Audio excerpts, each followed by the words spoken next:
misbehaving a teeny tiny bit, but that's okay. Hello. Hello. Hello. How are we doing? Welcome to the stream.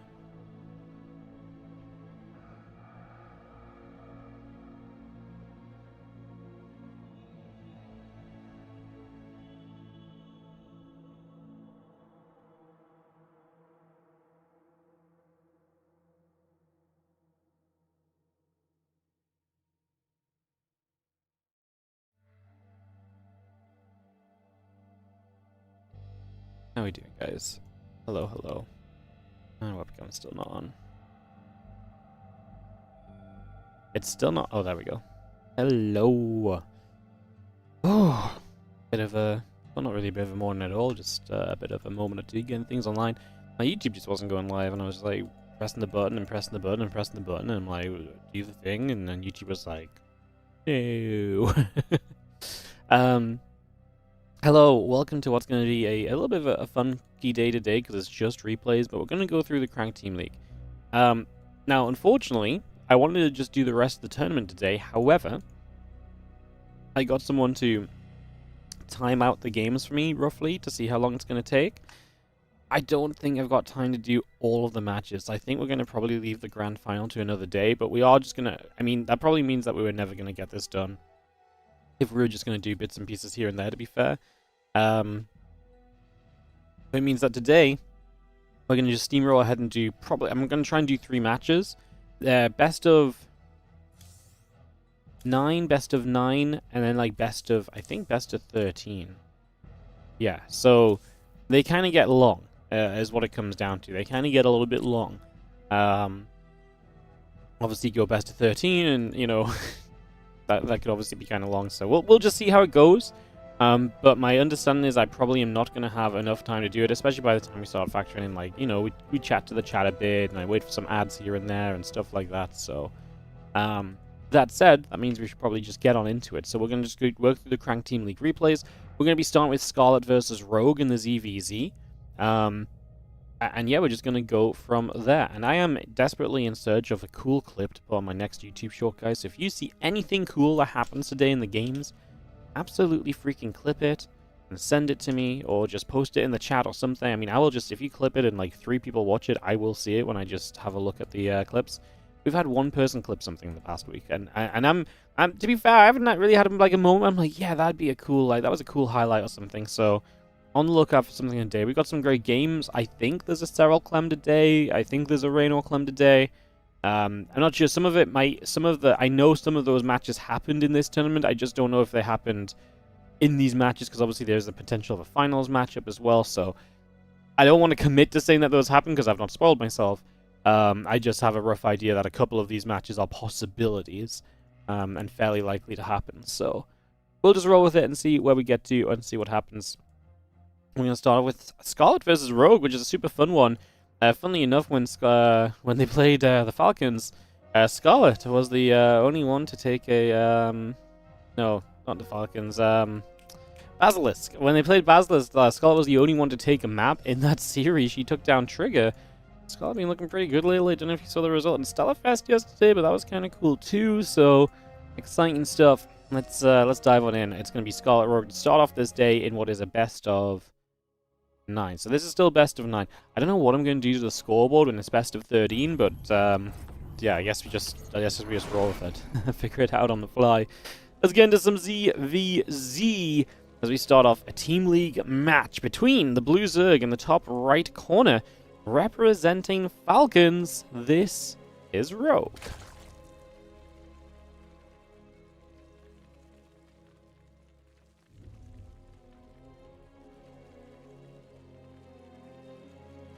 And in the bottom left, our red Zerg player is going to be from Shopify Rebellion. It is Scarlett. As we get into our opening game of the day, it's been fun to see the Shopify Rebellion actually mixing in all of their players and kind of really using kind of all 4 of them, because obviously you kind of look at the Rebellion, you think in this day and age, Harstem, Lambo, ByuN is the typical trio, but Scarlett's still out here playing, looking good lately, so I'm excited to see some games from her, and hopefully this is not the only one we see of her today. For reference, so what we've casted so far from this tournament is basically the upper bracket round 1. So today we have the lower bracket, first round, and then the upper bracket finals, and what we will probably get to is the lower bracket finals. What we probably won't get to is the grand finals. If I had to make a guess, but like I say, that's a little bit of humming and hawing and guessing and shrugging and figuring some stuff out. So that's where that is at. So without any further ado, let's just, I say dive in, but honestly, there's not really much going on. We're hatch gas pooling on both sides of the map, so both players are going to be pretty content for the first few moments here. Would not say there's anything super crazy going on just now as a hatchery goes down on the natural. Just going to get that on the way. Hatch gas and pool building, the drones in production, and some overlords just crossing the map right now as well, just trying to see a little bit of what's going on. So yeah, getting some scouting going, get some information in the early stages. Let's just have the drone taking the chance to move out onto the map. So drone moving forward. As we have the queens, the lings on the way through. That overlord continuing to build up here as well.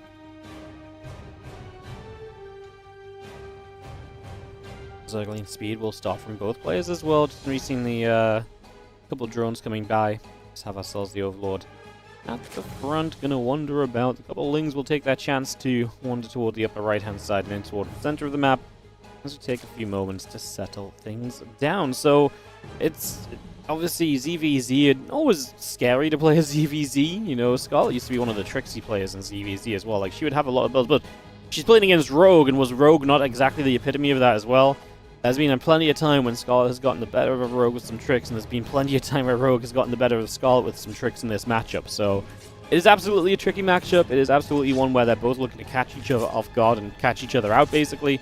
And that should just make for a pretty fun affair. Like I say, obviously Rogue lately has been definitely the more kind of successful player, has been a little bit more kind of, has been kind of looking cool, been fun to see him playing.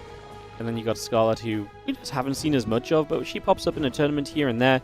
When she pops up, she's good, but she's not like Scarlett of old. But then she beat Trigger the other day in a pretty convincing game, so yeah, I mean, maybe she's actually put a bit more time in, and we just don't really know it yet as well. So yeah, a few cool ways to look at this overall. There's a bunch of additional lings coming online. That ling speed is going to be done shortly. The Baneling nest building up from both players as well, so we are getting ourselves into a Ling Bane phase of this game, get the chance to build into those Banelings. As we just have the couple of queens, we'll gather about. The lings and the banes are going to continue to gather. As we just see the few zerglings are going to go and knock their way through this hatchery. So hatchery taking some damage.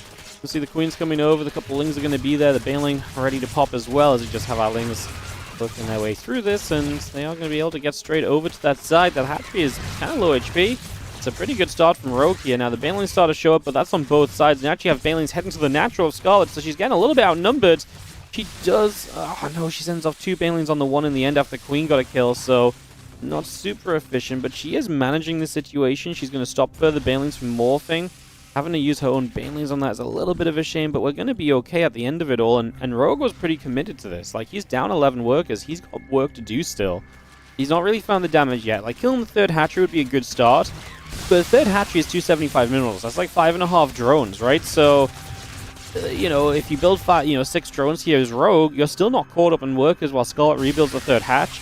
You're not going to be immediately desperate for economy either, as some banelings getting connections off lings and the Bane trying to roll on forward. Rogue is now droning behind this. I would say the efficiency's been pretty good from Scarlett. A couple of the banelings have started to hit a bit better. Getting these lings now is very nice from Rogue as well. Can he keep this going? A few lings going to run by crazy style into the main base. And again, right now, it's about kind of keeping things busy and hectic. A couple of Banes come down, play defense. And the main base, the few Zerglings are still going off and trying to get things done. As we pull back around. Another Queen fell, by the way. That's 3 Queens going down. Sea resources lost is going to favor Rogue by a couple hundred minerals, pretty much. And that's kind of okay for Scarlett, because again, she was kind of ahead on drones for a long time here. She just has to stabilize, get that third hatchery restarted. That's still going to be an investment she needs to make. Rogue has now caught up on workers, so it's looking a lot better there. If this stops now and that is it, I don't hate it for Scarlett. Like, yeah, the third hatchery not providing any lava right now is a little bit of a shame, but I don't look at that as like, oh god, this is like a doom scenario. As a couple of Banes will crash into the other Baneling here. The Ling Queen going to be settling up. The Ling's going to try and come back through. Awkward, that Baneling is so good. It keeps the Lings from protecting the Queen, unfortunately. As, oh, that Banelin was a little bit slow to go off as well. And maybe could have gone off a little bit better. Another Queen in the front. This time we do get the protection, as we are going to see some Banelings even being used. I think Scarlett has finally, like I say, stabilized. But she needs to get to that third base now. She needs to move on over there, as Rogue has been very good in this game. I mean, he's been very aggressive. The efficiency is, it was there. It's actually gone down a little bit. Only 200 resources lost difference now, as Rogue is starting to mine a little bit more, though. Scarlett going to try and throw down Rotor on Evo but she may not be comfortable taking the third now, but she should be. Like, we can see, obviously, she doesn't have that information yet, but we can see that the numbers are not growing from Rogue. Like, he is building a Rotor on 2, so Scarlett should be fine to put down the third hatchery at this point in time and just pop that into place. There shouldn't be much to deny that. Now, it's not like Rogue's third hatchery is mining. The only thing it's really doing is providing a little bit of lava. He's not even had a Queen there to inject it, so a third hatch is a very minimal advantage from Rogue thus far. The biggest disadvantage for Scarlett is it was still kind of a mineral dump she had to spend to rebuild that third hatch, which she hasn't invested into yet, and that could have slowed other things such as link production, drone production, or whatever else. Still firing. That Overlord will go down. Rogue supply block momentarily. A couple of roaches and drones coming about. The Overlord on the way. Seeing a couple of Banelings trying to go off on each other as well. Things get there. Queen will fall. Roaches building up in good numbers, and that +1 missile upgrade, a part of this as well, is just bringing that straight through from Scarlett. So she's going to actually be ahead on the +1 missiles. Work count is a little bit Rogue favored again now. He's just snuck up to 44 versus the 39. And just as we're kind of at that point of saturating the third, Scarlett will probably go there soon to saturate her own. But Rogue has also netted himself an army supply advantage. And the difference is right now is Scarlett has money on a +1 upgrade. And Rogue is just building to go, go, go. Roachling Bane building in big numbers and looking to commit.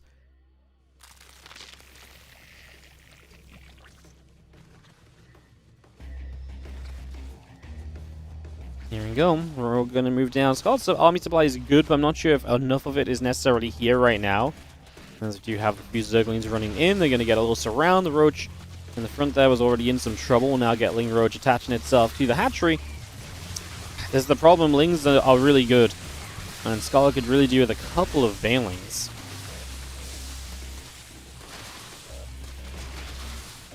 Just a few Banelings to knock down the Lings of her opponent, and then she would have been able to kind of play Roaches on Roaches. This is interesting because Rogue does get the third hatchery again, but he loses quite a lot of units in the process. And Scarlett's going to have a +1 missile upgrade lead. I actually think this is... I mean, Scarlett's droning, but I actually think she should just spam units and go. She has no lair. She has nothing that gets better anytime soon. Her strength right now would be attacking, I think. It looks like she's going to attack and set up for the future afterwards. So she's going to attack, lair, and then kind of rebuild drones, get the carapace started. So there's still going to be an attack, though, with an upgrade lead. Lings on the counterattack. Rogue so quick and sneaky and straight in here with these Lings jumping straight through onto the Queen. And now into the mineral line, and Scarlett having to deal with that. Well, realistically, you want to try and focus on the attack where you felt like you had an advantage. This map is pretty defensive. Old Republic does have that kind of defendable factor to it. Ramps up into every one of those bases.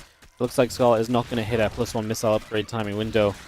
That said, she's catching up on the land. Rogue is yet to kind of build into the Roach speed, but those counterattacks, like those few Lings getting in, another Queen, a few drones going down, that's the kind of stuff that just keeps adding up against you. Puts life into such a difficult place. More Biles, Overlord. We'll take some shots. We have +1 missiles and that Roach speed still coming through. A couple corrosive vials then, the Roaches take some damage. And we'll have ourselves the Roach Ravager still wanting to try and move up. Just that high ground for the next couple of moments. A few more drones coming about as the run by from Scarlett is going to get in for 4 workers. So she's still doing well, but the army supply is definitely becoming a concern. She is down 25 army supply, slower Roach speed, so when the fight comes about, she's likely to have a difficult time positioning for it.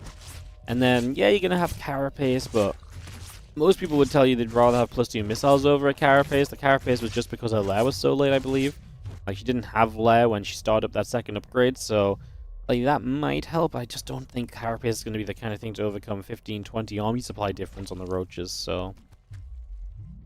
We'll see, though. As the Spire starts from Skull as well, that's also not going to help her defend, because that's money invested into a structure, and not here and now in the Roach Ravager army, so she's in a little bit, she's in a little bit of a sticky situation where I feel like she's a little bit stuck on kind of like she needs to maybe do something a bit more impressive, such as the Spire. Like, that might be the right idea. The problem is that the Roach Ravager on the side of Rogue is just coming in big numbers, and so you also need to be able to defend, right? So I really think that is a problem right now. You see the Roaches taking some shots, a couple more battles coming down, Roach Ravager pulling back, the other Roaches coming through right now, and I think this is a numbers game in favor of Rogue. The Carapace upgrade, like I say, is there, but it's just not going to overcome that much army supply advantage. And you can see now, even Corrosive Files cancelling building Roaches as well is a big deal. So there's just less production that Scarlett can get out, less defense she can bring into play. And yeah, it's just a reliable way of dealing damage as those Ravagers. Like, yeah, you get the money back as Scarlett, but at this point you're becoming lava-starved because you're essentially missing buildings or kind of build cycles because you're getting some of those units cancelled. So it's not like you just have spare lava. Like, you're spending all your lava. So it makes a lot of sense to Corrosive File down any eggs that are building and get those cancelled up.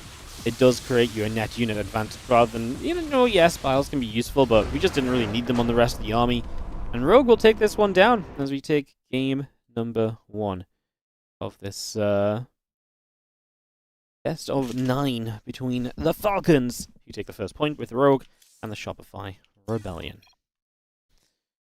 Alrighty. Our next map is going to be... Ooh, what a great match. ByuN versus Serral. We'll get into that in a second, guys. I'm just going to run a round of ads just because TVZ sometimes can take a little bit. So the third player on Falcons is Bunny, so there'll be a 2v2 after this, and then we'll get into more 1v1, which would probably be Bunny versus Harstem or Lambo. You have to use 3 different players in 1v1s before you can recycle players. So you have to go... you have to use, like, say the 3 players on Falcons are Rogue, Solar, and Bunny, which they are. Then you have to use all 3 of those in the first 3 1v1 matches in this best of 9. And then you can use the players a second time around. So there is that process. You can't say, oh, we're going to use Solar twice a day. We're going to use them, like, back-to-back right now. So just in case you're wondering how that works, that's kind of how it sets up. What's up, Fish? Thank you so much for the 30-month resub on the Prime. Thank you for supporting. I appreciate you. Hey everybody, what's your take on the new BlizzCon news? Why people aren't talking about it? Only Tasteless released a video. Because it's not really that big of a deal. Like, is it nice that Blizzard acknowledged StarCraft existed? Yes. Is the format or tournament that they've announced going to be significantly impactful on StarCraft 2? Absolutely not. Like, it's going to be... best case scenario. I mean, realistically, it's part of the Blizzard Cup, which shares a stage with 3 other games. Best case scenario, it's half a day of StarCraft 2 competition, so probably 2 semifinals and a final, probably like a 4-player invitational. Don't think they've got enough time to run anything else. And so you're talking like 4 or 5 hours max.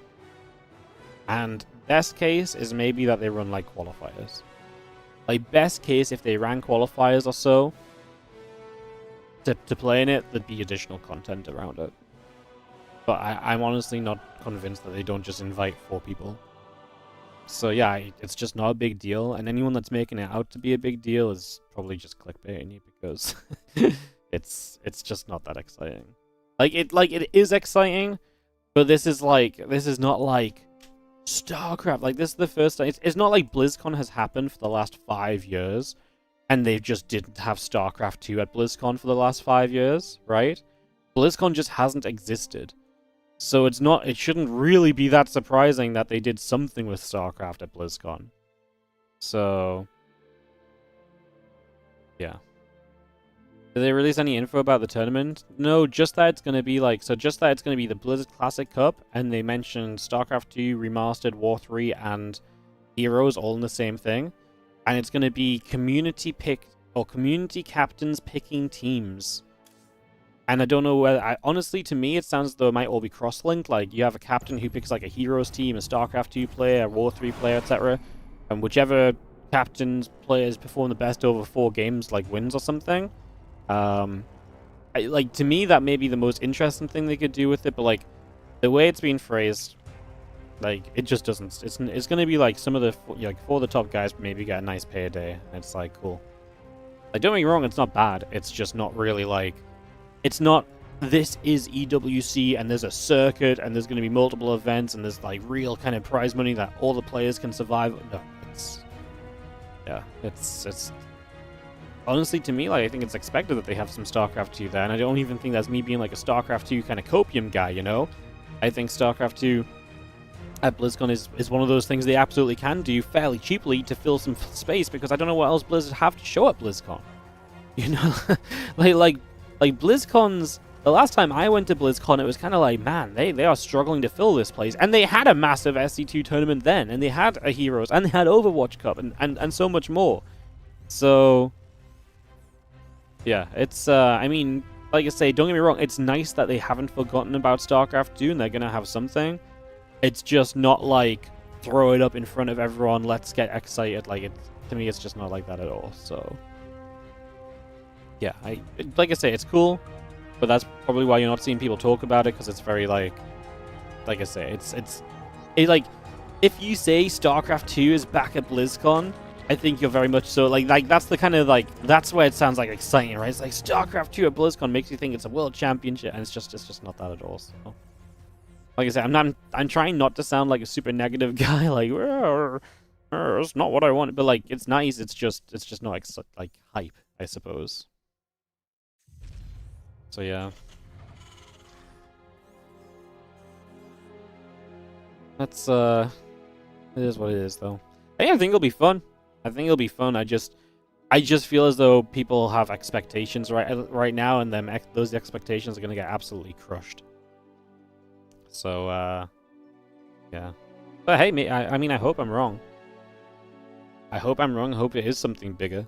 I hope it is a bigger deal. Just the way it reads, it doesn't sound like it, you know. We're going after the drone, couple links coming through, commands and it drops onto the natural. As you just see the drones and the links moving about for a few moments, and obviously ByuN and Solo here for this game too. ByuN looking to put the Shopify Rebellion level with Falcons, while Solo looks to take them to a 2-0 lead.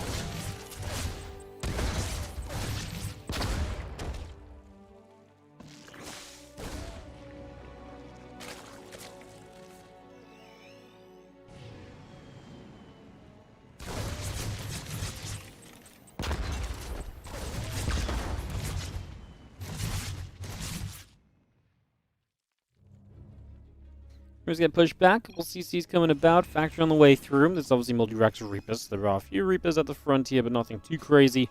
As you see the double CC continue coming around for the moment.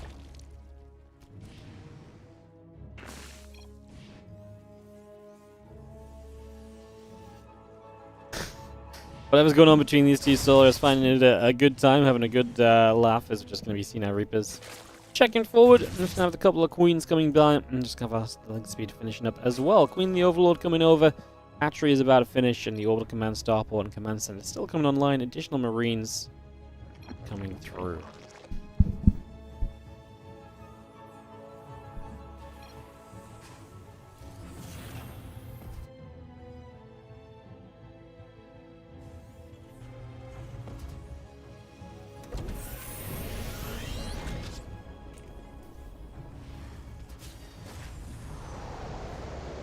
Muleys dropping down, the CC coming about, Refinery coming in. Stimpack on the way up, a few Marines coming over, Queens and drones on the way by as the Overlord checks into the main base, trying to see what's up. Orbital, SCV, Stim, and the Raven continue to come through for the moment. It's just getting a lot of that on the way. Evolution Chamber coming down. It's going to put into place. You hope I'm wrong too? Yeah, no, I mean, I really do hope I'm wrong, but they literally sent me an email explaining what it was. When I read this email, I was like, oh, people aren't gonna... I actually read the email, and when I read the email, I was like, oh, people are not gonna like that. They're gonna be like, wow, StarCraft's being involved as a token thing. But then people were super excited, which is lovely, but then I'm really worried that people just saw the title or the headline, and they didn't read what it was.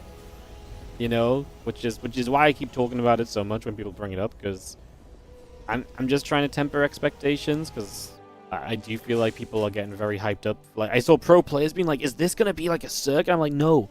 It's absolutely... I mean, like, honestly, if there's qualifiers, that would already surprise me, so... But yeah, let's hope I'm wrong and it somehow is something much bigger, but it just... Yeah. Isn't ByuN in Stellarfest? Yes, but that's why in the stream title it says we are casting... Oh, it doesn't have replays. My apologies. I've written games instead of replays. There you go, fixed.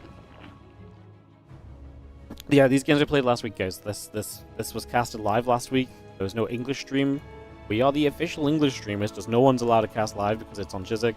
We've obviously been kind of delayed. We've had a lot of cast ourselves, so we've not been able to keep on top of all of these prank games, which is why I dedicated today to just trying to get through as much of them, if not all of them, if possible. So, have those Marines stimming up. Lings and Queens are going to be able to fight. We actually do have a lift up into the medevac to retreat out of there down the left-hand side. Just going to be having a few units just going to keep on maneuvering. Pretty good defense from Solar. The lack of defense on the Raven is maybe the most surprising thing, as it gets a lot done. 6 drones end up dropping. That's a very successful Raven, man. 6 kills is very impressive. Like I say, that is a little bit more than I would have thought it would have been able to get. And kind of makes up for the Marines not doing too much at the front. But love to see that drop come back in and just try and get some of these active tumors. Slow down Solar and kind of truly expanding outward on this map. Solar, I mean, this is typically where he is a bit weaker and where you want to try and take momentum as a Terran, because Solar lets you do that a lot of the time. He lets you get into the better positions, and then he plays out from it as he gets into the later stage of the game. So if you don't get Solar in that position, he gets to that late game in such a powerful place that it feels very difficult to beat him, because he's so good at winning the late game without being ahead, while being behind. So it does always feel like there's a bit of a pressure to kind of get something done here. ByuN is a 5-rack Terran player. I don't think ByuN is going to like throw down 8 racks or anything. I think he's going to probably just take a 4th base. It's a pretty nice map for trying to contain the Zerg down on bases a little bit, actually. And if you get certain positions, like around the right side, if you get a push around the right side and you're able to set up tanks and stuff, you can really, really limit a lot of what happens from that point on.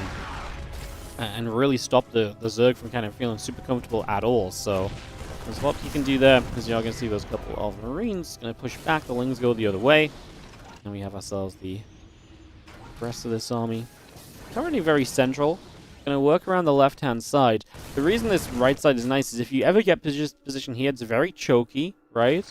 And then if you get position here, you have a choke into this area, which is basically the entry to the natural. And that's very powerful. And that's been a big issue for Zergs when we've seen them play on this map in the past. It's one of the bigger problems they've definitely been having, as you see here right now. Funnily enough, the creep spread of Solar has kept these rocks alive. And because those rocks are alive, ByuN actually has a very safe position to sit on there. So he can just harass with a few units, bait units into tank range, and those tanks are not in any danger at all. So they can't be touched right now. I think Solar would have preferred those rocks were dead, and that might be the sort of thing that the Zergs kind of focus on further in, the life cycle of this map, where they realize, like, hey, if I leave those rocks up, if I kind of save them with my creep, it's not great for me, because it just completely denies my ability to run onto that army. And then it just gives the Terran a position to sit in and be annoying from for such an extended period of time, realistically, as well. So, let's have our melee carapace coming through. Overlord speed is going to finish, as we are going to see the Lings are ready to run through, so we are going to come around that other side. This way, obviously, you can still run onto it, but you have to go right around the corner of creep, and really out of position as well, as now a big round of Marines arrive on the upper right. They're going to get there. 5 drones go down. Overlords are dead. Hatchery is dropping. That is a very, very, it's a very successful kill, basically. I mean, it cost you really nothing at all. It took advantage of the attack being cleaned up on the left-hand side. The trades have been good here from ByuN as well. 2.6 to 5,000 resources lost, so you got 2.4k. You're already trading twice as efficiently, basically. Keep that up for the game, and you are golden. It should get more difficult, obviously, as the Zerg gets ultras and better units to play with as well, and does not get caught in those kind of tricky positions as much.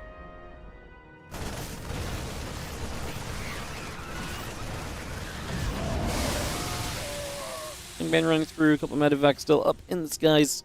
Got a few barracks moving back the other direction. We just have the medevacs floating about for a little bit. Again, 2-2, plus 1 vehicle weapons, all coming in. Just having ourselves plus 2 melee, and the adrenal glands coming up as well. Queen and drones on the way out. Hatchery being added on.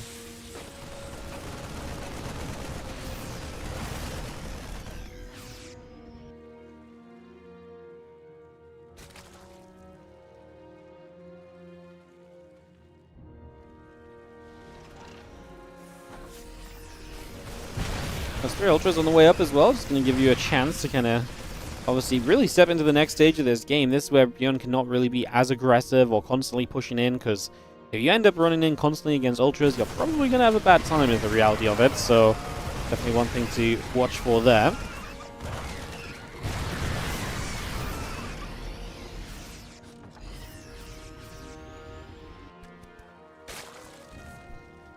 Again, Chitinous plus 2 melee. Coming about, the Marines going to load into those Medivacs to tank as well. We are going to be seeing the Lingbane Ultra making a dive down to the bottom of the map here. So a big push down to the south. A few Lings still getting blasted. The Ultra Bane coming through. Tank's going to siege up. Hey, these Ultras having a good chance to kind of lead this army in. If you spend a lot of time hitting the Ultras, then you have a lot of time where the Lingbane can then get through and do things. We're going to deny that bottom base. 4th goes down. 21 SCVs go down. It's kind of a wild move from Solo, because he does it before Chitinous played and is finished. And look at Solo straight to the next level of this.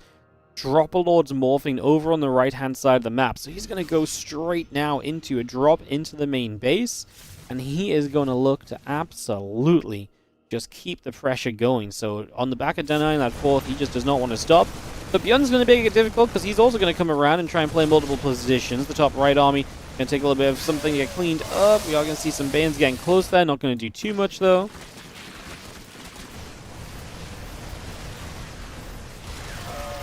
Hatchery goes down. The Lings gather. A couple of Medivacs overhead. Just going to see the couple of Ghosts just pulling back. Just make sure we don't take too much friendly fire. As the Dropper Lords, though, are still going. The Lings, again, I mean, they're getting rid of some Ghosts, man. Some of the tank friendly fire has gotten rid of 2 Ghosts so far. So, being pretty successful, I would say, from Sola. You know, considering it was just Lings, and it does take some attention from ByuN. ByuN is again got an army on the map, as he's staying aggressive. It's actually not that much anymore, though. Mostly in the skies with those Medivacs. It's a little bit of bio that's off screen, but for the most part, yeah, it's kind of those Medivacs right now. As the drop comes up the left-hand side, we'll cancel the hatchery right away.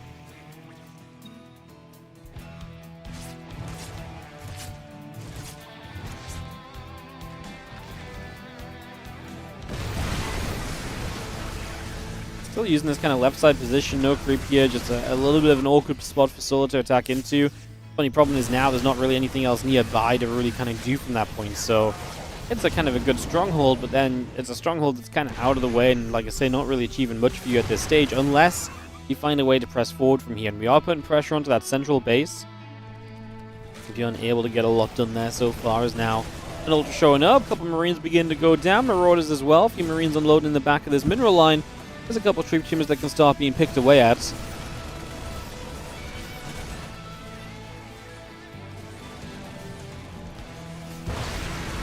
Ling's going to run in from that right side. A couple Ultras as well. Bane's going to try and close the gap. Medivacs will load up, and they're going to head down to the south side. Ling staying busy, getting in after the Marines. A couple Overlords, morphing into Dropper Lords as well. It's just trying to get some more action. As the Ultra's still building. +3 Carapace is going to finish soon. +3 melee. Also building by.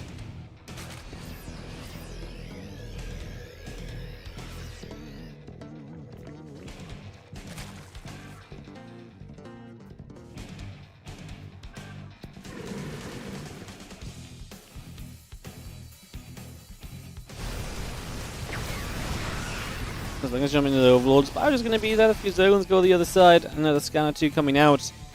This is going to be Sola still. I mean, he's committed to this Dropper Lord play, man. I mean, currently not unloading, but he's been very committed to it. Like, consistent with it as well, right? You know, you could have gone for the first round and been like, that was cool, and then never do it again. I feel like a lot of Zergs end up doing that with Dropper Lords. But, yeah, he wants to keep it going. ByuN, behind all of this, has, you know, made his way back to the 4 bases. His question is going to be getting to base 5. I wonder where he goes for base 5, actually. Bottom left corner, or do you mine out the minerals on the right side and open that entryway, but also have maybe a closer base to what you currently have up as well? I think that might be the better call. The bottom left feels... The only thing I like about the bottom left is there's not really a lot of presence on the left-hand side of the map from Sola, so maybe the bottom left is just naturally a bit more awkward for Sola to attack into himself. Maybe that's the somewhat best-case scenario we're kind of seeing here. Is a bit of bio. The Ling's coming through. Some Banes are going to step over, going to hit this mineral line as SCVs try and pull themselves away for a couple of moments.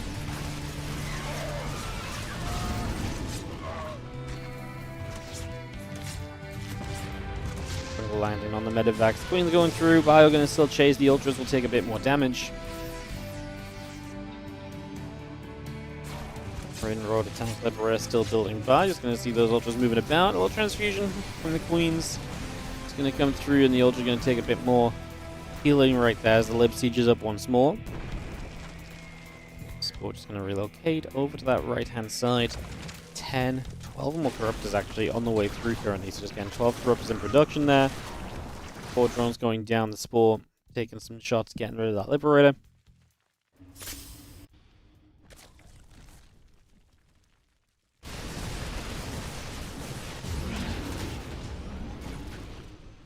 Corruptor Gunner's going to shoot. Just going to be seeing the Ghost on the way, the +2 vehicle weapons on the way. 9 drones going down as we get rid of that hatchery on the right side. The CC going to take a float over to the bottom left as well.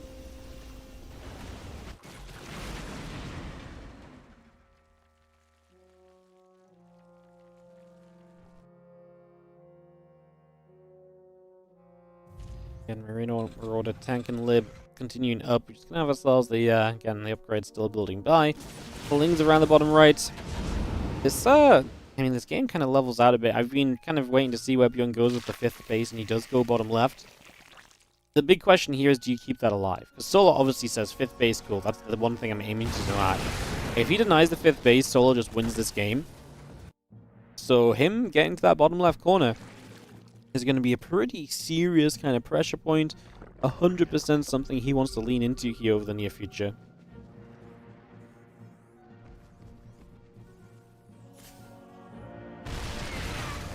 Bio Ghost going to be shooting. Just going to have the Lingbane Ultra Corruptor going to float on through. Like I say, I really think that bottom left base is going to be tough to hold on to. If you have the Dropper Lords in the main, that might be an overcommitment of units to defend the Dropper Lords. Like, that's a lot of bio over there. We are getting the snipe stuff, getting a couple of ultras as they leave. We didn't have the one on the other ultras, though, so that one does survive. I thought we were sniping both, but must have gone out of reach.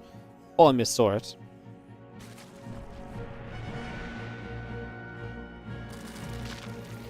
One Bane Ultra coming over to the right side, plus 2 vehicle weapons on the way through, as well as the extra CCs. We've got 25 Banelings currently morphing, so 25 Banes coming about. The Ultra coming over, plus 1 fly attack coming on. The Bio pulls over to the right side as well, joining up with the rest of the Medivacs.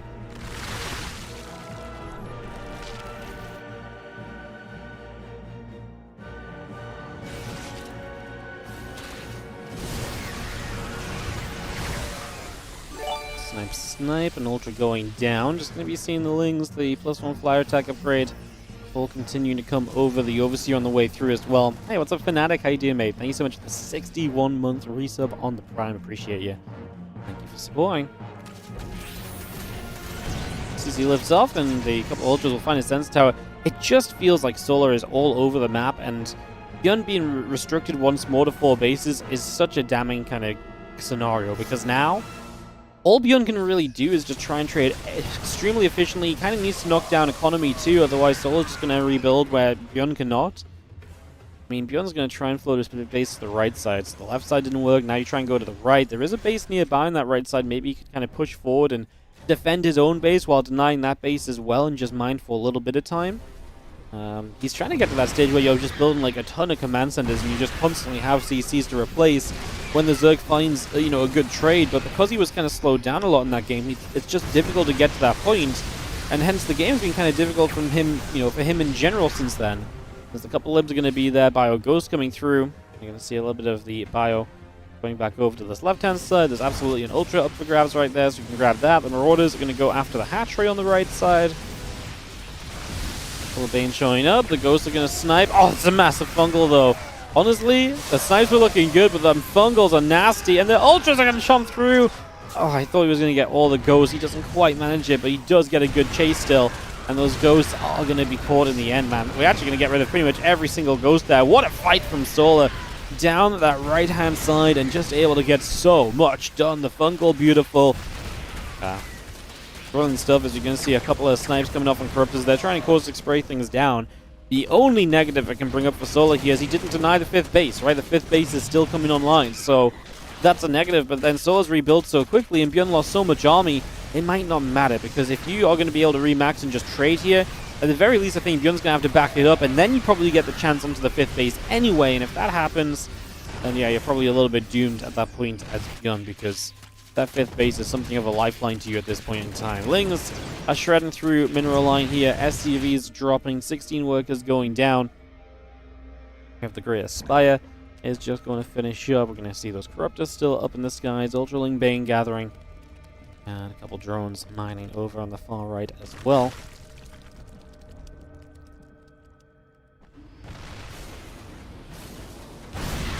Zerglings coming up. The Ultra going to try and dive forward. The Bio just going to be right there. A couple of snipes. Corruptors taking damage as well. It's going to be seen that Bioforce still chasing through. A couple of Banelings going to try and turn into this, and they are going to go straight after the rest of that army. Zerglings going through. The Marauders taking damage. Ultra's chasing through as well. 11 SCVs go down as once more just ByuN is just trying to scrape together a defense. At this point, his money is not good, his income is not good, like he's just in a weak place. And you see a bunch more Corrupted Broodlord coming through once again. The +2 flyer attack upgrade still on the way by. The Ghost Academy coming up, the Widowmine and the Orbital coming online as well. Tank fire is good to push a few Zerglings away once more there. Just going to take those out the other direction. The additional Zerglings all coming by as the birds just going to step through and make their push to the bottom. Siege tank already going to get grabbed right away, and a few Broodlings going down. It's going to be the Sense Tower getting picked off. You can see the Ling Ultra Bane making a dive onto this planetary fortress here, so this kind of feels like a game-ending move. The Bio can't even get down the ramp properly. Tanks are trying to siege. The Ultra just go and clog it up and just buy time for the base to go down. ByuN is going to counterattack and finds a hatchery himself, so he's still kind of alive and kicking. And to be fair, Solar's bank is fairly drained. If ByuN could deny some bases and just stop Solar from having the ability to completely reproduce, like, ByuN's army is good enough, it could still maybe stick around. Although the Broodlords are an issue, I do think that's something we're not really completely truly set to deal with. Like, you're super reliant on the Ghost right now, which is at 4, which doesn't really do what you need it to, right? Like, you kind of want a few more than 4 Ghosts. No, it's just not what ByuN needs. He's rebuilding Marines, and that's such a bad sign, because he's got to know as well he doesn't have, you know, the Ghost numbers and so on that he really needs right now. But if he just feels like he can't afford to build Ghosts, then you're kind of a little bit doo-dooed, as we are going to see the Lings just coming for the run through. There's an Ultra 2 mixed in. The Corruptors are going to feast on the Medivacs, and the Broods are going to slowly kind of jaunder around to the back and eventually get to the front and get re-involved in an army that is even weaker than it was before. Solo, once again, is just so good in this ZVT matchup, and especially if he has that kind of solid early to mid game and doesn't have to kind of fight his way back in. Like, his games just look so controlling. Like, a lot of Solo's games are super exciting to watch because he's super competitive late game while having to fight to stay alive every second of the game. And yet then he plays a game like this and it's just so fascinating just how solid and well-rounded and just indestructible he almost feels to be. It's pretty rough in general. Guys, just going to take a break just because it's a bit of a longer game. We'll jump into some 2v2. The 2v2 teams, there's going to be Lambo Harstem against Bunny Rogue. Bunny Rogue have been the combo from Falcons throughout this event so far, so seeing them coming out again. So no surprises there, I suppose. Get ready to roll in a few moments.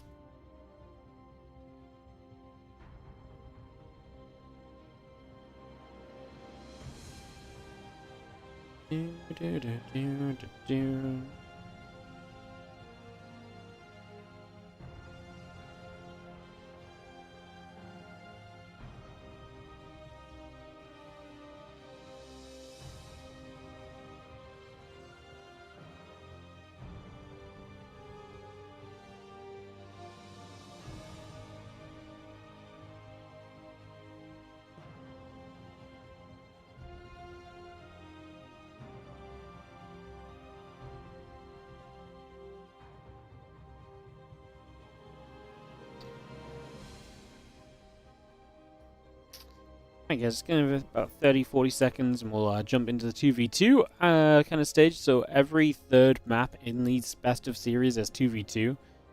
Funnily enough, that's always on the same map because Frank thought it would be too confusing for guys to play different maps, which is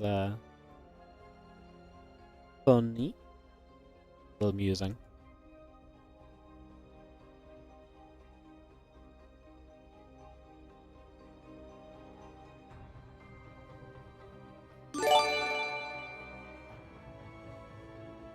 go. Thank you so much, Kukurus. Thank you so much for the 13-month resub on the Prime. How you doing? Thank you so much. 13. If you're enjoying the stream, guys, obviously do consider priming us up. Obviously, we've had a few slower days on the stream. I was off for a day. We took a couple of shorter streams, but back on the grind today, tomorrow, the next day. We've actually got big streams coming out tomorrow. Korean Real Group A begins. Monday, we've got double Monday Cups with Twitch front page as well. So if you're enjoying what you're seeing today and you want to support us, then help us get back on track with the Prime sub or so. I appreciate it, and thank you so much, Kukurus, for the 13. Let's get into this 2v2 then, guys.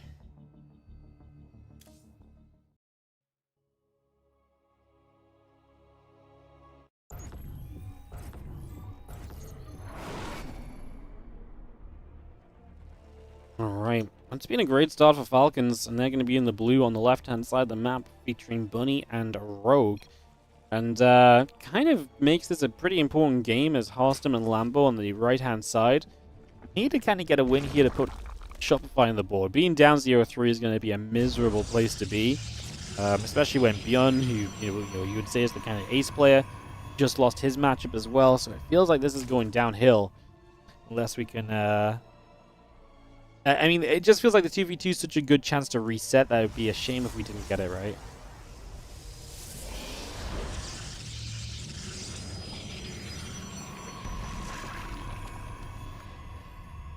It'd be a shame if we didn't get it. I feel like it makes the series a lot more exciting if this game goes the way of Shopify. So let's see what we're given. We'll see if we get the excitement that I'm looking for or what.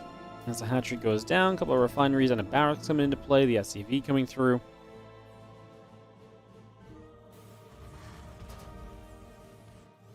The simulators coming up, the gateway producing, hatch gas and pool, all coming online. Let's bring a lot more of that in still. As, yeah, hatcheries coming by, and drones on the way.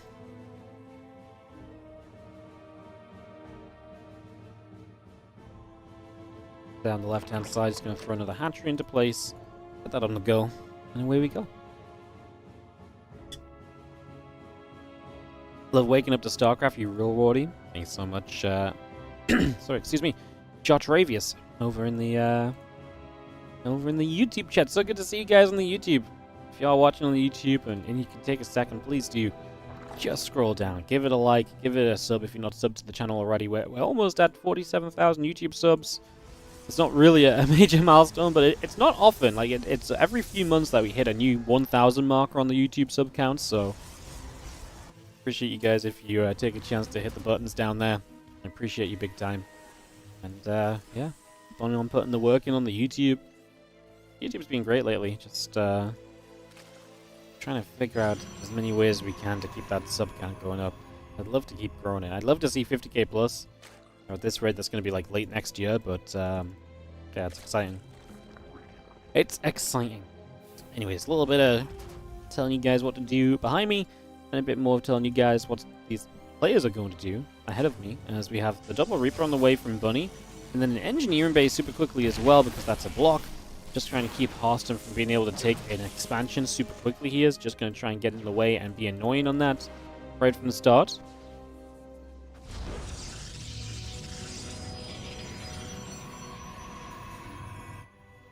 Twilight Council, Robo Facility coming online. Going to be on the way from Harstem as we have a couple of Stalkers. And the Warp Gate building as well. 8 drones coming through from Lambo.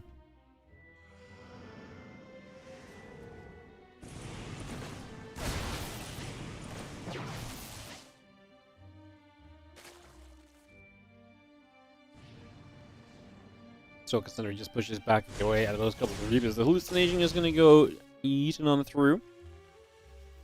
Some Lings on the way over. The Bailing Nest is coming online. Queen, Overlord, and Ling Speed continue to produce as well as a couple of Stalkers in the Sentry. Will be there. Hellion taking some damage. And again, Marine Medevac Cyclone building up at the moment here from Bunny's just getting that on the way as our Watchtower escapes over to that right side. 3 additional gateways coming up here from Harstem. I'm just going to bring those straight through. The Warp Prism is coming up as well. We've now got a 4th gateway on the way. And now 6. Okay, they're doing the classic 2v2 I'm going to feed you situation. They've enjoyed this build a lot lately. It's actually pretty good on this map as well. So basically Lambo is feeding Harstem all the money. and he's going to make him super rich, and then Harstem's going to basically play Mass Blink Stalker. He will also get Dark Shrine up, but once the Dark Shrine is up, Lambo will take control of a couple of the Dark Templar and just try and harass around while they continue the Prism pressure. So it's very difficult to deal with. What's funny is that Rogue is setting up to be kind of aggressive right now with Ling Bane, and there isn't really a lot of Bunny to help you out with this. So what's awkward is that you've got kind of Lambo in a position. That grenade was amazing. Oh my god.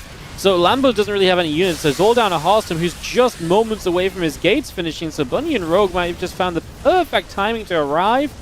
Lambo going to lose this natural hatchery economy, and that is going to be a big issue.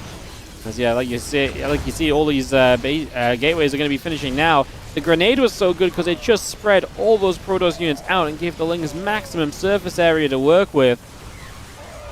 And Harstem and Lambo really just get caught like 20 seconds or so, before like 20 seconds later an extra warp in or two available would have been a completely different scenario. Now those gateways are depowered. There is almost no bouncing back from that, because that is a lot of your production that you're meant to have just unavailable. The Prism's on the wrong side of the map. Blink didn't even finish, and Bunny and Rogue are going to make it look difficult for the Rebellion, as yeah, the Falcons are going to take a 3-0 lead in this best of 9. What an absolutely damning start for the Shopify Rebellion, who just get put into wave of trouble after wave of trouble after wave of trouble so far in this series. It has really not been a pretty beginning for them. They've really just continuously been kind of left in, like I say, some difficult places. As we get ready to go into another game. So a fast 2v2 sets us up into what I thought was going to be... We knew it was going to be Bunny up next. There's a question of who plays from the Rebellion, and it is going to be Lambo. So it's going to be Bunny versus Lambo. We'll just go straight into this one, guys, and just go back to back on games as we ready up for Andromeda. One of the maps including this map pool, which has not actually been seen too much use in other map pools that I've seen using the TLMC maps. So alrighty, with that said, let's dive into it. Well, I mean, this is a real kind of must-win kind of situation for Lambo, because you win here, it's 1-3. You lose this, it's 0-4. And the other team is on match point for every single game for the rest of this series. So better to, make sure that there's no more room for error later on rather than right now, is the TLDR. As we have in the bottom left Lambo. And yeah, like I say, it kind of feels nigh on must win. I felt like that too. The 2v2 felt like an important win if the Rebellion could get it. It didn't feel like a must-win. Now you're in kind of must-win territory. Like, being 0-4 down, coming back from that is going to be extremely difficult, especially when the 2v2 looks so rough, and Bunny Rogue do get to play the 2v2 again later on.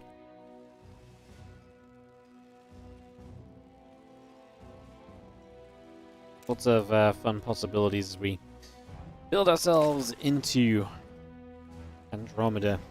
We take a couple moments because there's not much happening just yet. Hatch gas, spawning pool. It will be command center first out of Bunny, so a little bit greedy.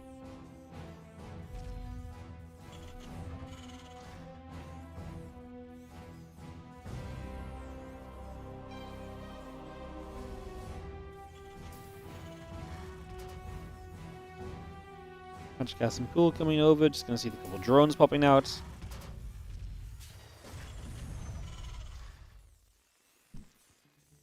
CC going to be done soon as we go double gas. Yeah, I mean, we just obviously CC first. Double gas is going to give you the factory nice and quickly, so you can just go into a fairly regular TVZ build just with the boosted economy of the CC first.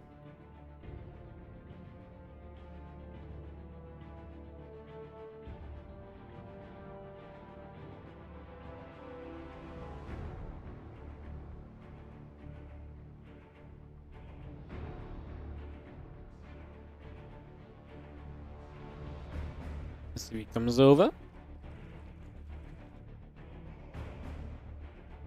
I see a couple units moving around, factory in the orbital coming up. And make a double orbital as well. CC first, they come up at the same time. I don't really know if I know enough about this map to tell you guys much about whether we're expecting kind of Terran or Zerg kind of dominance here. This is a big map with a lot of bases. I think this map does typically kind of get a bit awkward later game as well to kind of push in though.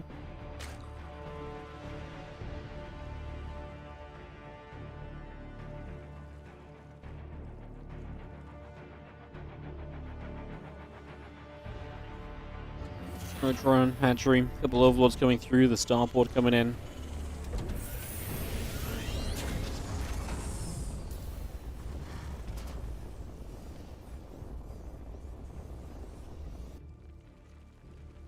And starport halfway through, that deck lab is coming up, the couple Hellions building by. 8 roaches are going to be on the way over. Let's bring those straight through. As we have a couple Hellions, starport coming by, SCVs on the way. And a couple Lings going to begin to make their way out in the center.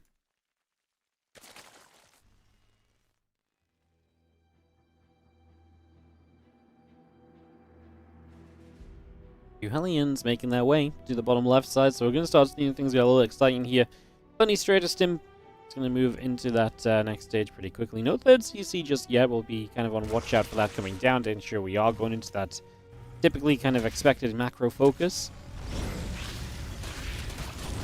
Unless he wants to play like, you know, this greedy economy into the CC first, into just like a big 2-base commitment. That could be kind of a fun one.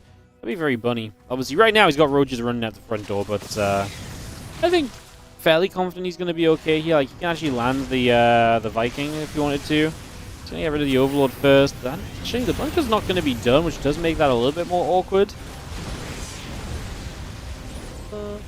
Getting rid of the Overlord's neat because it does get rid of the high ground vision. And the problem is you do have to get the low ground back. Lambo is already just droned from this 37 to the 30. Overlord's on the way through to get out of the supply block, and then he's going to be off and away into the next stage. He's already starting Ling speed. I think he's pretty happy with what he did here. Like, yes, was an investment of roaches, absolutely, but I would say he got more than enough out of this. A couple of drones come over. Hellions.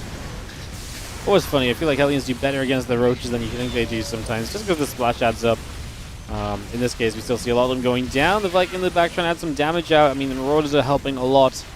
The Viking has to load up into the skies as we're trying to, again, just play the chasing game. But you have the medevac trying to help us chase here, which is lovely, because now we actually have a chance to get rid of some of the low HP roaches. It'd be a shame not to get those, as you know, the micro is maybe not super great initially, taking a little bit of time to get it.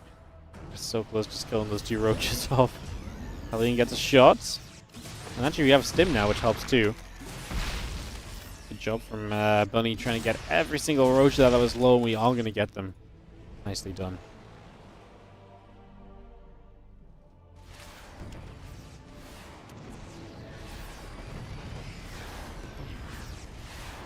Viking is going to shoot at the Overlord. I see that going down in the next few moments. That Overlord is going to fall. Roach Ravager stepping through. Look at Marauders load up.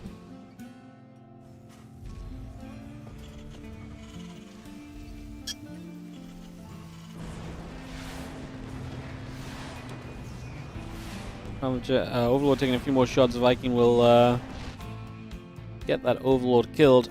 24 Zerglings on the way up, bringing that Queen through also. Sure, Ravagers on the way.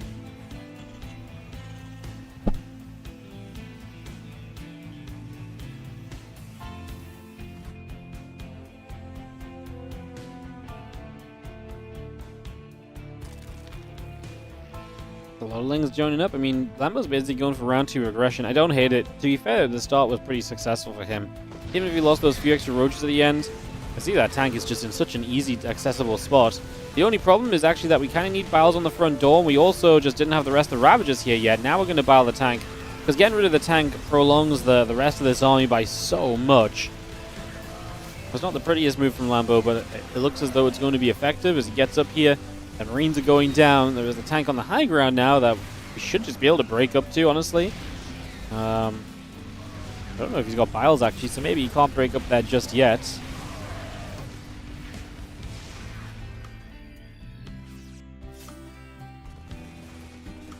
The Bio trying to chase after. The couple of Ravagers turn around, hitting in return. You see the +1 attack upgrade. The Siege Tank and Marines all building through. Double Evolution Chamber on the way from Lambo.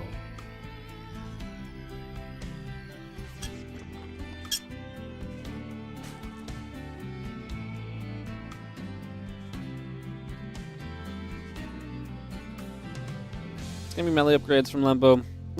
He's just going to move into the future. He did a lot of damage, right? 28 SCVs left in this game. Bunny's not rebuilding SCVs either, man. He's getting concussive shells +1, and it looks like he's just going to go, which is a little wild. His army supply is good, but if you can't, I mean, to be fair, right?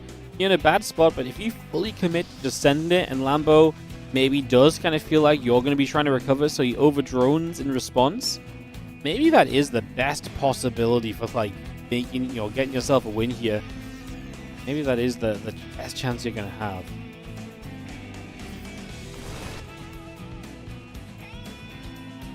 Ballings around the top side, going to run toward the natural over the next few moments.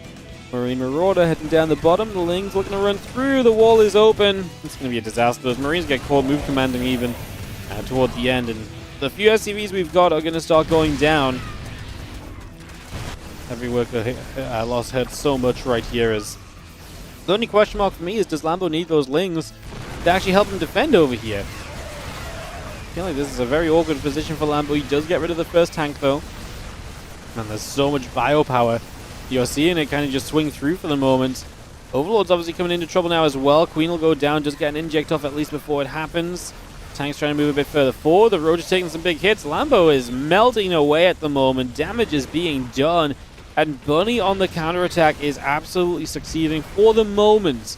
The army supply from Lambo is still pretty decent, but he's building Roaches that come in a couple at a time, which is not great. We need to try and wait to kill off the Evo Chamber, stop some melee upgrade from coming into play. Already stopped the Carapace upgrade on the other Evo Chamber earlier. A couple of vials, a couple of shots, and that tank is going to be in danger. It will go down. I think the biggest issue right now for Bunny is he's been here so long stimmed up. He's going to start running out of medevac energy. And he could also really do some reinforcements showing up and being useful. Bunny is going to get pushed away. Lambo will defend in the end. Roach speed coming up.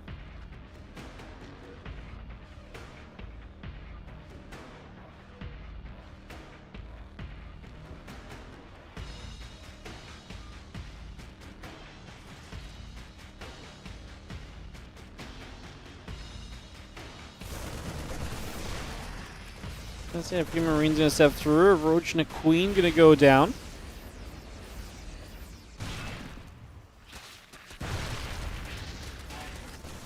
Feelings running in. A couple of SCVs going down. Corrosive Vials.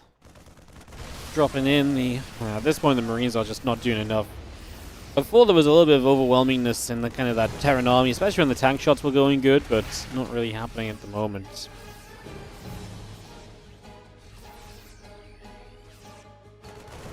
The Ravager coming through. Siege tank is going to get jumped on. Marine's going to stem forward. Roach is going to take damage. So you've seen the Roach Ravager still trying to fight. The Marine's still trying to trade. A couple Queens going down. Just going to see those Marines still stemming into the natural. As the Roaches, the Ravagers get chased away. A couple of drones are still dropping. Roaches are still being picked away at. Those drones are in trouble, and we're just going to be seeing the... yeah, rest of the Marines coming over. A couple tanks coming through as well. Just going to siege up. I mean, we're still getting this going, to be fair. These few Roaches are kind of talking like they're just going to defend, but that's not the case. We lost 10 drones. We're going to have to get our way through a couple of tanks here. Lambo and Ling Roach production. Does he have what he needs to fight back through this? I really still feel like, yes, he does. But those two tanks now are going to make life miserable until he can get on top of them, and we are going to force him to lift into medevacs at least. The few Lings that popped out were great because they're able to close the distance on the tanks and actually do a lot. Especially once the bio had been cleaned up by the Roaches, then it became a lot easier. 9,500 to 15,500 resources lost. Pure Roaches. The attack upgrade is making a big deal in this game. Obviously, denying those upgrades from Lambo was a big factor, and then you have the attack upgrade lead the whole time. The tank shots were very amazing. Some of the tanks earlier were very efficient.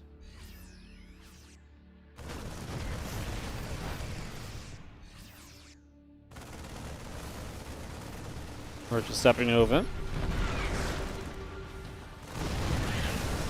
Green stepping up. It's going to come straight through. A couple of Queens and the Roach is coming over. Tank's going to be firing.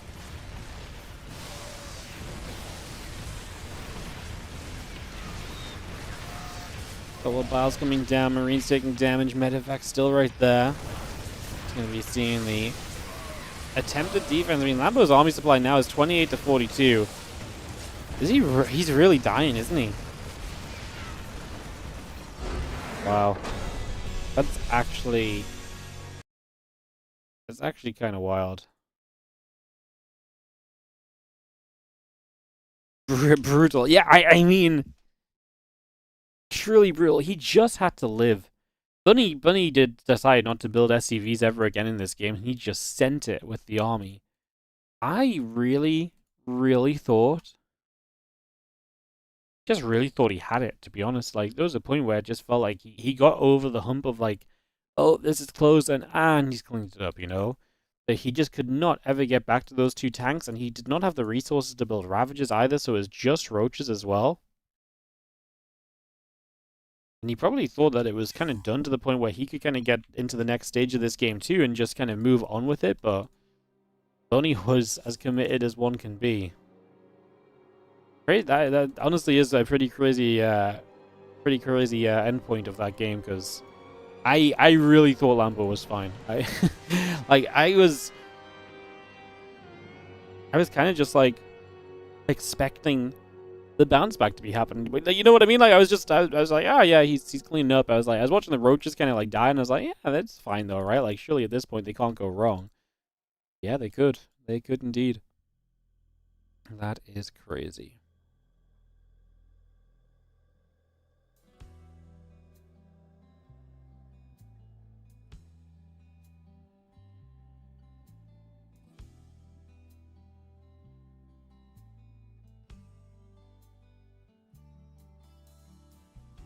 All right, well that was pretty unique because we just waited a couple moments. Yes, I've got ads playing, and then when we're done, we'll head into ByuN Bunny for the next game. Is now ByuN must win. I mean, this is 0-4 for the Shopify Rebellion.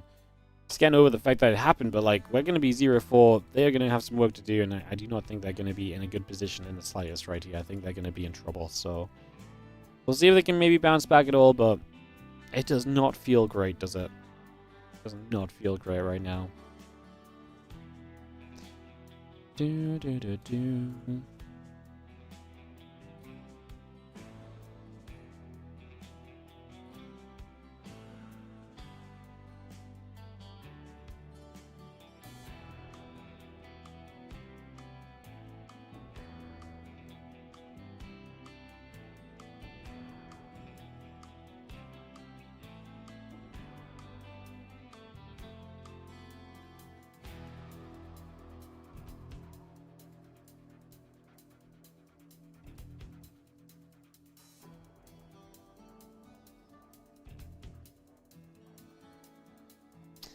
Alright, let's do it, guys. Let's jump into Bunny ByuN, as ByuN must win. So the reason Bunny can play again basically back-to-back is because that was 3 1v1s. So after 3 1v1s, the players can be used again. So we had 3 1v1s, and now all the players are able to be used again. So Bunny can play back-to-back because it's now the going from the 3rd to the 4th best of 1 1v1 of this series. So that's why that is allowed, just in case you're wondering. And ByuN coming out here as well. I mean, this kind of makes sense, actually. Because if you're the Shopify right now, like, you've got to send your best player out and just try and keep you in it, right? And then just sort of go from there, maybe build up some momentum, feel good.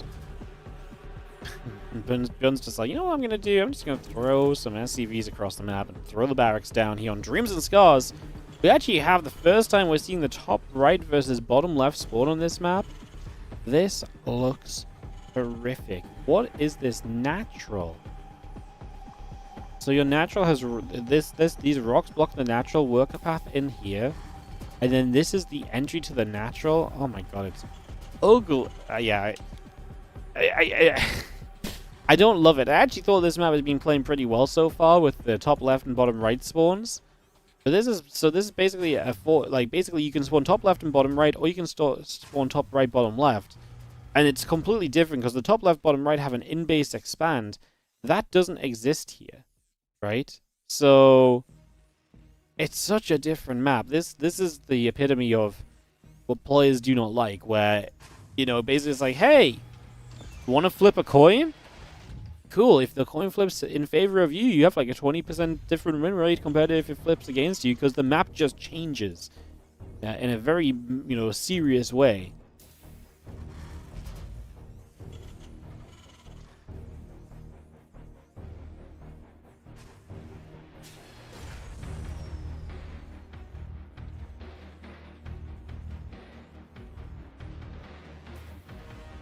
What's up, Nano Flower? 20 stream watch streak.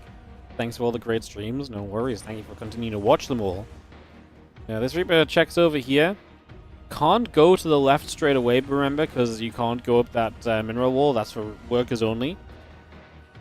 But he's not going to check us in his natural. And now the Reaper's out of position. CC got built, so that's minus 100 minerals immediately. SCV goes down instantly because the Reaper's out of position. So this is just a disaster as ByuN runs the SCVs through Bunny's own grenade.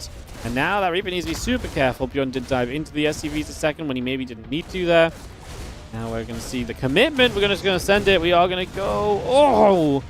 We didn't get the second Reaper, which is low. Oh! It goes wrong for ByuN. It was very wrong, actually. That puts them in a bit of a rough spot compared to what we thought. As the Falcons sit 4-0 up. It looked like Shopify had a little bit of potential there with ByuN, but now things will simmer down, and Bunny will get to restabilize, it would seem, here on Dreams and Scars. Looks as though things are not going to be super crazy just yet, as we have the factory and the Reapers continuing through. Not terrible for ByuN. No, it wasn't terrible, but he actually had so much more potential, I think.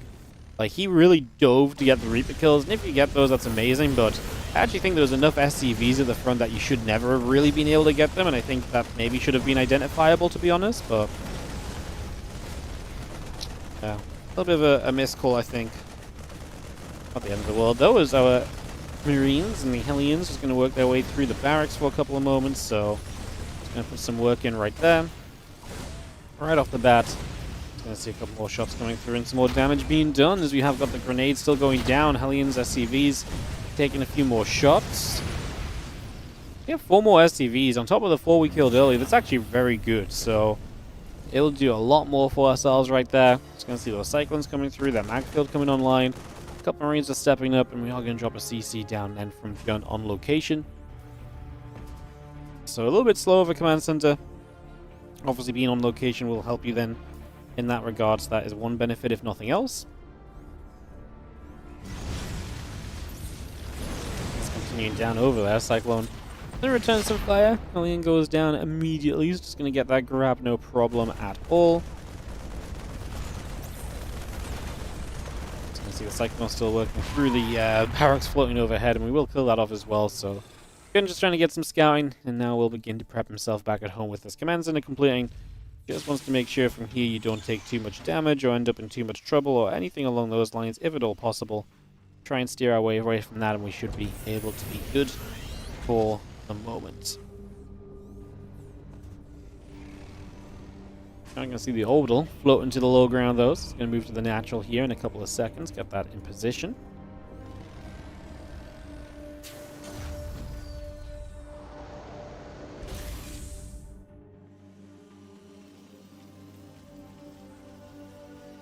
Interference Matrix and the Raven coming online. Just going to be seeing again the Magfield Accelerator, Liberator, and Cyclone coming through as well.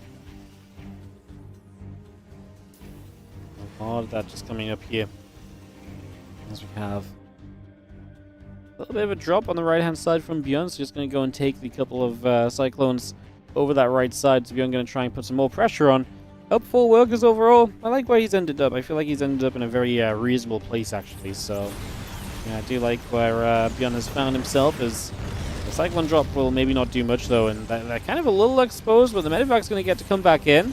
I guess a lock onto the Raven. We're going to be able to lift away from the auto turret. Oh, what a beautiful play by ByuN. He's wasting the Raven energy. He is obviously just back into the medevac, so he's looking good over there. And just able to get set back up and back on track. Viking Tank Marine still building through as well. Just going to continue to bring that straight online. And this kind of feels like it's just getting better and better. ByuN is extending himself in this game to more and more of a lead. So it does feel very good in that regard. The medevac is pulling back. It's going to go down. The auto turrets are eventually going to claim a victim to that as Bunny laughs because ByuN got a little bit stuck. ByuN tries to do a sad face, doesn't happen. And yeah, I mean, where do we go from here? 4 worker deficit still from Bunny. It's not so bad that it feels like you gotta go and do something, but ByuN is going to be on a faster 3rd command center as well. And that's something that Bunny does not have as much of a response to. So maybe then Bunny does feel the need to up the ante a little bit and get a little bit more aggressive and maybe try and make something more happen.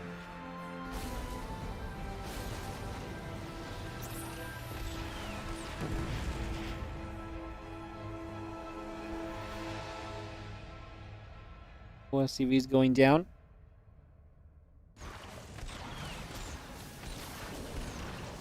You can see the Cyclone from the left going to get cancelled on that depot. Going to be a nice easy pickoff.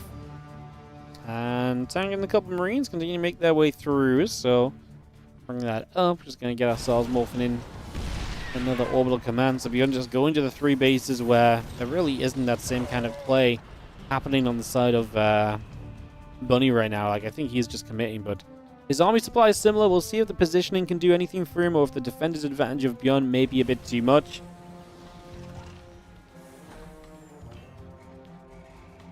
I think there's a very real situation where that's potentially going to be a little bit of a problem.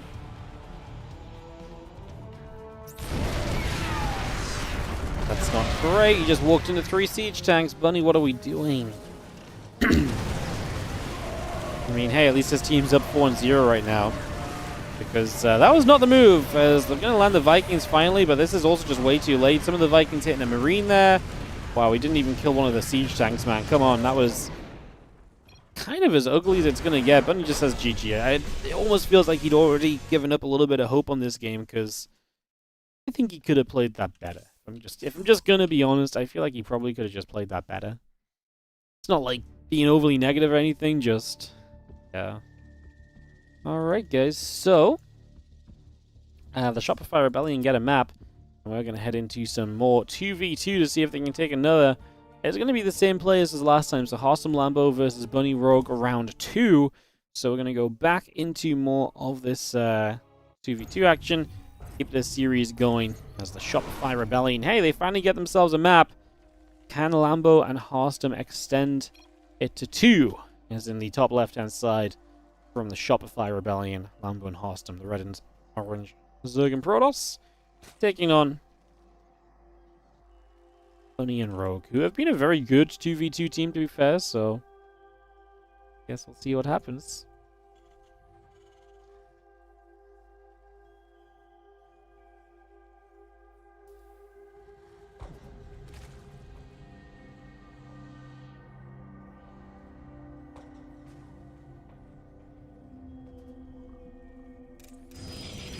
Obviously, last time Bunny and Rogue really arrived at a great aggressive time that completely punished the timing of what Lambo and Harstem were trying to do, so see what happens this time around. Is the hatch and the drone coming into play? We got that set up initially.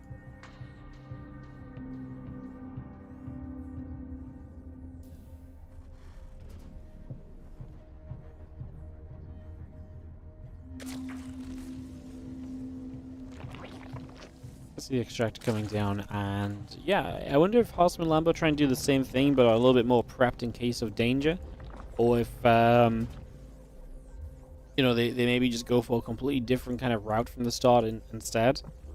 There is kind of like a couple of options there that you can pick and choose to go from, so we'll see how it pans out.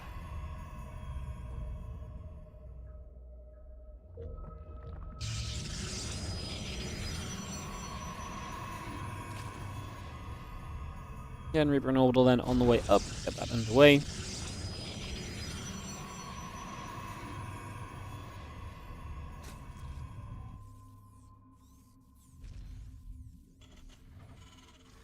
Definitely base is expanding too then. Harstem actually expands this time, which he didn't do last time, right? Last time he was 1 base in for a while. He was engineering bay blocked initially, but I think that was a little bit of a fact, as we just have the chamber coming through. So Evo chamber coming about, link speed coming over.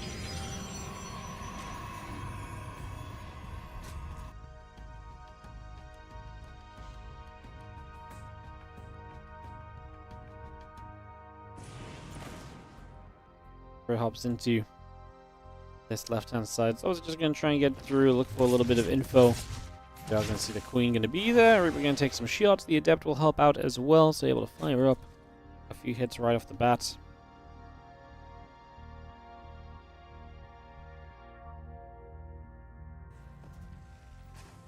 Fly upgrade and the link speed both continuing through, so that is going to be the next step of this game. So getting straight through that one. And where are we really kind of heading to here? Like, what is our game plan? Oracle and away from Harstem. So something very different, like I said, definitely changing up what they wanted or what they tried to do before. And that's not just what they tried to do last game, it's what they've been doing throughout this tournament. So very different approach here from Harstem and Lambo. The Queen going to fire a few more shots. The Lings will take some damage, getting pushed away. Dropping a little inject down onto the hatchery there as well, as we just see the Ling speed and melee upgrade continue to come through.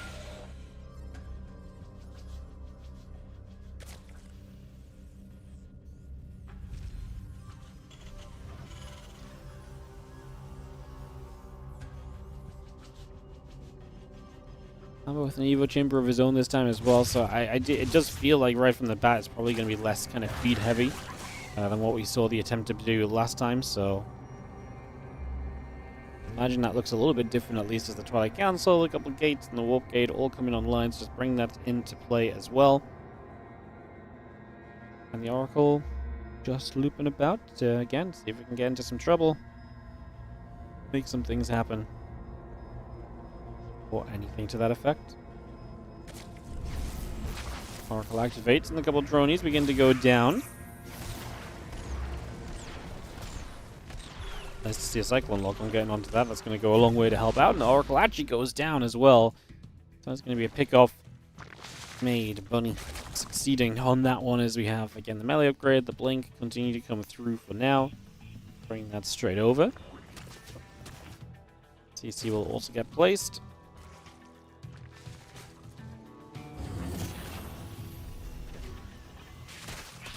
Feelings actually going to run in over here, man. Bunny and Rogue combined, just getting a lot of work done already, having a very good start, putting themselves in some good positions, finding themselves some good opportunities, like I say, thus far in this game. This Feeling is now going to come across and look to cancel up this Nexus. We're just trying to expand, you know, Harstem and Lambo just trying to do their thing and play that game, and they are just not being allowed to get away with it in the slightest. So, really optimal situation, to say the least.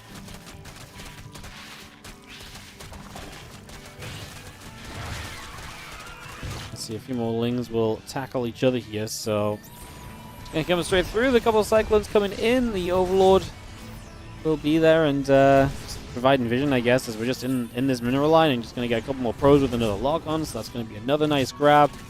Lings are fighting Lings out on the map. Rogue is actually down in supply, so Lambo is leading that and maybe has the possibility to perhaps do even a little bit more right now.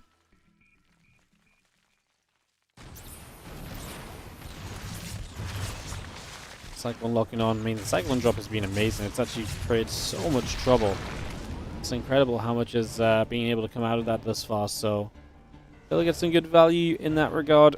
Still seeing our game establishing with the Lings getting caught in a stasis. Gonna get into this mineral line over here in the end. So, a few of those probes will keep on dropping. Now, Lings running in over on the right. Just gonna be seeing the Queen and the drones. Some trouble over there, too.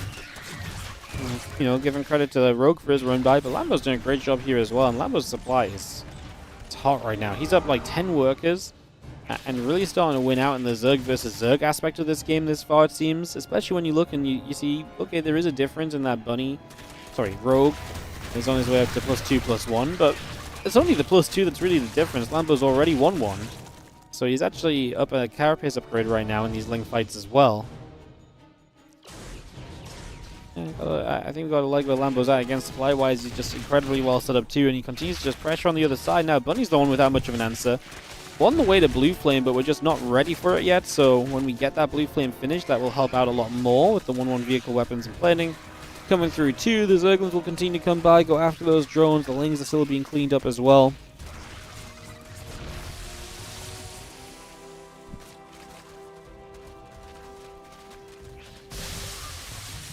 More Baneless still just connecting, those Lings still running over. Hatchery is going to go down, so the Hatchery falls. A couple of Banes trying to connect, but not quite going to find a chance. Just going to see the Stalkers going to be there. Command Center will take a bit more damage.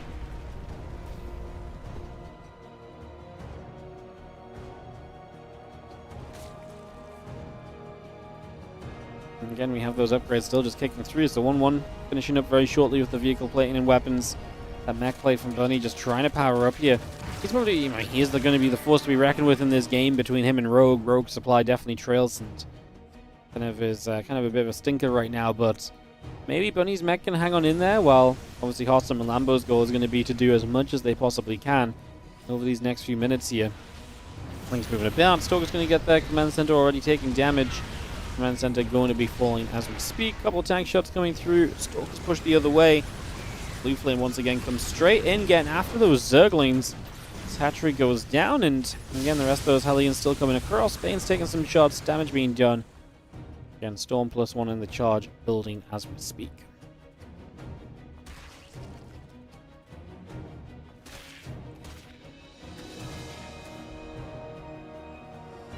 And that Storm is going to be done shortly. The charge is coming up. It's going to be seeing the Stalkers blinking back over the left side. Cyclone's looking for the lock on the Oracle overhead. Taking a shot or two. The rest of the Zerglings gather about, and so is having an infestation pit coming up right now as they go diving on forward. The tank's going to get jumped on. A lot of Stalkers taking a lot of shots. A lot of them going down very quickly here is it's a little bit messy. I mean, it feels like Harstem's losing a lot. There's a lot of lings still left over, and they're going to flood on through, and this position is going to get worked down. Lambo going to face his biggest struggle right there over on that right side of the screen, which is going to be the Hellbats. Them having Blue Flame is obviously going to make them good, but Rogue just has GG. He's down to 64 supply. I can't imagine Bunny is going to be living much longer in this either, as Lambo and Harstem will get the win for the Shopify Rebellion, and we're now on 2 in a row. We're kind of on a little bit of a bounce back here, so the bounce back begins, and the Shopify Rebellion will have something to say in this series. They will not go down without a fight, as we're going to head into our next game and see if it can continue to come back and continue to reverse sweep potentially. Lambo will come out from the Rebellion. Rogue comes out from Falcons. So it's going to be ZVZ. We probably knew it was going to be ZVZ the moment it's Lambo, because Rogue and Solar are both the other players on Falcons. Bunny just played.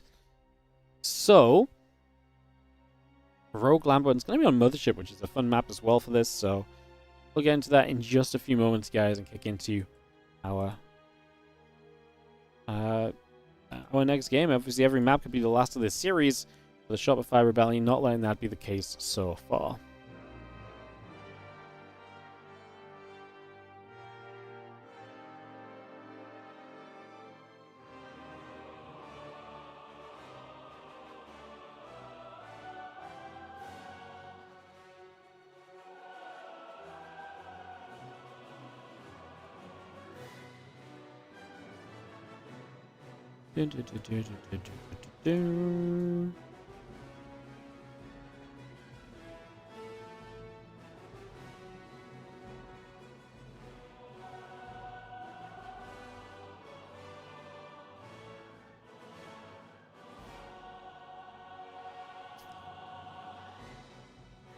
We're at minute 30.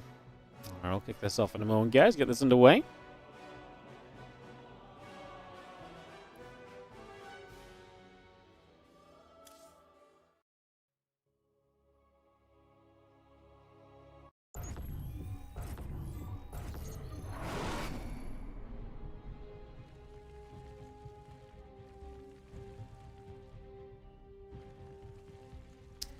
Let's get to it. As we have in the top left-hand side of Mothership, a player from Falcons who are still up 4-2 in this series. They just need one more map win, and they can advance to the top 3 of the competition to play the loser of Basilisk and Liquid, which will be our next series up. In the top left corner, our blue Zerg is going to be Rogue.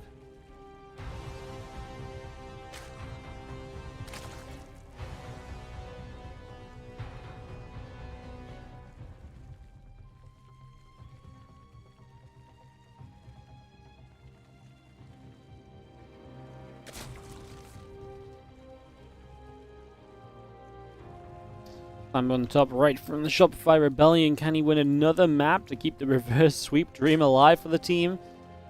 I'm going to be tricking the ZVZ. Rogue is good, but hey, yeah, Lambo's very good as well. I actually believe Lambo in Lambo on a matchup like this one. This is not going to be simple for Rogue. I don't know if I'd pick a favorite. I'd almost want to say that this is 50-50, but then I feel like Rogue just naturally ends up winning more. Maybe like 60-40. Maybe that's a fair statement for these two going up against each other here. It's not an easy one to kind of place, to be honest. Not an easy one to place. Hatch coming through on the natural. So hatch, gas, and pool all coming up. Just going to get ourselves a couple of dronies on the way in as well.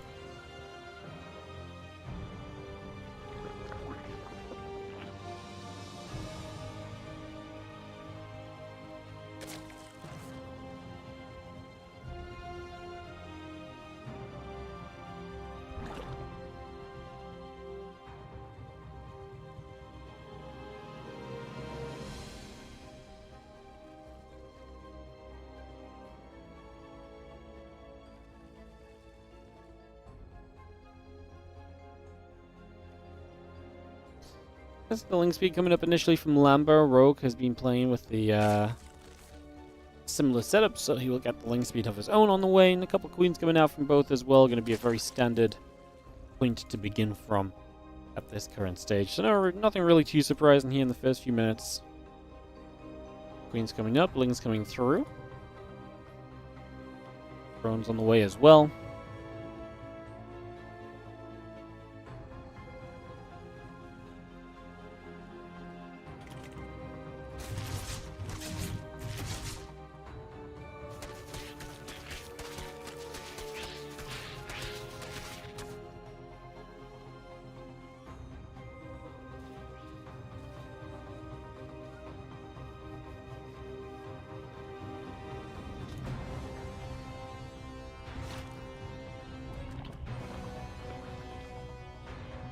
As we going about, being nest halfway done.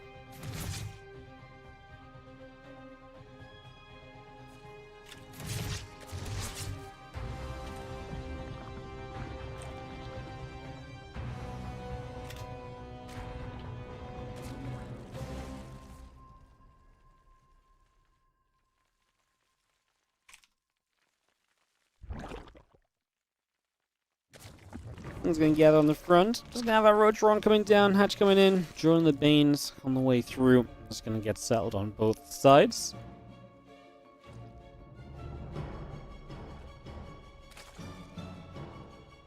Coming about. Evo Jimmy coming through.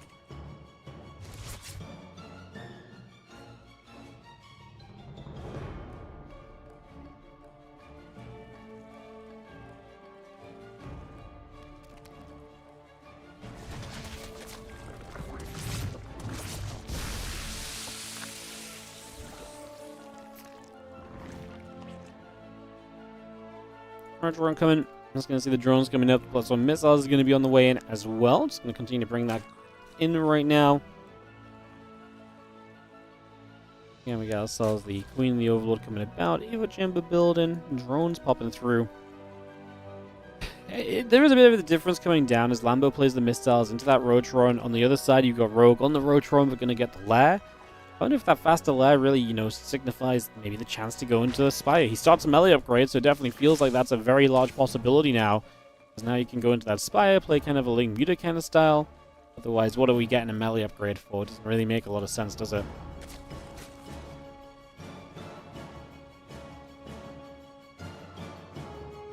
$14 roaches coming up, plus one missiles coming through. Again, the Spire building up on the side of Rogue. Going to be seeing the Ling's producing roaches in that single Baneling gathering up. The Ling going to be gathering around.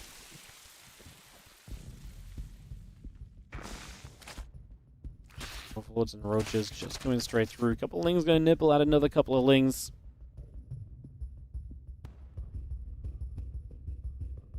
So a lot of roaches from Lambo heading through the center.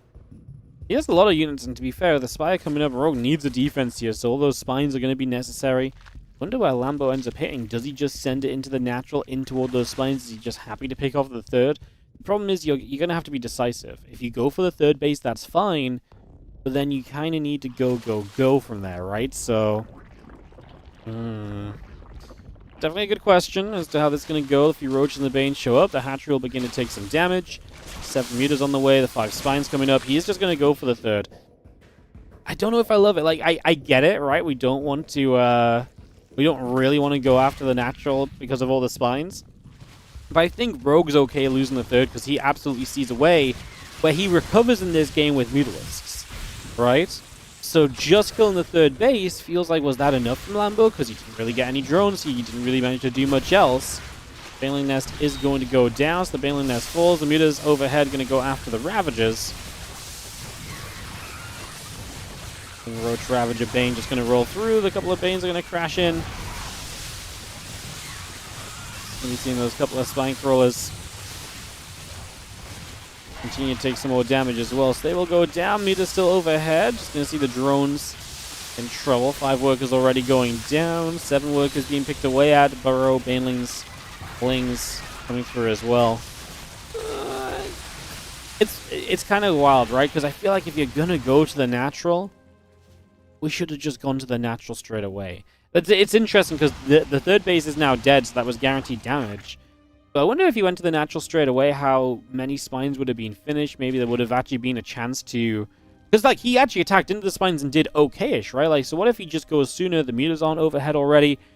I think at the very least, you probably break the natural and you get the natural hatchery, which is probably just as good as the third base, but probably even better because you probably get a few more drones with it as well. It's the kind of the benefit being the observer. I think we can see that so much easier than what Lambo can. Lambo trying to counterattack with some Ling Bane, which is the right idea. The problem is these Mutas are going to dominate the game, and that's why I'm just not that worried about Rogue having lost a third hatchery. Because we see a lot of the time, like, Muta players who are, like, heavily behind off of the big attack into them before Mutas are out, and they pull it back with the Mutas. And to me, Rogue is just not that heavily behind right now, and I think Lambo is, I mean, very hopeful for these Banelings to get a lot of work done, and they're going to start doing some drone damage. So work will be done, but the Mutas have killed the third base of Lambo, so now we're 2 bases each. And Lambo is going to get Rogue down to 25 drones only. It's looking a little bit better for Lambo. The issue is I just don't think he's got the army supply to stay in it anymore, and he has no answer to Mutas. Like, he starts an infestation pit, but, like, it's not like he's anywhere close to having an answer to Mutalists right now.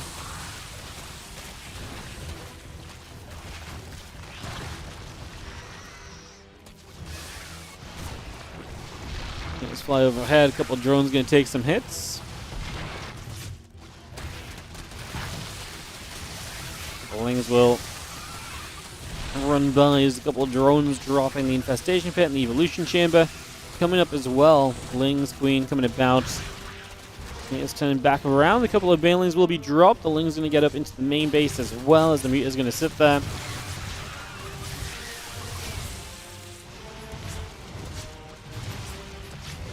Is going to go after the Queens. A couple of Lings still chasing each other around. You have a couple of small crawlers building on the side of Lambo. 25 drones dead. I mean, he's keeping it at, possible with the Ling counterattacks. He's keeping a lot of the Mutas at home defending as well. But then on the other side, these Mutas are just having the absolute time of their life, man. Like, okay, there's a few spores, but the main base died. So Lambo's a 1-base Zerg trying to keep this going. I truly think we're just not close enough to where we need to be. As the Mutas will get rid of the Overlord.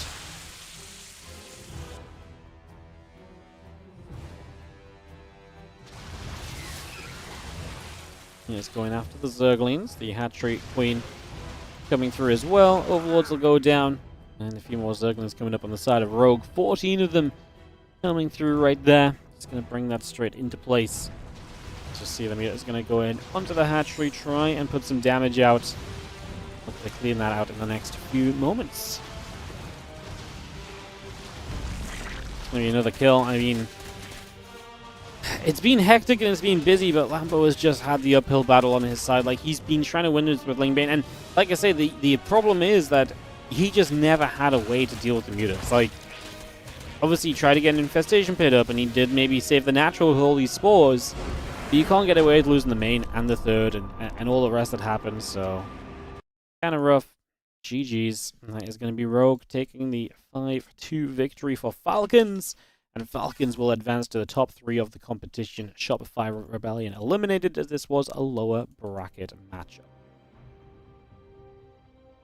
Alrighty, guys. So we're going to go out from our first series of the day and move into our second, which is going to be Basilisk versus Liquid. So we're going to get into that nice and quick. I'm just going to take a quick couple minutes BRB. When we come back, Basilisk versus Liquid. The opening matchup of that is Mana versus Trigger, which is exciting because that means there's good potential for Clem to, well, almost definitely means Clem will play one of Reynor or Serral, so not sure who, but that's exciting. So we'll come back with Basilisk Basilisk versus Liquid when we return in just a couple of moments, guys. BRB.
Alright, guys, hello and welcome back. Let's dive straight into our next matchup, which is going to be Liquid versus Basilisk in the upper bracket finals. This is going to start off with a PvP in the form of Trigger versus Mana as we get going here on Old Republic. This is another best of 9. So, best of 9 kicking off in at the bottom left-hand corner with the representative from Team Liquid. This will be Mana. As in the top right, our red Protoss player, it is going to be Trigger.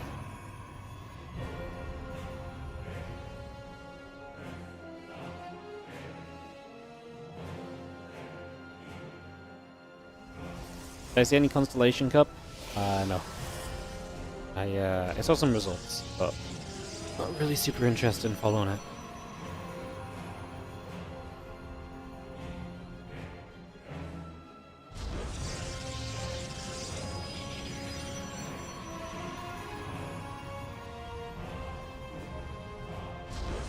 The whole tournament's wild to me, man. Like, I did actually look at the Wikipedia of it a bit, and it's super crazy to me that because Lambo played in the Open Cup, or the Open portion, and won the Open portion, he wins more than what 4th place of the main event will get, but he also plays in the main event, and I'm like...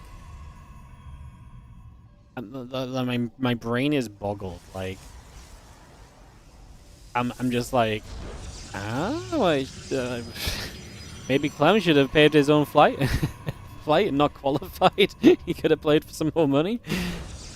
It was a bit interesting, but yeah, I've not really watched too much of it. I've just been looking at the results here and there. Proby. I'm gonna come across through the bottom side of the map. As you see, Cybercore and the gateway coming up initially is just gonna get that rolling, get that started out. And as we have the Cybercore finishing soon, getting gateway coming into place, the probes in production, and get a lot of that on the go for the moment. It's just gonna bring that over.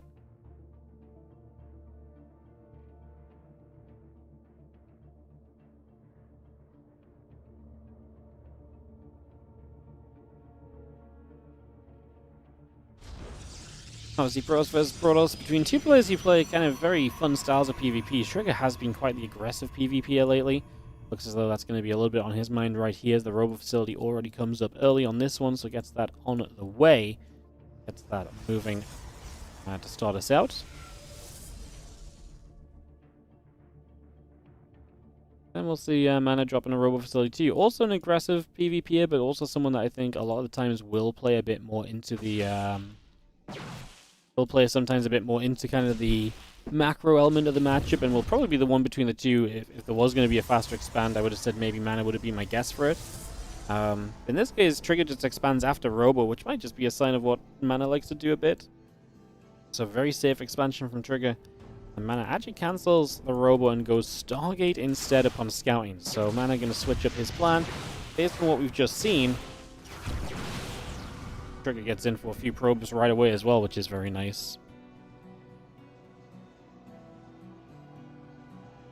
More the Wolf Gate, Nexus coming through. Continue to get this going. Just going to be seeing the Stargate coming about. Nexus and the Wolf Gate continue to come over.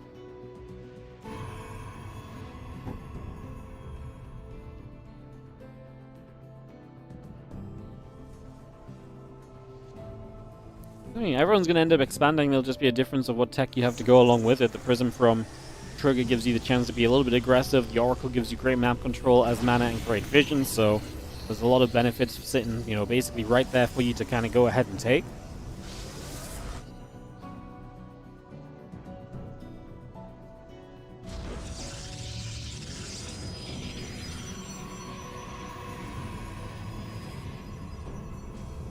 And Twilight Council coming through, Nexus and the Stalker on the way. We have an Oracle added as well. A couple of Stalkers going to start stepping out onto the map as well. Nexus still building.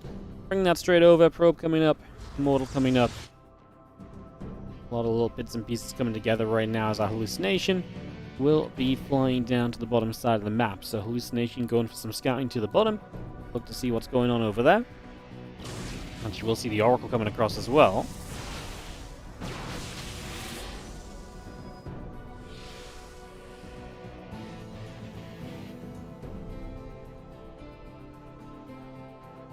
And the Twilight Council will drop. Just going to see the Prism loading, and the Oracle dives through. A couple of Stalkers immediately in position. Just going to say no, no, no to the Oracle. Not going to be getting through on this one. No, thank you. It's just going to push that back. And as the blink comes up, Gateway and the Probe still building by. The Hallucination checks through the main base once again. And yeah, we still have the Gateway and the Twilight Council building about. A couple of Probies coming up and getting rolling.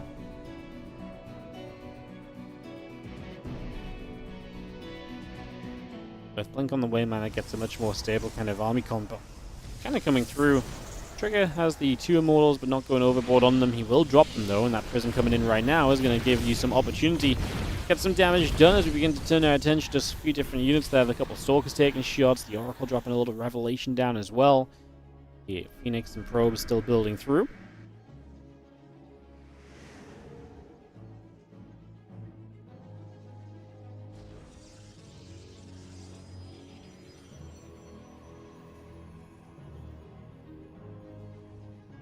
Seeing that Blink coming online, the Nexus is on its way, and getting a couple of extra gateways coming about right now also. You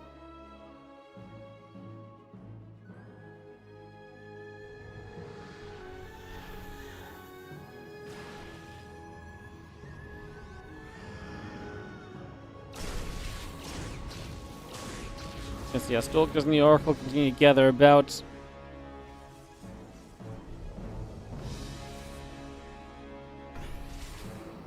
Gonna see the Oracle drop a little Revelation down. Again, the Blink coming through for a couple of moments. Gonna see the a little bit of cleanup coming through. Still got that Blink coming by. And we have ourselves, again, a few more Stalkers. And so, coming up as we speak, it's just kind of a lot of that coming through. I mean, Trigger is pretty good defensively right now because he's going to have Blink of his own soon. And those two Immortals will keep him in a very sturdy position for the early stages. So, should keep you in a pretty comfortable spot and kind of, you know, stop you from being in too much trouble for the foreseeable future.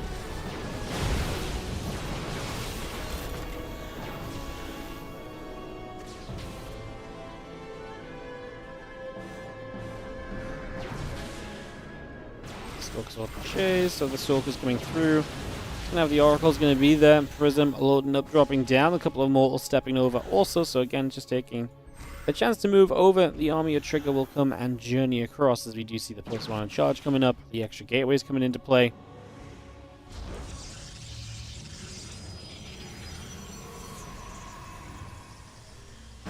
Stalker's here, just gonna go in after the couple of Adepts. Gonna go after one, go after two. A couple of the Immortals.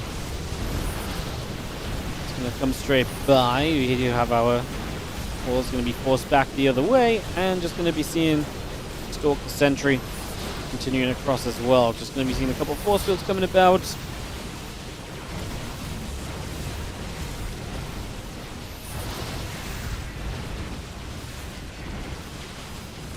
And Trigger just has so much. Man just got kaboomed. Those Immortals were super powerful, and Mana just not really. I feel like Mana just was trying to react to things, but then his reactions never really got a whole bunch of anything going, and was just kind of a very mid-game for him. I think we just expect Mana to be a little bit better, honestly, in the PvP than that, and that was a little bit of a shockingly kind of fast game. Actually, I thought this would be a good one to kind of go back and forth in, but first real kind of attack through, and we just see bang, damage done, game kind of somewhat decided, and yeah, I don't know, I was just expecting a little bit more, I guess. We're going to go straight into game 2, guys, and it's going to be a fun one. It's going to be Serral versus Cure. Not Clem, not Clem. But that does mean that unless something crazy happens, it should be 2v2 after this, and then probably Clem versus Reynor. Because I can't imagine you don't send out Reynor or Clem as the third player from Liquid before the players get reset in terms of when they can play again. So I would guess, again, I don't know for sure, but I would guess that this means we probably see Reynor Clem as map 4 of this best of 9. Kind of big for Trigger to get the opening map, because that really sets you up for like players like Serral and Reynor expected to win against a lot of the guys they play against just all the time. Obviously, Clem will have something to say about that, but it does feel like that was one of the matchups that really could maybe just swing this whole series. So, getting the win there for Trigger. A big way to start it off. Big starting point for Basilisk. We get into this now with the Red Zerg top left-hand side for game number 2 of this best of 9. It is Basilisk's Serral taking on the blue Terran in the bottom right-hand corner, repping Team Liquid. We've got Cure.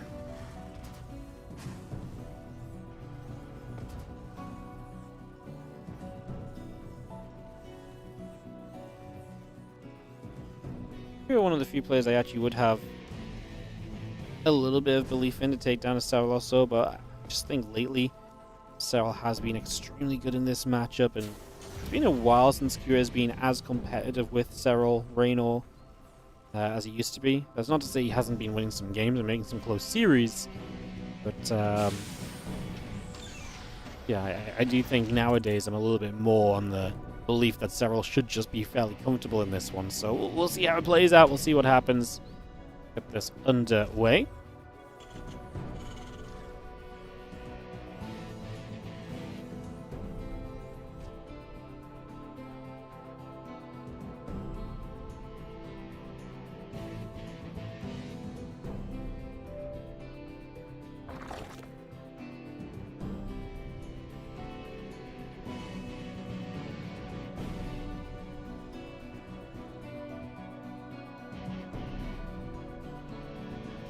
Queen's Feelings coming out, then we are going to see our early game not going to be too crazy, no proxying or anything like that. It's going to have a factory on the commands that are coming through. SCV and Marine production. SCV just going to be set up for the moment. A couple of Queens coming by, Link Speed coming up. And that drone on the side, I like that, just waiting to become a third hatchery, just very patiently. wants this position specifically. There is a Reaper dancing on the natural, by the way. It's going to pull back, and as soon as the SCV finally leaves, the Overlord sees it, and now we can take the third hatch exactly where we wanted it. So a little bit later than we maybe wanted it. Oh, very smart. Just waits until the last second, and there it goes. Goes down. Reaper can't block it there. Nicely done.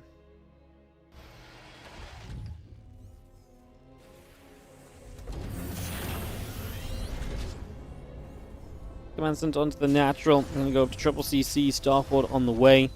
Have our factory swap over to the reactor and get ready to crank a couple of Hellions out here, I'd imagine. Just going to have our barracks and Starport continuing in. Little Reaper drops the grenade down. Queen going to get bopped. Again, Starport halfway done for the moment. Command center halfway through.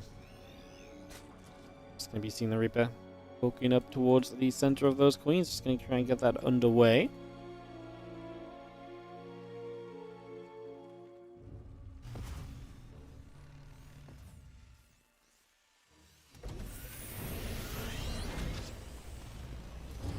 Starport swaps to the tech lab, and we will see the barracks going to move over. A couple of engineering bays are coming up. We'll have ourselves the Banshee now building up already on the Starport as well, so get that Banshee underway. The Marine coming over. Drones, Lings, and Queens producing as we get all of that on the way by. And yeah, a couple of engineering bays, the Orbital Command, SCVs, Banshee. Like I say, just a bit of everything coming up right now on the side of QS, so a lot of little things just building for him at the moment. How's our third orbital? And it's ready to go, and he's going to start mining out that right side kind of mineral wall. It's just a chance to kind of move through there and to create some space. Just gets that going. Now the couple of Hellions and the Reaper will be poking about as well, getting some more damage done themselves. And Banshee about to finish up there. The 1-1 upgrades and the couple of Hellions still very much so on the way through also. And that Banshee going to lift off. Banshee Starport going to lift off and just relocate. Opens up the tech lab for other things right now. The Hellions and the Reaper will poke through, but don't really see too much success. And still just got those 1-1 upgrades coming about as well. Alright, so the layer on the drones all on the way in.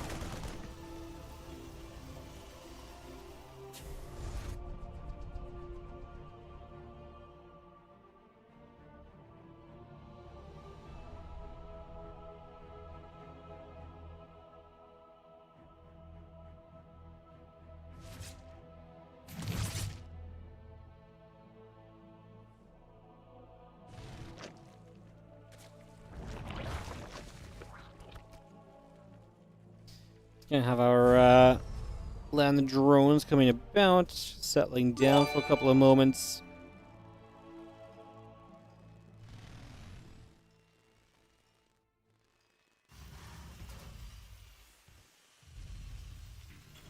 That's a Fireball. How are you doing? Thanks for the passionate work. Thank you so much for the passionate resubscribe and 66 months on the Prime. Appreciate you. Thank you so very much. Let's see the Marine gonna go in after the Overseer. Some damage out. Put some work in on that for a couple of moments.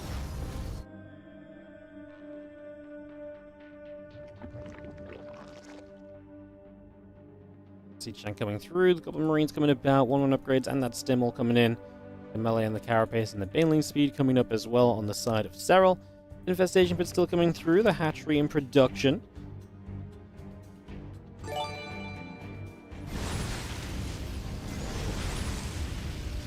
Let's get rid of some of the creep spread with those Hellions as well. What's up, Aortosis? 69 for the Prime sub also. Thank you so much for priming us up and clicking that little button. That helps us out so very much indeed. I mean, this game, you look at what's being lost, not a single Terran unit, a couple of drones and a Ling, really not bad. A little bit of harass got through, and that's been about it. It's been a very slow-going game thus far. Let's just have a couple of Hellions coming through. Gonna be seeing a couple of creep teams dropping down. Just gonna see the Ling Bane coming back out the front. A little bit of Marine tank. We'll head around to the right, and the Hellions will join up there together as well. Reaper will join with the rest. Hatchery goes to the upper right-hand side.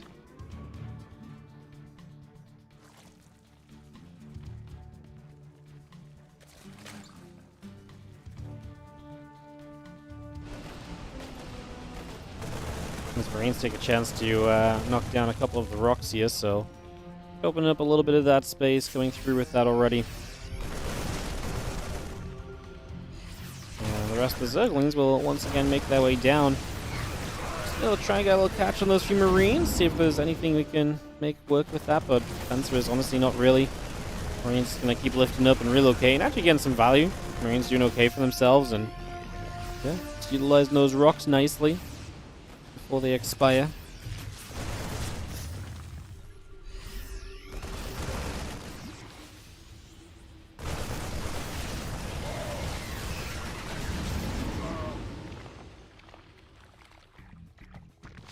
Still just moving on through. Get that combat shield on the way over.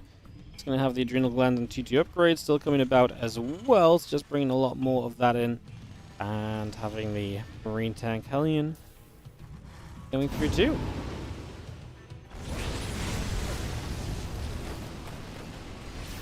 Marines will join up.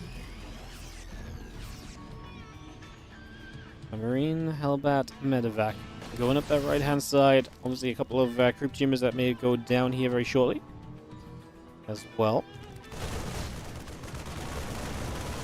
Just going to scan up. Just going to be seeing a little bit more of that creep going down once more. The tanks will siege and get ready to push through over the next few moments. Lings are going to slip by. SCV's in some trouble. Banes are looking to connect. Uh-oh, Banes are going to get connections for real. SCVs and Marines. It's a beautiful run of Banelings, and we're not done just yet. They're going to continue through into the natural and main base. 28 SCVs go down just like that, and in a game where not much has really taken place, all of a sudden Serral causes complete and utter chaos just as Q wants to 8-rack it up.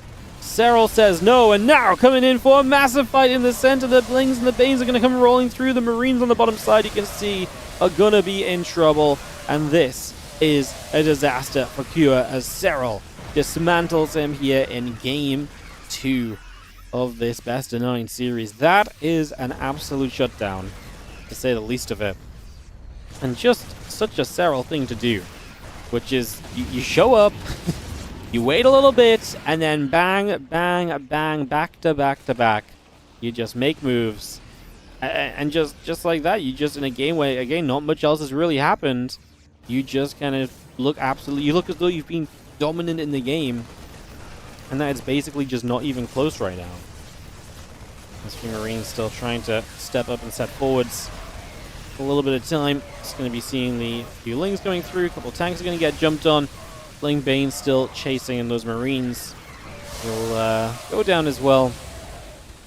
A bunch of extra Lings and Queens going through. GG says Q, and that will be that. Serral will take this one in the best of 9. So Basilisk off to a 2-0 lead. Strong start from them. And we'll get into another game in just a few moments.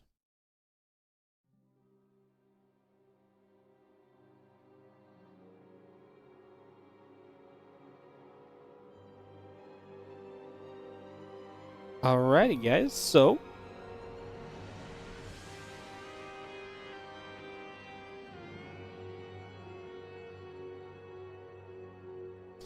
and game 3, which is 2v2 time, is going to be Mana Clem versus Serral Trigger. Alright, we'll get into that in a second, guys. I just need to run ads. I also just need to Google something quickly. Give me 1 second.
Thanks, guys. Running ads. I'm just trying to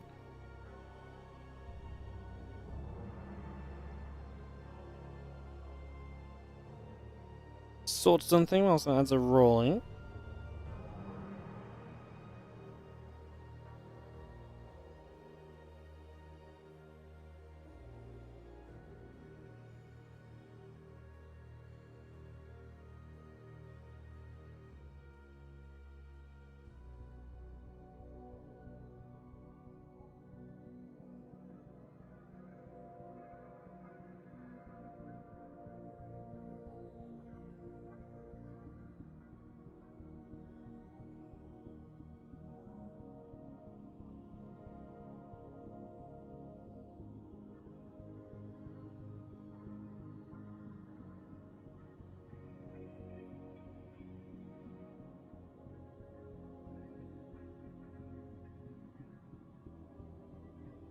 So weird.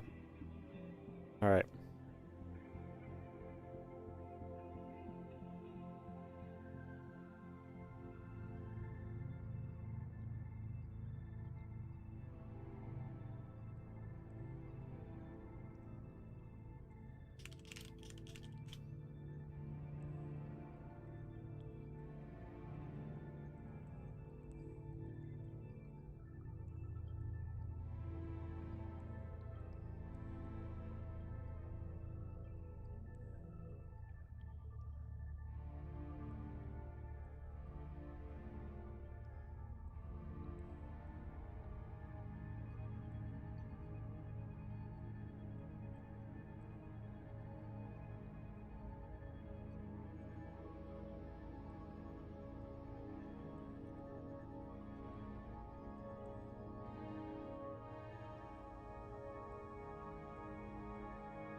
Alright.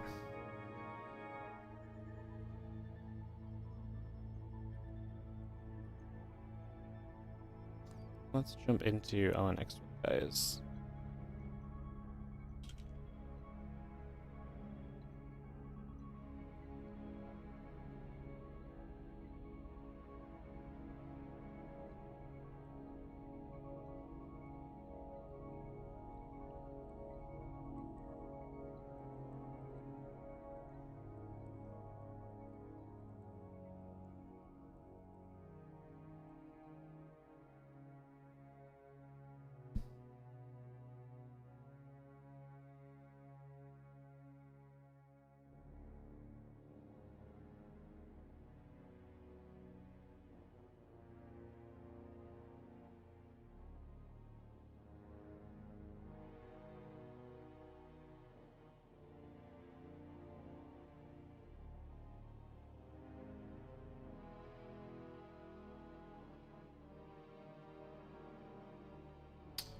Alright, sorry, I figured out what I'm trying to do.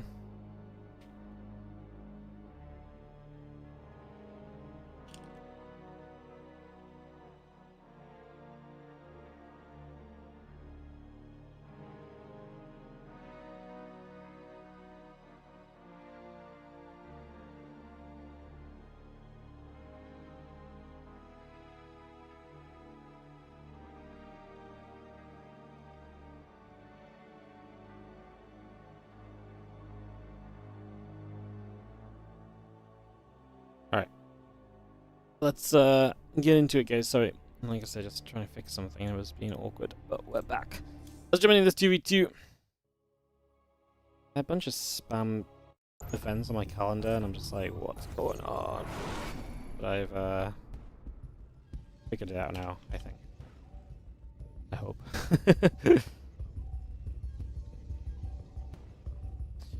Alrighty, so get this started up and we'll get this ready to roll out as we get into some 2v2 action here. It is going to be Serral and Trigger versus Mana and Clem. Serral and Trigger from Basilisk taking the 2-0 lead over Liquid so far. Very beautiful stuff for the moment as we get ready to roll out.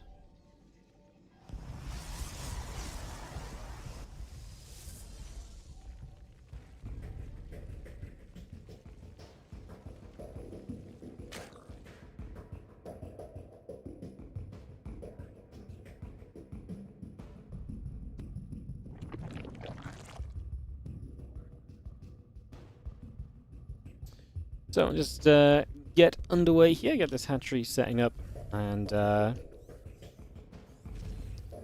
see where we're gonna go on this game.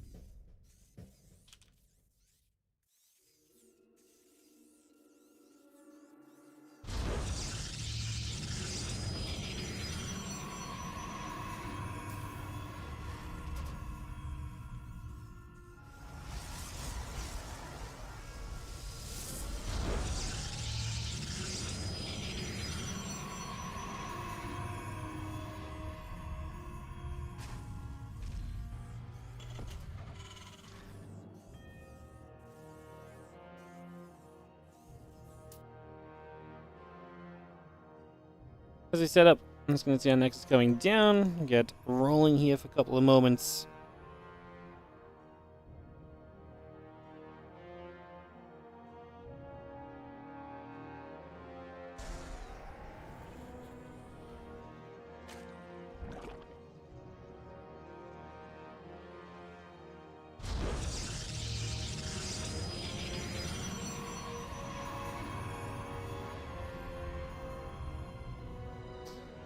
Let's see where our 2v2 takes us. Alright, so obviously Liquid would love to get a map win here and just get back on track a little bit, if nothing else.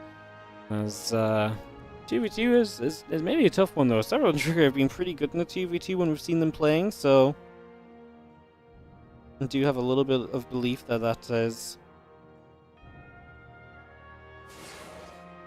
going to be kind of intriguing as the couple of Adepts come shading over, and we do have a couple Stalkers warping in. So, Pros versus Pros aspect of this is already going a little bit kind of on two different sides. You got the Link Speed on one side, the Reapers on the other. So we make our way across and just have ourselves the first Reaper hopping in with those Adepts combining to try and get some damage done in the early stages. So just looking to see what we might be able to do. 10 Lings on the way up, Link Speed coming about. Going to be seeing the Queen going to shoot.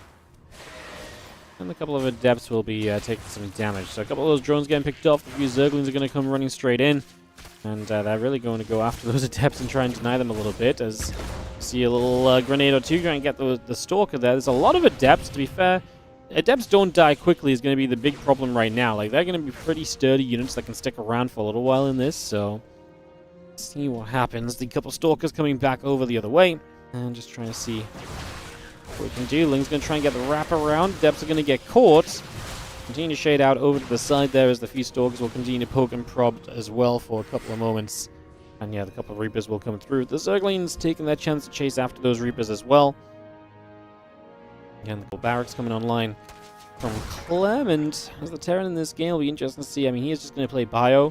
Just looking to get to that big kind of Bio-y kind of force. Going to be accompanied by some Dark Shrine harassment from Mana. So Mana going to the Dark Shrine. Trigger just getting his own Twilight Council up right now. Zerglings of Serral will take the chance to run across to the other side of the map. As you see the Adepts on the right side also gathering up to see if there's any opportunity there. The Forge and Twilight Council both building. 6 drones. The Evolution Chamber continue to come about. A couple of gates will go down as well. So all of that just coming through. As, yeah, the Stim and the +1 upgrade continue to get going. Dark Shrine and the Gateway is building also. Let's have that Blink starting up on the side of Triggers. So, Blink on the way. The Forge and the Gateway coming by. The Probes coming up. The Melee upgrade coming through. And a few Lava popping out of that hatchery as we just witnessed. But not really much else. It's going to be everyone just expanding and macroing. And a pretty honest game of 2v2 setting up for the moment. Two Reapers will get caught. The Zerglings will get a grab on those easily. Like I say, Serral and Trigger have been pretty good at 2v2 recently. Like when they've played in this tournament, they've actually been a pretty cool combo. Let's see how well they do though with DT showing up when they don't have detection available on this hatchery at the very least. So a couple of drones go down. We're going to start hitting the hatch. We have a Ledge just now starting from Serral, and we do not, I believe, have a Robo from Trigger. So actual detection is a real issue right now. The DTs should be able to get a lot done. We cancel one Spore there. I'm not sure how much that's going to matter. There's another Spore coming up. I mean, we're going to kill the third base of Serral, but that probably feels like it's about it. As try and get in with those few Adepts, but not much happening there either. Clem still just building Marines behind this. I mean, we try and kill this cannon as this DT, but like I said, I feel like a lot of this is just not going to be enough. So the DTs are pretty kind of whatever in the other bases. Like I say, killing the third base of Serral is a nice win. That's pretty much the only win they're really going to get here.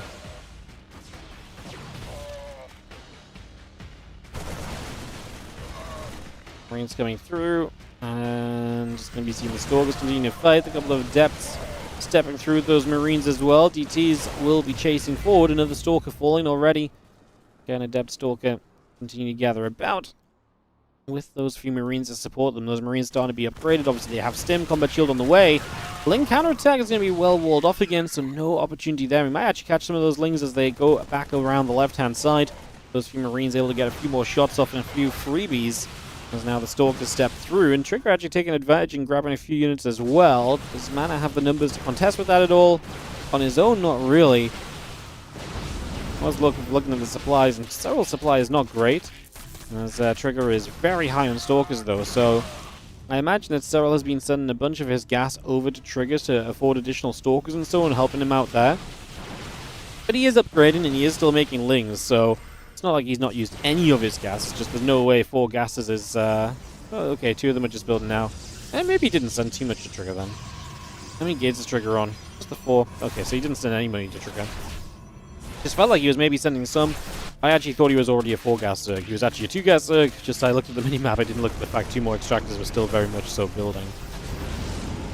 The Marines load back up from the main base. That pylon going down. We'll find a couple pylons in the bottom right side that can get rid of 2. Easy pickings with Serral, who just, maintaining map control and seeing some benefits from the map control as well. Always nice to kind of have your hard work rewarded and see something, get something out of what you've been working on. As the Stalkers on the medevacs will begin to unload. The mineral block is going to be good for the moment. The Stalkers have to get their blink back off cooldown. The Stalkers over here trying to fend off the Zerglings as Clem gathers the medevacs and will go across the map to join in. So Stalkers in the center still chasing, and it is going to be Trigger actually jumping into this. A few more Marines showing up. Stim from Clem is maybe a little overkill. Maybe if you stim like the front 10 Marines, but stimming everything felt unnecessary there. I don't think the back half of that army is ever going to really catch up. Zergling's going to get denied again around that right side. There is going to be Serral and Trigger together in the middle of the map now, and Clem is on his own. Mana not here to help. Nice pickup on the siege tank though, so we'll save that siege tank. It drops back down now, as we are going to see the tank going down moments after. The Marines and the Stalkers will begin to fight. We lose a little bit more. As, honestly, right now, it feels as though Serral and Trigger are able to take some very good trades. And tell you what, Serral's supply is booming all of a sudden. Trigger's supply is booming compared to mana all of a sudden. The last couple moments of this game has been very good for Basilisk, because they have been able to put themselves in a much better spot and create a way better situation for themselves thus far.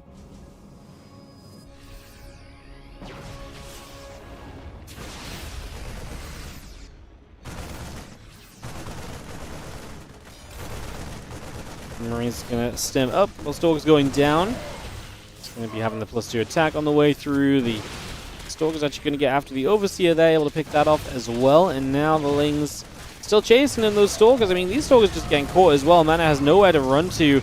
You blink and you barely even make any distance, so these Stalkers continue to get onto you. The Lings continue to get onto you. The tank goes down as well, so Serral winning out big time over here right now. These few Stalkers up here are a little bit trapped themselves. Blink through to the other side where there are Zealots and the Sentry showing up as well, with the Guardian Shield obviously helping. You can see Serral is setting at 130 supply at the moment, with the 108 of Trigger making them a 240 supply team against the 180 supply of Mana and Clem, who have just gotten overwhelmed in this TVT. They tried to put in some early pressure as so-and-so, but yeah, the later stage of this is going horrifically wrong, unfortunately. As we see, the tank is going to get jumped on by some Zerglings as well. It's going to be a nice grab. And we have the rest of these units just pushing through. The couple Liberators trying to siege. The Stalkers blinking forward, because Liberators will be in a lot of trouble. We drop down a couple of mules as well.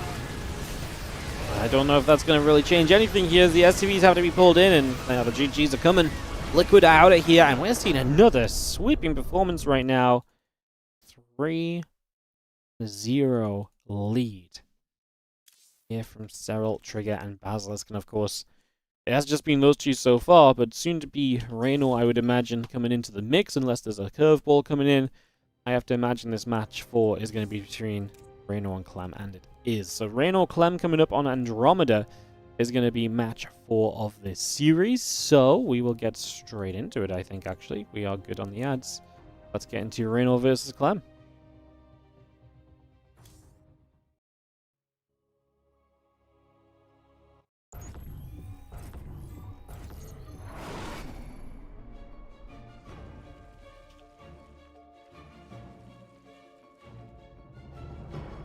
Alrighty, so from the 2v2 back to some 1v1, and boy oh boy, is it time to try and get some map wins. In the bottom left, one map here will put him onto match point and his team onto match point. It is Reynor in the bottom left-hand corner, a red Zerg player taking on the blue Terran in the top right side. We have Team Liquid's Clem.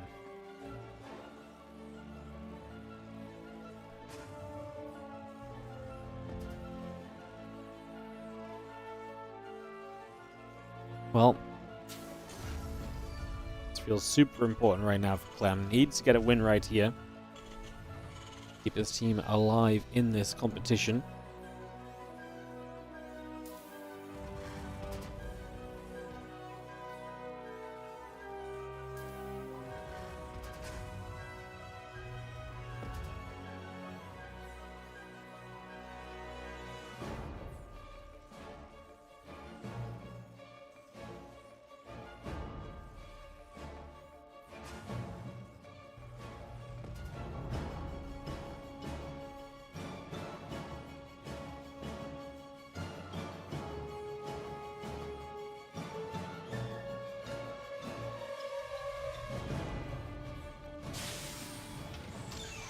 Can Clem come up with an answer to Rainor here? I mean, to be fair, I would say Clem's a little favored against Rainor lately. But Rainor is still this mystery. I never know how good he's going to be on any given day, I feel like. It'll be fun watching him in the WardiTV Korean Royale from this week onwards, because he's going to play some good players there. It'll be fun to see him on a couple of different streams.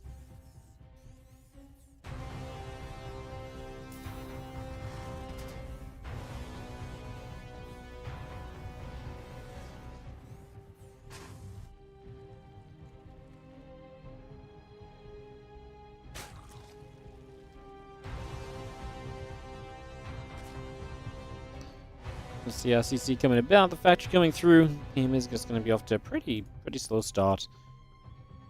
And that's not too crazy. The Reaper showing up is going to be the start of interest here, typically. We are going to see that Reaper coming through. Queen going to go back.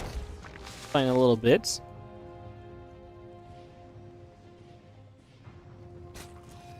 And the Reaper gathering together.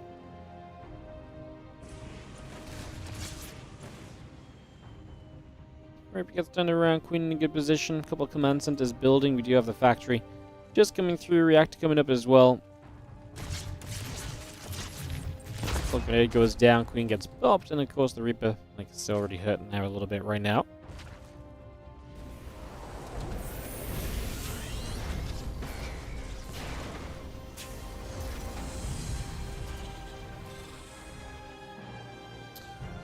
So yeah, even the Reaper is not super exciting. It takes a couple more shots. Gonna try and jump into the main base, but Reinor's defense is pretty good. Queen's in good positions so far.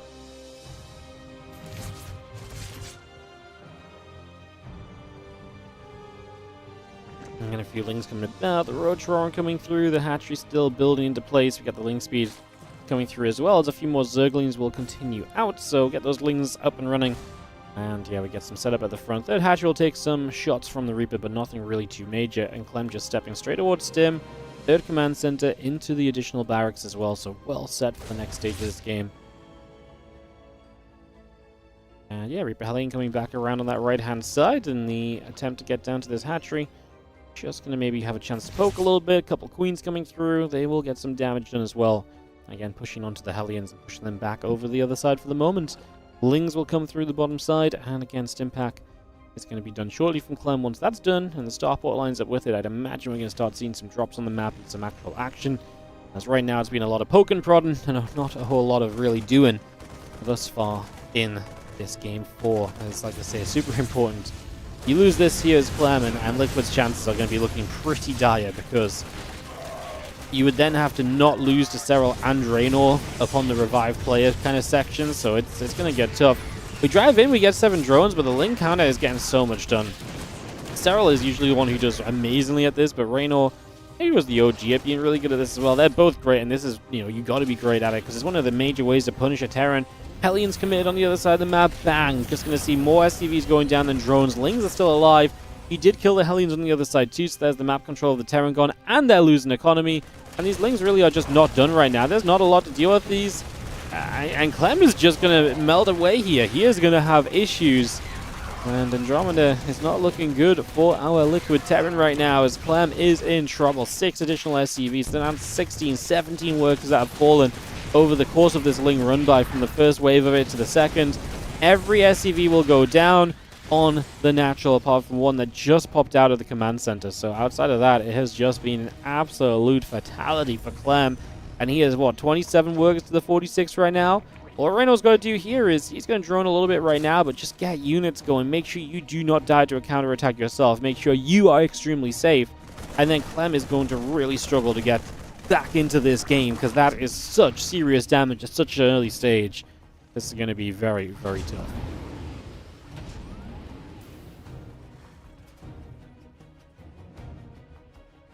You want to just subscribe with Prime? Is that not a thing anymore? It absolutely is. If you just click subscribe, there's like a little button where it says use Prime sub. It's just not as obvious as it maybe used to be. On the phone, I don't know how it works on mobile. However, Kleber KM1 is just going to hit you up with a gifted sub instead. You can use your Prime elsewhere. Thank you so much for gifting a sub out, Kleber, and welcome Unique back. Thank you for trying to prime. And, and yeah, welcome back via the gifted sub. Thank you so much for the generosity, guys. Melee and the missiles coming through as Clem looking on the bottom side, but is not really going to see too much opportunity just yet. Gonna unload back to the bottom of the map instead. And just going to relocate around, ready to push in toward the hatchery on the bottom here. The Queen's coming through. Just going to be seeing the melee and the missiles coming about. The roach speed coming over.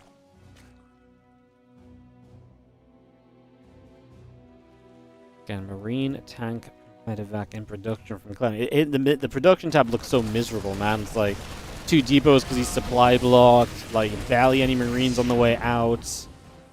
Just truly miserable.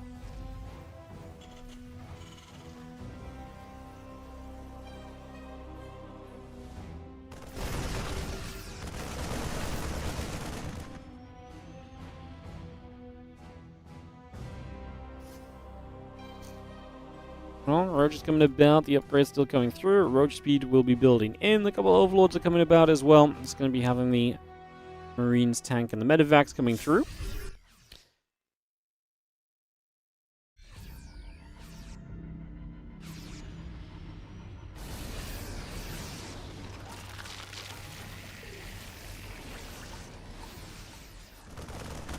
It's just going to run up. A couple of Marines going to be in some trouble. And I'm just going to see a couple of those going down. Tank will siege. We're going to see, I mean, the tanks getting siege in general will be pretty good against the roaches. The problem is just going to be the numbers. I mean, Clem has a fine composition. He's just got nowhere near the numbers he needs. Another great run by again on the bottom side. Yeah, I mean, this is just brutal. We're just going to see our Marines stemming up. The hatchery going to be in trouble. We're just going to be seeing the Roach Ravage coming through. The Ling's going to wrap around the other side. Corrosive Valves coming through. Siege tanks will go down, and this does seem pretty miserable for Clem. I mean, he was just completely outnumbered. That early game run by from Reynor, the first wave, then, like I said, the second wave, the comeback on it was really just too much. And GGG's, Basilisk looking way too good.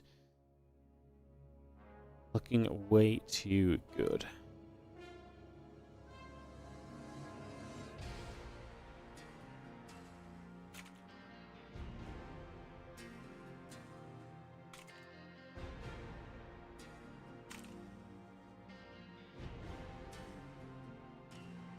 All right, well, it's not looking good for Liquid, as we're going to go... we're actually going to get a rematch here instantly. It's going to be another Rainor versus Clem as I jump onto the next one. It is going to be more DVZ, so this is the point where the players can be used a second time.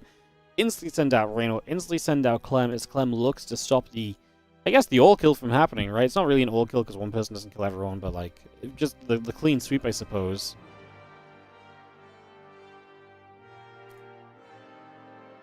Crazy business. So yeah, we're going to see a little bit more Reynor Clem, guys. Just ads, as usual.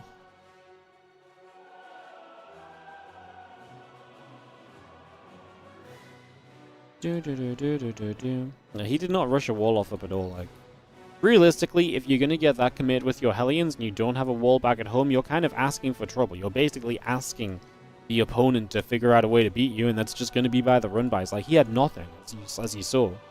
It was a great timing of the run-by Reynor. It comes around because Clem lets that opportunity be there, no? So, yeah. Funky little situation. As like I said, it's going to be Dreams and Scars up next as well, which is one of the funky maps we've been using. And now we finally saw the top right, bottom left spawns actually working. Now I actually wonder a little bit of, like, do we actually maybe see like that spawn again here? Because I'm not sure how I feel about this map on those other spawns. I was getting kind of comfortable in this map with the in-base expands, but now I'm not so sure. Now I'm not so sure.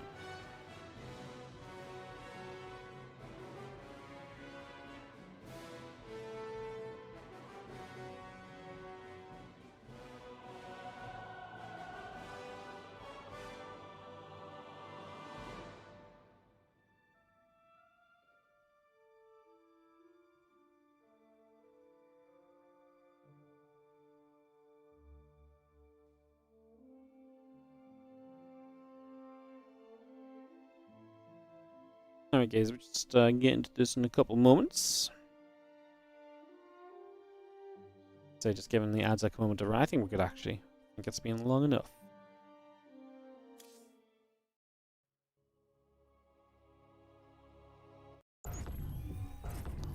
Alright, let's go into our next game. In the bottom left-hand corner, looking to get the complete sweep for his team. And it is bottom left and upper right, so this kind of spawn we've not seen too much of on this map until today. In the bottom left is going to be Reynor from Basilisk, and they are a map away from just sweeping Liquid away. As in the top right, our blue Terran player is Clem, and obviously it's reverse time. Got to start winning here. We did see, you know, Rebellion just in that last series, bringing it back a couple of maps from here, but didn't work out in the end. I imagine that's going to be kind of tough too, to be honest.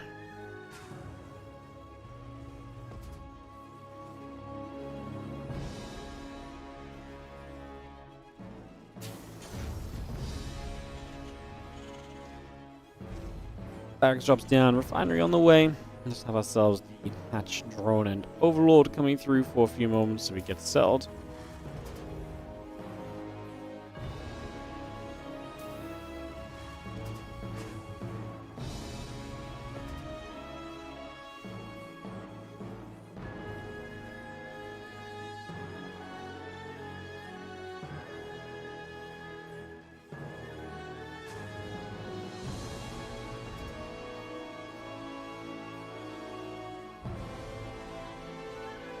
I'm just going to see that barracks finishing up. Just going to see the SCV coming through, hatch in the pool coming over, the drone coming by. Reaper is going to be on the way in as we just get settled in here, and obviously work to do for Clem. Got to figure this out. I mean, you're going to have to play a lot more. The problem is Clem gets so much value from being aggressive with Hellions usually, and now he's going to have to be way more cautious because he cannot allow the same thing to happen a second time back-to-back games. Especially when his team's, not tournament life, but winner bracket life is on the line. You lose this as Liquid, you are down into the lower bracket, and Basilisk enter the grand finals. And I mean, to be fair, the Falcons are no easy feat to kind of move through either. They're going to be a tough team, so it's going to be a difficult lower bracket match if you drop down there for either of these teams, honestly. Like, Solo's playing great lately, Rogue is dangerous, Bunny can be dangerous if he gets the right matchup, I feel like. I actually feel like they have a great 2v2 team with Rogue and Bunny. They've been really good lately, so yeah, it's looking a little bit rough as the Reaper shows up, and the grenade helps to pop the drone around for a little bit, so a couple of drones will take some damage. We'll actually cancel and rebuild the extractor there, and the Queen just pops to help push the Reaper back out the other direction. So far, so good.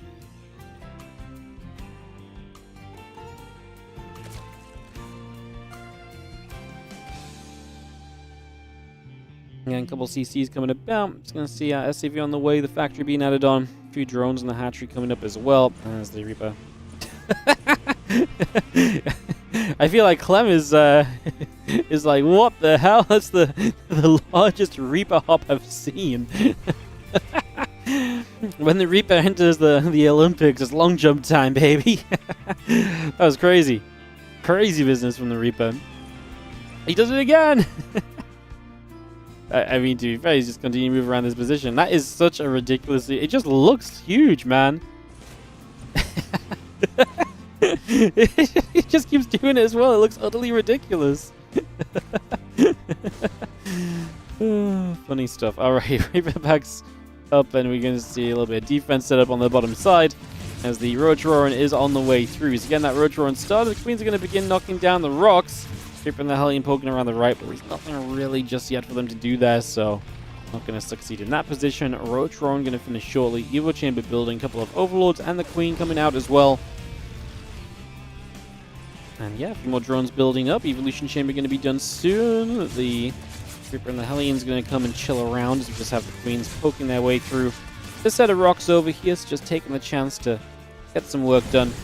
As you see, the Reaper and the Hellion's going to come back down. The Queen going to be in some trouble. Banshee and the Marine coming up as well. See now our well shots coming through, some damage being done. She's going to lose one of the Hellions, but we got a Queen kill as well. I'm hearing that Queen hitting those rocks, by the way, and I'm like, this is going to take so long, and all I can hear is as it just shoots at the rocks again and again and again and again. Tanks behind those ranks would be nasty. They would, wouldn't they? Yeah. You can understand where Reynor wants to put some attention on to clearing them out. The only issue with clearing them out is it does increase the amount of ways the Terran can run in toward you, so it becomes a little bit more awkward. And it's kind of awkward anyway. The only way down this ramp right now is basically workers walking there. So, like, if Clem showed up with a big push on the left side, like, you kind of need those rocks dead here as Reynor. Like, I'm actually surprised he's not kind of throwing the roaches to kind of attack them too, because I feel like opening up that space is going to help him a lot. Like I say, it maybe opens up opportunity for the Hellions, but it gives you so much more mobility between your bases with the roaches as well. I guess he's safe for like another minute and a half or so is probably what he feels like. He's like, there's no way he can push before like Stim or something is done, and he has a rough timer of when that's going to be in his head. So I think he probably just says, okay, like, I need to start working on them, but I don't actually need to free them up just now. For now, I'm absolutely fine.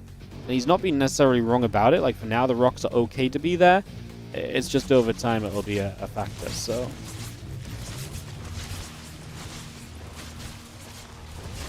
Hellions and the Reaper showing up, Spinecrawler firing through.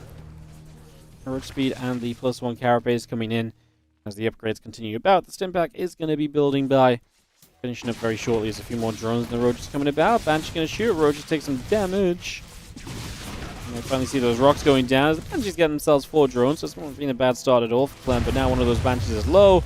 There go the rocks, and now it's going to be a lot easier to access that base and to make this a little bit more of a playable situation.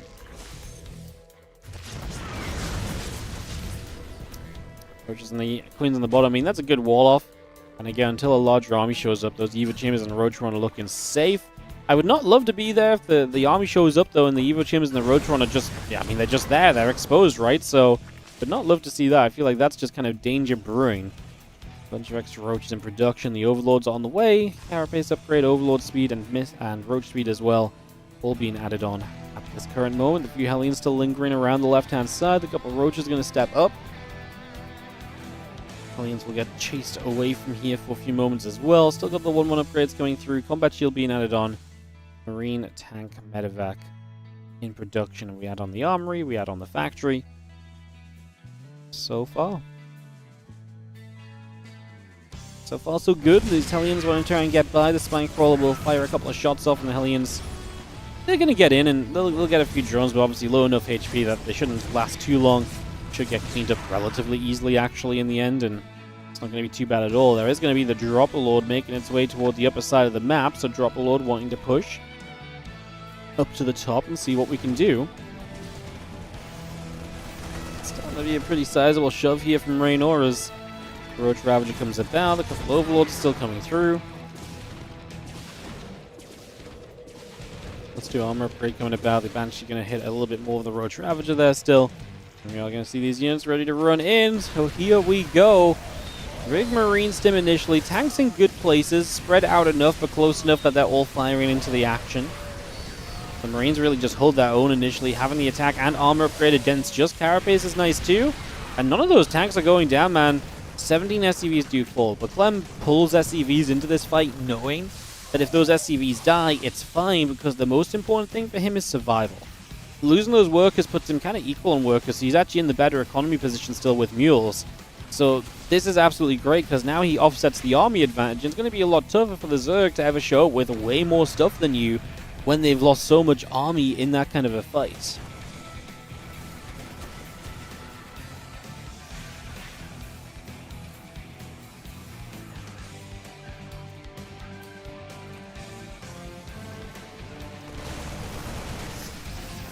Marine's going to step through. Roach is going to be taking some more damage. Just going to see a couple of vials. Just going to clip one of those Marines and go back and forth. Tank ready to siege up as well. +1 missiles, +2 carapace coming by. A couple of infestors coming up as well. Add on some Roaches too.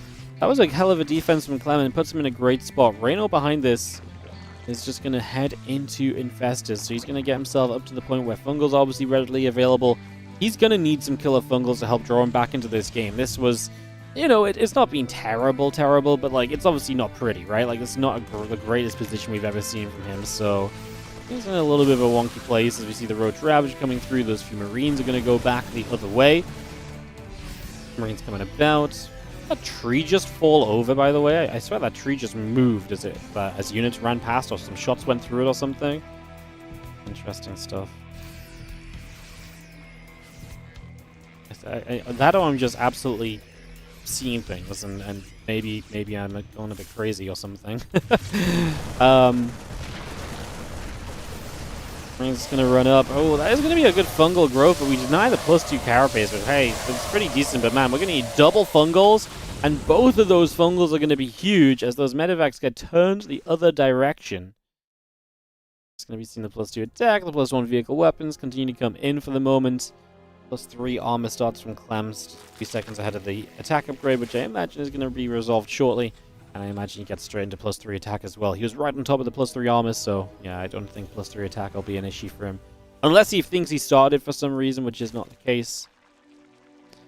See that medevac of Marines boosting over to the left-hand side currently. Vipers, 2 of them on the way up. Got the Baneling speed coming through, and +2 carapace, +1 melee, all building up right now. And the medevac going to load up a bunch of Marines, going to head down the left-hand side. Clem pushing to the bottom, just going to show up and walk in toward a few of those Zerglings already. Roach Ravager going to show up over here as well. And those medevacs and Marines have to go back toward the center of the map. Scan coming through, Hive, seen, Bane speed building. Adrenal glands coming up on the spawning pool as well as those roaches get back toward the center and going to go work their way through this set of rocks, which opens up more areas for them to attack in toward the Terran bases. Decides not to, though, as maybe he wants to actually use this as a chance to maybe surround the rest of this force.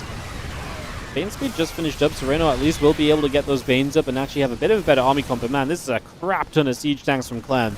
He has so many tanks here. There's 13 in the game. There's the Roach counterattack moving in from Reynor as we see Clem stepping forward, even onto creep, but the Banes, they're just going down immediately. There's a lot of Marines here, and they are absolutely firing through. Now, 12 SCVs go down. We're about to lose the Roach run. Don't think that's the kind of game-breaking moment, but this position is one I've been thinking about all game. I mentioned earlier, if the tanks show up here, it's going to be a brutal wall-off as you lose those structures.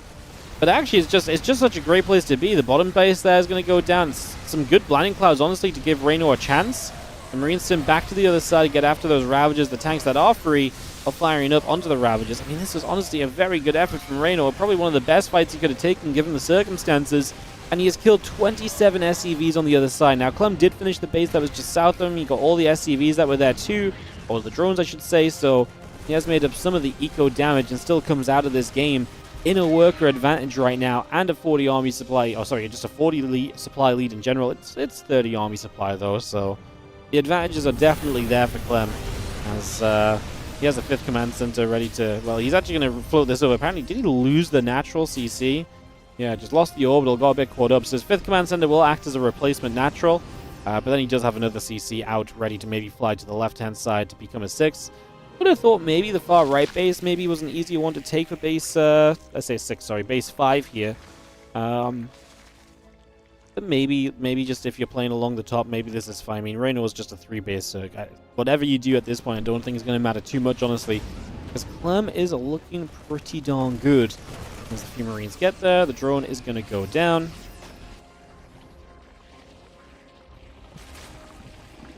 The wings gather up. The few Banes are going to be right there as well. The Marines are going to try and stim down this ramp and just going to go straight in after the spine crawl. A couple of drones will be in some trouble, so a few workers going down.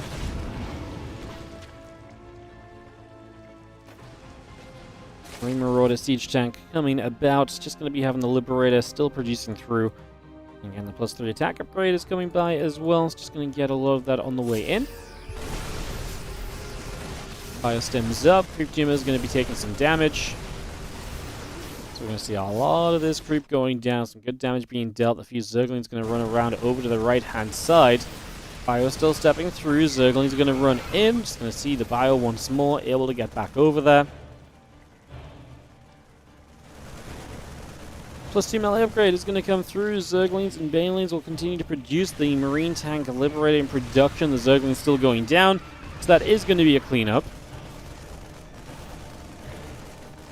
So you can see Reynor down to 100 supply. Clem should have plenty to see this one through to the end point, and there's going to be some good fungals to be fair. It's going to give the Banelings a good chance to connect. It's just, even with the best fungals in this game, you're just so far from what you need it to be. And that's going to be GG. Clem brings one back for Liquid. They fight back a little bit, but thanks to their ace player, Clem. It's going to come to some 2v2 now to basically decide where this goes to. as I think we're just going to head straight into it, guys. So it is going to be just a rematch from before. So it's once again going to be Serral Trigger versus Mana Clem in the 2v2 section here. Let's dive on in and see what happens on Gem Garden to see if Basilisk can close out or if Team Liquid will continue a bounce back inspired by Clem's first map win. Can they get another in the form of 2v2? 4-1 lead for Basilisk, a great position for them. And that is going to be the team of Serral and Trigger who spawn in on the top right corner of Gem Garden. And they won the earlier 2v2 in this competition. Looked very comfortable during that as well. So we bring that same kind of energy here in this one. And I get the feeling that this is going to be pretty darn good for them. So let's see. We'll see how it goes. As in the top left-hand side, Liquid are going to be in the form of Mana and Clem. And then just getting set up for walls out on the low ground in front of the natural locations, or the soon-to-be natural locations. They're probably going to expand there pretty quickly if they're going to wall off down on that low ground to begin with. Which is not really too surprising. See them wanting to kind of set up quickly onto an expansion or so.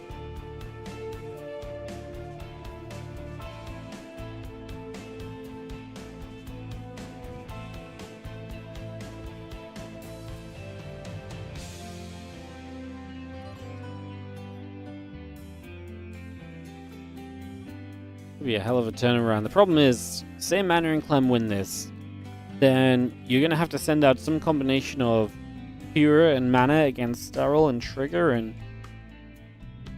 I maybe the best chance, this may sound crazy, I wonder if the best chance is Mana does some crazy cheese kind of thing that he's been doing lately in PvZ and gets a steal off Serral. Pura beats Trigger, and then we're tied up 4-4 and we go to an ace match. Like, is that better than hoping Kua beats Serral and Mana beats Trigger? Maybe. I mean, that option sounds more realistic. I just don't know if Kua really has much hope versus Serral lately, unless they can maybe catch him on a good map. Maybe that's the way that this works. It's not impossible for Liquid, but you can see how the odds are kind of stacked against you, right? Because I think whoever you throw Trigger in with here is likely going to be kind of a 50-50 kind of match anyway. And the Serral matchup is likely going to be like 80-20, if not better.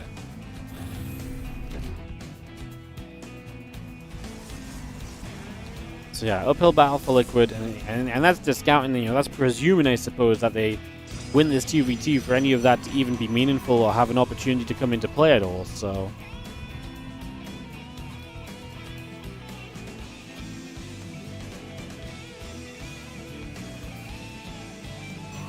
Link speed building, couple queens and the drones coming on through. And the Twilight Council building from Trigger. Stargate on the way from Mana, so already seeing the pros players in this game diverge from one another and some different ideas on what may be good, what may be supportive in the right kind of way.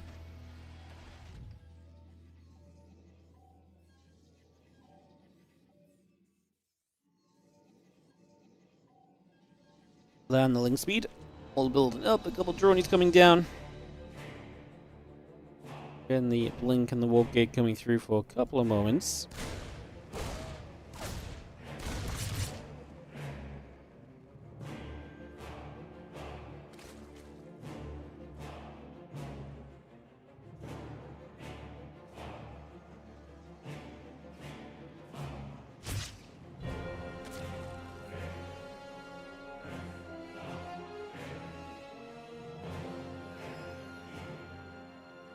Again, see that blink coming through, adding on that warp gate. We will see the feelings and drones coming about. The lair is going to be finishing. The spore crawler on the way by. It's going to be seeing the oracle just floating back up the top for a few moments. So we move over there. But yeah, obviously oracle gives you some good vision. We are going to see something different from Serral and Trigger as Serral goes into the Spire. So Serral gets the Spire on the way. Going to start up with that as the oracle coming around there. The couple of stalkers getting some shots in for a few moments.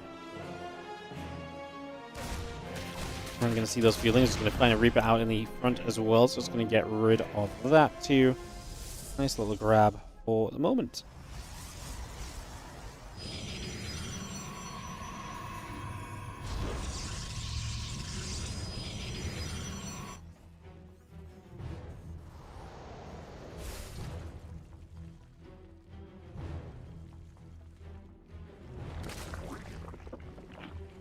I want to see that spy obviously building going to be done very shortly. Blink is going to be done on the side of Trigger. +1 attack is coming through, so we get that on the way. The Phoenix building from Mana and the Robo Facility going to go along with it. There's Clem. Has himself. There's the Command Center coming through and a couple of extra barracks building in as well. It's just getting a lot of that coming through right now. And the 6 extra meters coming through. Cannon and the gateway building as we continue.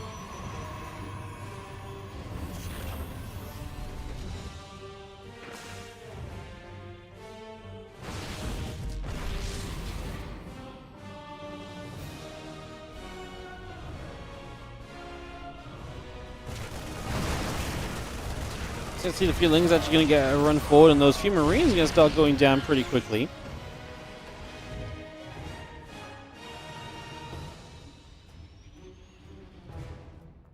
Gonna have the couple meters coming through. The +1 flyer attack is on the way in, and those meters are going to get across over that left-hand side right now.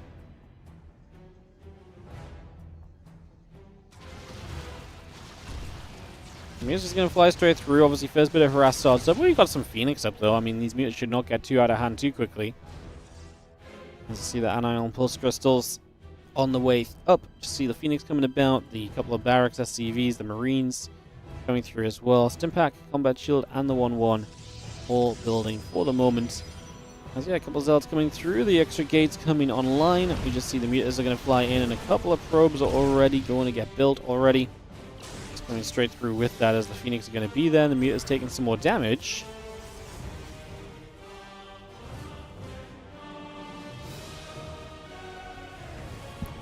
And +1 flyer attack will be building by as the Stalkers get to the top side. Just going to have the couple of probes going down, the Phoenix and the Phoenix range. Still an investment, which is the right idea, because let's face it, Serral is building more Mutalisks here, so like Serral is committing to this. So what we are seeing makes a lot of sense. The Temple Archives is coming through as well on the side of Trigger. So he gets the Temple Archive started. A couple more gates coming through. And going after the Mutas. The Mutas obviously trying to go hit the Phoenix in return. So we go back and forth. You can see the few Phoenix wanting to get through right there. So the Mutas just going to turn around. It's honestly a better fight for the Mutas than you thought. And now Stalker's getting after the Phoenix too. Gonna be 3 Phoenix dead, but we've only killed 5 meters so far. And with the Stalker Zealot showing up from Trigger, this is looking powerful.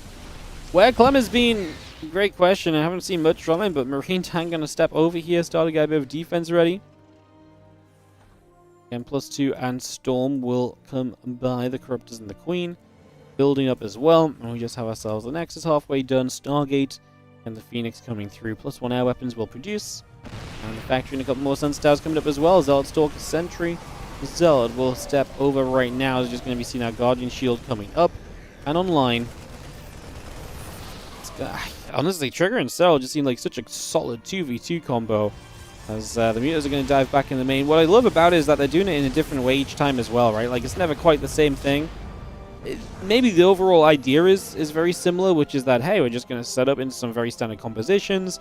We're going to throw out some harass and just be solid early game, and then just move through into, you know, that next mid-game stage of the game where we're just able to start pushing on multiple fronts and kind of out multitasking and out macroing the opponents. Corruptors there, tank a few shots. Corruptors are very good at tanking shots of those Phoenix. That works out nicely as the Storm still coming through. Is going to be finished in a few moments. Again, a couple of Zealots coming by. Also, Corruptors building up, +1 flyer, Carapace coming in. And a few Zealots going in after those probes as well as just going to find one more Phoenix. We've depowered these Stargates a couple times over, and honestly, we've done very well trading with the Phoenix. With the Corruptors up now, it becomes a whole lot easier as well, to be fair. But yeah, the Mutas have been fantastic, and Mana is having a bad time. 86 supply in this game. Everyone else is at 140 plus. So Mana's just been bullied, but to be fair, I have to kind of say that I feel like it's a little bit kind of because Clem has not been very present in this game at all. Like, yeah, Clem's supply is good, but what's Clem even been doing? Expanding, kind of sitting there? Like, I haven't really seen much from him in the slightest, and these Mutas now find the stack of probes on this assimilator, so that's going to be goodbye even further to Mana's economy. I can't imagine he's going to try and stay in this too much longer. He's getting caustic sprayed down. I mean, we are on the verge of GG territory, and not just GG territory, but obviously end of series territory, because Basilisk look to be winning this one 5-1 and moving into the grand finals of the Crank Gathers Team League, and they will do just that with kind of a dominant performance. Like, Reynor had one game where the roach attack did not work out against Clem, and otherwise, man, they just slapped Liquid around here, which I would have thought this would have been a more competitive series, but we could maybe argue some of the draws were not ideal, but man, I mean, Serral's just going to win his games, right? I wonder if you almost need Clem versus Serral, and then maybe Reynor was a little bit less consistent to the point of, you know, Kua could get a win against Reynor, or Mana maybe could as well in a best-of-1 format. Maybe that is more of a possibility, something that could genuinely happen, so yeah. Alright guys, we're going to get ready for our next match, which is going to be the lower bracket finals, which means it's Falcons versus Liquid. First matchup there is going to be Mana versus Solar, and this is a best of 13, so we're going to run a round of ads, get ready to go, and we are going to kick off into some best of 13 action. So that is going to be it from Basilisk today. I don't think I'm going to have a chance to get to the grand finals today. I don't know when I'm going to do that. I'm going to have to add it in sometime because I want to cast it. I'm determined to cast it. This event has been the bane of me this last week or so as I've been trying to find time to cast, and it's just not been easy. But yeah, this next match is going to be a best of 13 lower bracket final. Liquid versus Falcons, starting with Mana versus Solar. Guys, we'll take a couple minutes. I'll be right back, and I'll see you guys on the other side to kick off this best of 13. BRB.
Alrighty, guys, let's get going into this Mana Solar matchup to start off this best of 13.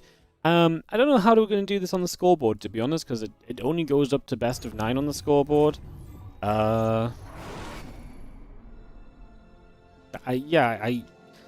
guess we're just going to leave it blank, and I guess we just leave it blank, because if I can't make it say the right thing, there's no point making it say the wrong thing, right? So, yeah, if anyone asks what the best of is, guys, best of 13, if you can share that info, because, like I said, I can't make it say BO13 on the scoreboard.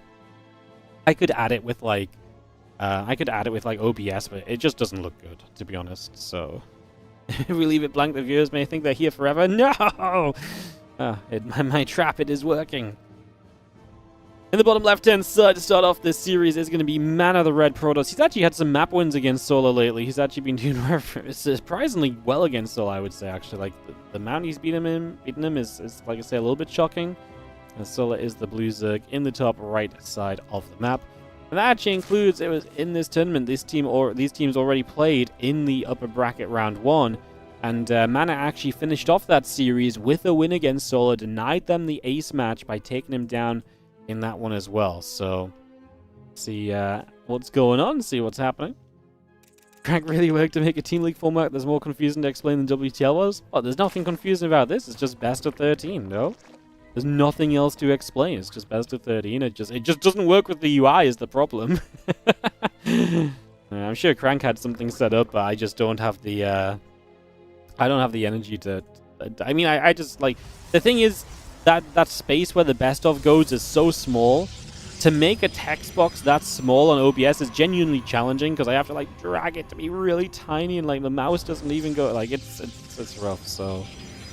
Yeah.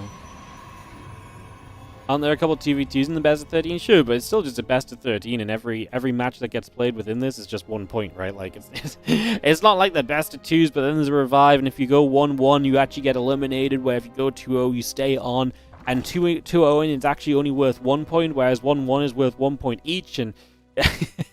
like, WTL format is genuinely confusing, if you're not used to it, so... Yeah.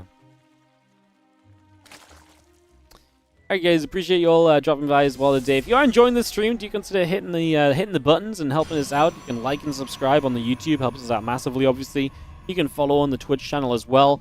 We are on the big sub downward train, apparently, on Twitch. It's been down and down and down. We were at 700 subs, like, not even a week ago, and now we're at 560. So if you want to help us out on the sub count, you consider whacking a Prime sub on. If you've got a Prime sub available, it helps out massively, allows us to run more content as well. And, yeah, we really appreciate it. We'd love to get that sub count back to 700 again. We do have a lot of big streams coming up the next few days. So I do think that will help. But, yeah, use your primes. Feeling generous, get some gifts in. Support the channel. Helps us to do more StarCraft 2 as well. What's up, Dumbledore? Thank you so much. Not just Dumbledore 17. Thank you so much for the Prime sub. Appreciate you. Thank you for supporting the StarCraft 2. Thank you so much. And by the way, I don't know... I don't really want to kind of sell out, but like we are at an all-time record on the Patreon as well. We're at like $960 a month on Patreon, which is amazing. We're so close to breaking that $1,000 target on Patreon, which is freaking awesome. So that's amazing. Maybe run a little celebration event if we reach that at some point. So do check out Patreon as well, patreon.com/WardiTV if you're interested. But otherwise, let's get back onto this this fresh series then. So Solar Mana to open up this big best of. So at this point of the tournament, these matches got played 1 match per day, so the best of 9s are played 2 matches in a day.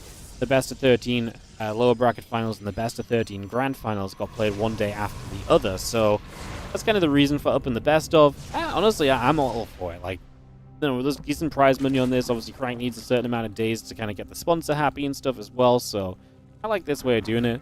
And yeah, you know what? In this format as well, it doesn't just, like, extend more of what you're already seeing, because it gives you more chances for each of the players on the team to actually play against the guys on the other team, right? Like, you know, if you extend this, because, you know, last time these two teams played, it was a best of 9.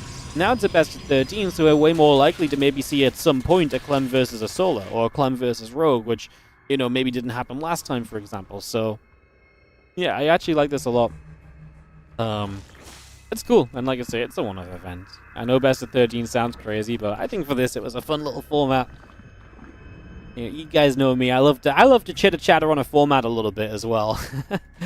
I love to chat about how the format is and all of that, as we just have our stasis coming down over here. It's been a pretty regular PvZ to start us off. The Void Ray was the choice early for mana, which is maybe the one thing which is a little bit less regular overall. But at this point in time, honestly, the Void Ray is becoming a fairly normal thing to make in PvZ too. Like, there was a time, and maybe even right now, I'd be like, well, he's making the Void Ray, and that's interesting. Oh, that's a nice stasis, by the way.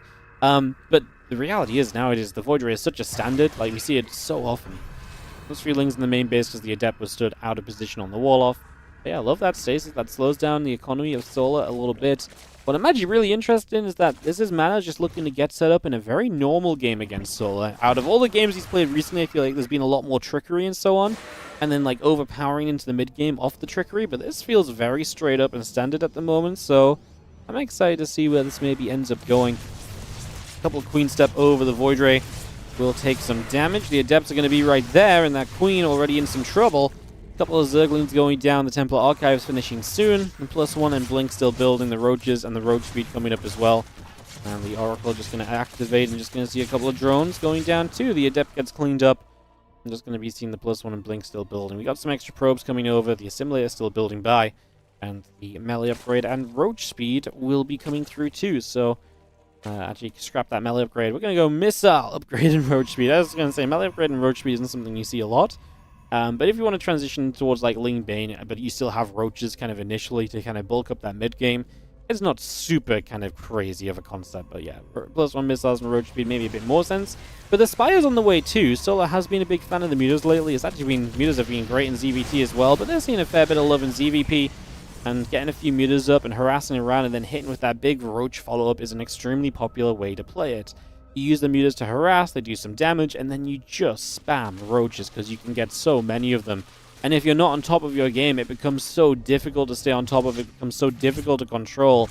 It genuinely can become a big issue, as a couple of Queens there will go, and that Oracle will take some shots. Then pushed around a little bit, drops a Revelation down as the leg gets vision provided. Reduce the Storm and the +2 attack on the way from mana as well, adding on a Phoenix because he's recognized the Spire. And so he is going to get himself some anti-Mutalist play ready to rumble. I mean, the Phoenix were not doing too great against Serral in the 2v2. Hopefully they can hold themselves a little bit better in this one with a little bit less chaos going on. Because they're likely going to be a very important part of this year, especially if we keep building them. We really do want to try and shut those Mutas down. Not going overboard on Mutas. It's going to be about 9, and then, like I say, the Roach production. But we're also not all in on the Roach follow-up. There's an Infestation pick coming down, there's Overlord speed coming up, there's a lot of things that are going to help you in the long term of this game, rather than just the immediate future here, as the Stalkers are really trying to get as many kills as possible, because the Roaches were focused on killing the Nexus. They were, right-clicking that, making sure it went down.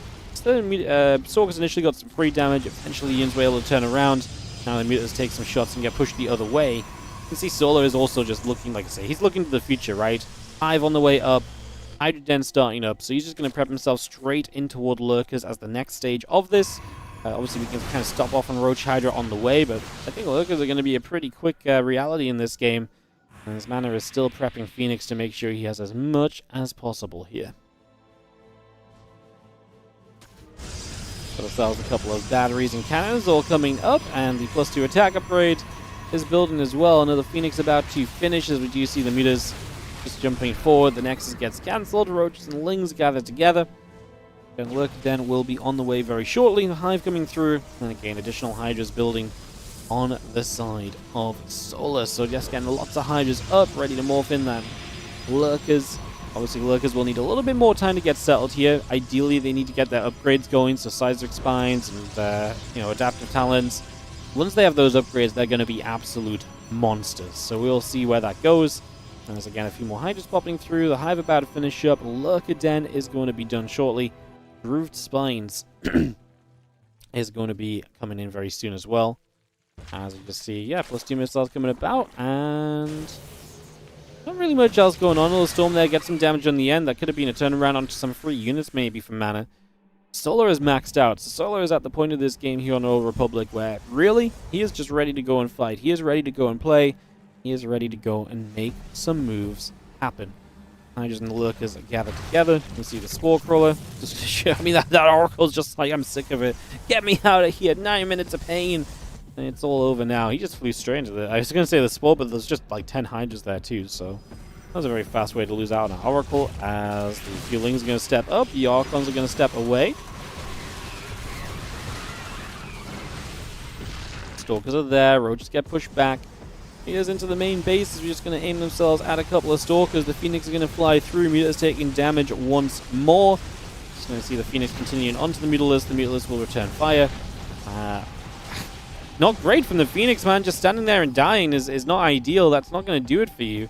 And trying to counter push through the middle of the map is terrifying because there's a bunch of Lurkers available. So I can't help but feel that that is turning into a disaster in the making. Stalkers up the left-hand side. Roaches down the left-hand side.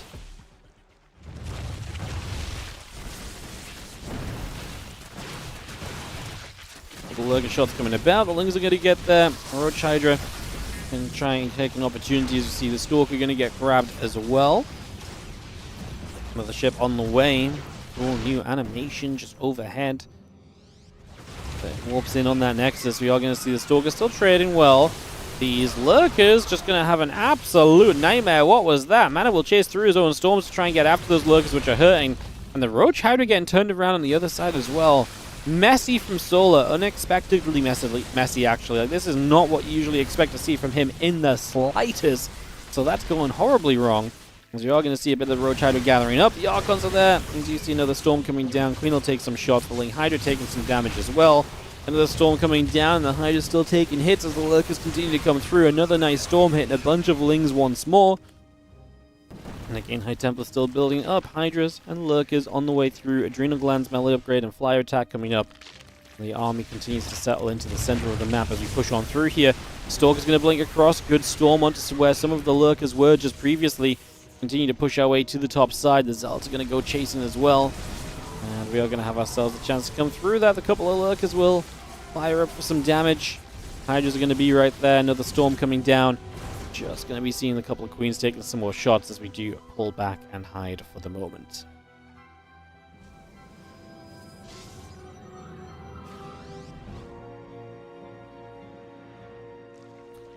Well, Immortal Tempest in production from Mana. Tempest obviously a good later game scenario, and especially something great against the Lurkers. This has been messy. It's been a little bit all over the place. Resource loss has been good for Mana as well. 2k favorable to him. He's got a good economy behind it all as well. He's going to go on a bit of a push up the top. Now this is awkward because they're just going to miss each other. So the Ling Hydra has a chance to do some good work. While the army of Mana can kind of decide what it wants to do. Decides not to push, decides to pull back. Has to cancel up the fifth base. Once you have a fourth base in the front there initially, Zealot's going to run around the right-hand side and just say no to base 6 from the Zerg. And so they're both maintaining this kind of 4 versus 5 base scenario, which is usually fine for a PvZ from both players. But they're both going to be somewhat eager to kind of get to the next base along, because right now, yes, they're both denying the next base along, but if one of them fails to do so in the future, and they don't get their own base up, then that is trouble. So you're trying to win on 2 fronts by getting the expansion up and denying the expansion of your opponent at the same time. A little bit of action on the bottom side. A few Zealots over here getting a little involved. Looked as though for the most part Solo was actually just trying to back away though, so maybe not too much happening in reality. Hydra, Ling still building through. Overseers on the way up, plus 3 missiles are part of this. A couple of Zealots wanting to charge forward toward the few Zerglings, and the Hydras and Corruptors over there are going to get rid of a Tempest up in the sky. The Mothership going to drop the Time Warp down. We're going to chase through after those Corruptors as well. Corruptors taking damage. Lurkers are falling. Going to get a few more Archons just right there on top of this and just keep on pushing through. The Hydras are still getting absolutely blasted at the moment, so Hydra's falling right now. Plus 3 missile attack upgrade coming up as well. The Hydra Ling coming online. Still some more Mortals coming up, and you see the Corruptor's going to step over. Going to go in after the Mothership, and the Void Ray as well falls too. A couple more Storms dropping straight down, and the Overseer's pulling around that right-hand side as well. Bang bang with a couple Tempest shots. Overseers take some damage, and we just have the Observers coming through. The Tempest on the way. Ling, Corruptor, Hydra, Lurker all building out as we have Solar still maxed out in this game as well, by the way, so looking beautiful in terms of his current setup. We've seen Mana demolish fights, and look at the supply. He's down 60 supply. It's just because Solo's got the money to build up so quickly, right? Like, man has not been doing badly in fights, but resources loss has been pretty consistent, so... Like, it looks good for him, but he's losing expensive units too, is what it's kind of coming down to. I'm afraid of, yeah, moments like this, and I feel like Mana's obviously got less wiggle room on losing bases. But this is awkward. Solo finds himself a great position on the left-hand side of Old Republic, and now Mana has to kind of attack through his own choke points to play defense here. The Corruptors take a jaunt up into the main base. Pick and choose your target, please. Do something. Caustic Spray, surely, but apparently not just yet. So that's going to be fairly inactive. Zealots on the counter-attack again are going to find another base, so the 12 o'clock will go down. But yeah, there goes the 4th base of Mana, and becoming a 3-base Protoss feels terrifying. It feels so unlikely that you are going to have the economy to stay in this game in the long term against what is a 5-base Zergs, right? So you just denied the 6th base, but that was your 4th base that went down. This wasn't your incoming 5th. It's like, well, we're still playing the trading game. No. You are now down significantly on the base income, and that is going to be a problem. You see a few more warpins coming through. We're actually going to get a little bit of a jump onto that army top side and try and get rid of those lurkers, which do fall pretty quickly, and Mana's option may just be something of a larger counterattack and maybe hoping that the investment of Corruptors is a bit too much as well. Like, his army supply doesn't look good, but when you consider a bunch of this army supply is Corruptors, maybe it looks a bit better. I mean, a bunch of those Corruptors maybe could have gone down. One storm might have just been worth getting rid of them so you don't have to ever worry about them in the future, because, like I said, I think most of them would have died to one storm just trying to fly back up there. I guess maybe if we see the storm split away, then it feels like a wasted storm as well. Mana maybe wants to get the most value out of everything right now, because he obviously needs to squeeze this game for what anything that he has in it. Well, storm's coming down, Lurkers stepping through, Hydras as well, Immortals fighting back, Archon's going to be there, Corruptors putting the work in, a couple more Archons coming in from the bottom left-hand side. We are going to see the Lurkers in position to play a bit of defense, pushing the units back for the moment.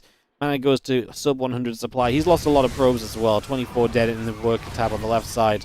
And I think that this is just going to be game number 1. Going to Falcons, going to Solar.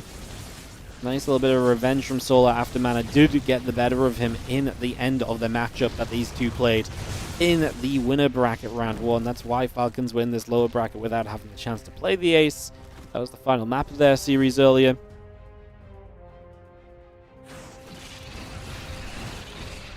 Changelings go down, Zealots in the High Templar playing pickoffs. Oh, the Storm's dropping in, Ling Hydra will still come forward. And Mana just says GG. He's ran out of steam. Losing the 4th base is really a killer in this one. Like, it's so difficult to stay alive in that situation when you don't have the 4th base available anymore. And yeah, that does lead to the game being decided at the end of the day. Solar gets the better of Mana. Alright, so we'll head into game 2 in a moment. It's going to be Bunny Clem again. They played in the winner bracket as well, so again, a little bit of kind of rematch syndrome right now. That was one of the other final games in that winner bracket as well. I think it was like Bunny Clem into Solar Mana, and they lost. Falcons lost both, so obviously turning around a little bit now as Falcons do take the first here this time. And now Clem's chance to maybe play a tie-up. Or we head to some 2v2 as well. Also worth noting that that is going to be coming up soon.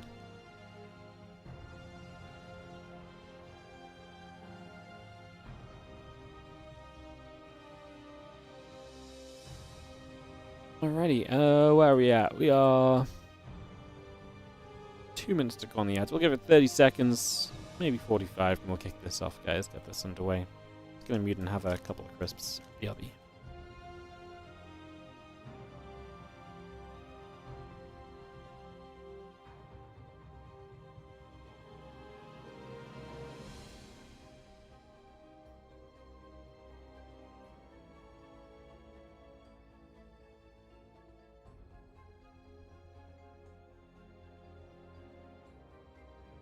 That last one was really big. It's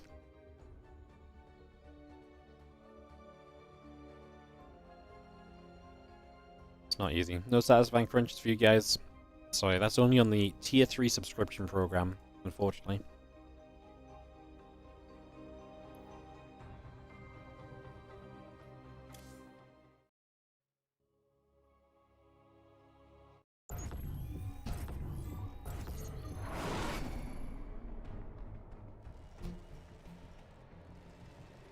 I can, however, give you guys a satisfying load into the game, as in the bottom right side. It is going to be the blue Terran representing Falcons. They have a 1-0 lead in this best of 13. It's Bunny. Taking on the red Protoss in the top left because he doesn't play TVTs. It's going to be Clem from Team Liquid.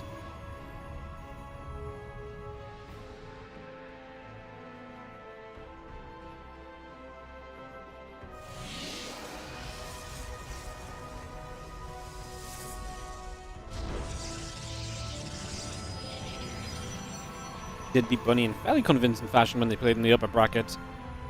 So we'll see how that lower bracket final rematch goes.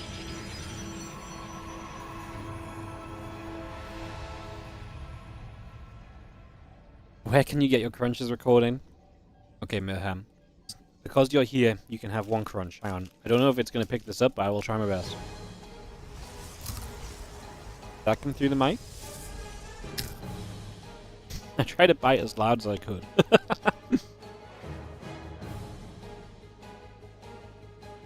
I tried to bite as loud as I could. If it didn't work, then I'm going to have to go back to the drawing board. Oh yeah, the one tier 3 sub in existence just happens to be here when I mention a tier 3 sub. Who would have... I feel so called out.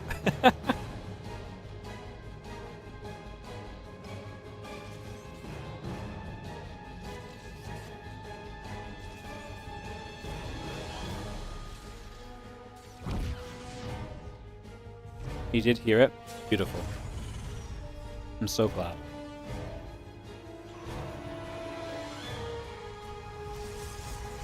Well, nothing too wild to start this PvT off. Both will expand fairly quickly even. Not even a factory before expansion from Bunny, which may even be a bit surprising from him. Wait to see where the game takes us.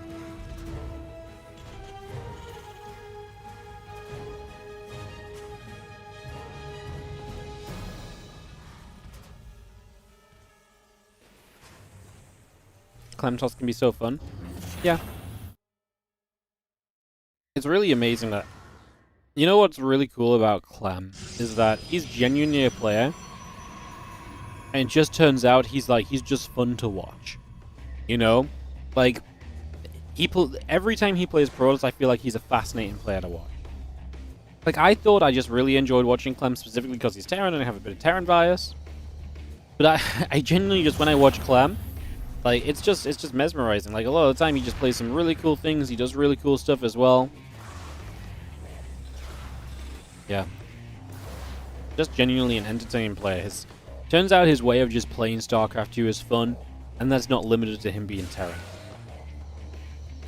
Which is kind of amazing, like I say, kind of... Because we don't get to see it a lot where kind of players kind of...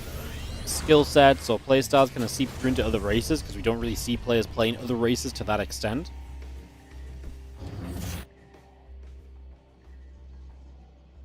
But that is kind of where Clem is at. And like I say, he's doing things that we don't really usually get to see. And so we do get that kind of vision of like how someone's playstyle may kind of look on a different race. It's very cool. It's like copy-pasting a guy into the other side. And like I say, some of those little aggressive tendencies and micro movements are there. You see in a different light just how good and consistent his macro is as well. It's very cool.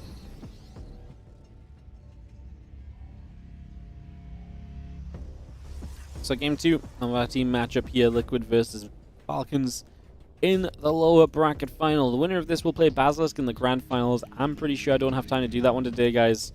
I wanted to do it all today, but yeah, I ended up, me and Helen decided we're going to go out this evening, so I'm going to go and IRL it up instead of having a super duper long day, but I promise you guys we will find time to cast that grand final in the next few days.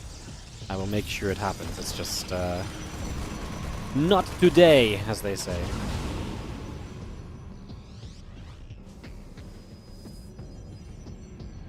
I'm kind of, brackets not hugely surprised we haven't seen a random player rise up into real prominence in all these years. Yeah, it's just, I think the problem is it's actually, anyone who actually wanted to be a random player would be better off focusing on one race first. And learning, because I think there's a lot of learning and improving you can do, which, like, for example, like, it's a lot easier to get another race to be very good when you've already gone through it once with one race. So if you improve, Clem's not going to give me a chance to speak. He's going to blink in, kill a siege tank. He's going to do pretty well keeping the Stalkers alive as well. Some good pickoffs there. Gets the bunker cancel and taking a third behind it now. Not a bad start at all. But yeah, my point is that I think the problem with a random player getting to be very good is you would actually need them to be very good at one race first and then get good at the other races. And obviously that doesn't really make sense to do, because why wouldn't you just, you know, get even better at your one race, right? So yeah, I think it's more a case of that like becoming a random pro, you're just held back by having to perfect all the little things. And every time there's a patch, you have to relearn a bunch of matchups and go backwards a little bit. And there's more ways in which your certain matchups can go badly for you based on like patch to patch as well. So yeah, there's a lot of reasons why being a random pro is really a unlikely occurrence.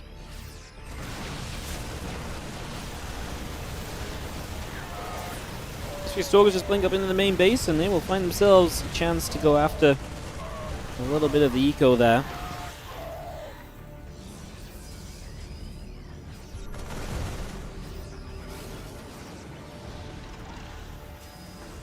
Charge on the way, about halfway done. The Forge is going to be done very shortly. A couple more probies coming up. The Combat Shield and Marines, and the Medevac continuing over as well. The Supply Depot building. These couple of Stalkers will unload from the Prism. Let's just step over to this side. A couple of SCVs already going down. So some damage being done. 3-4 workers going down pretty quickly. Make it 5 in total. And yeah, +1 in charge continue to come through. There's the few extra gateways continuing to come about as well. Let me just see the medevac up to the top side, ready to move into the main base.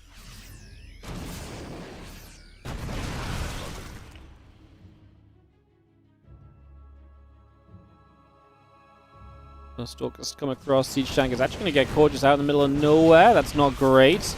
Gonna see the SCVs pulling as well. Bunny gonna do bunny things and try and basically just make this a 2-base shove. Ooh, that's an interesting recall, I guess, because there's just a couple units in the main he wants to deal with. Yep, the medevac in the main.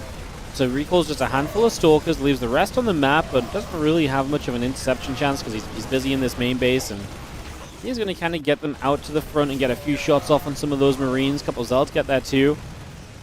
Now stepping back, needs a moment to try and gather everything together for one big fight.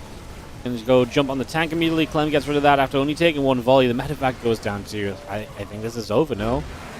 It's not gonna work for Bunny. Clem just bounces back immediately and just does work to make sure that Liquid get back on track and tie this series up 1-1. Well, Clem is going to come out with Mana, who has been the constant kind of 2v2 combo for Liquid, and they're going to go up against the 2v2 combo of Bunny and Rogue. When they played in the winner bracket, these two teams were the exact same 2v2 teams, and they did go 1-1 there. So they went 1-1 against each other in the 2v2 aspect of this, and they are obviously 1-1 right now in the overall best of 13 today. Who will take advantage of the first 2v2 and what will be multiple 2v2s in this best of 13. Is Mana and Clem set up on the left-hand side, and on the right-hand side it is going to be Bunny and Rogue.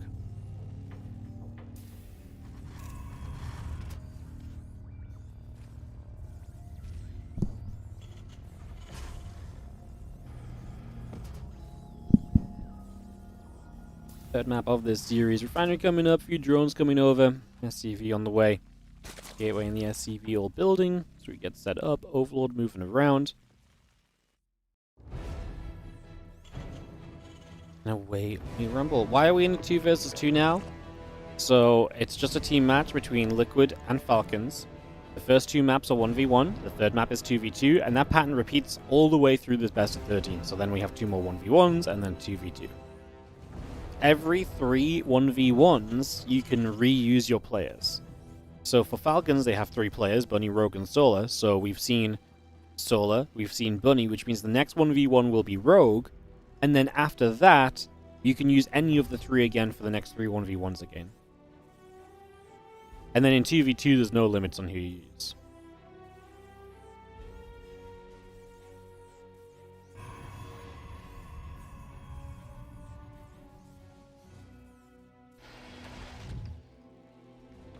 Getting the Sniper Core coming up. Reaper in the orbital coming through. The barracks on the way. As we get settled, SCV going to come nibbling up at the probe for a few moments. A little bit of damage done as we just have the Reaper in the orbital coming through. And yeah, Hatch in the pool coming up as well. Drone on the way in. Getting settled in here right now as our Reaper and our SCV continue into place. And the Adept in the Warp Gate will also be building for a few moments.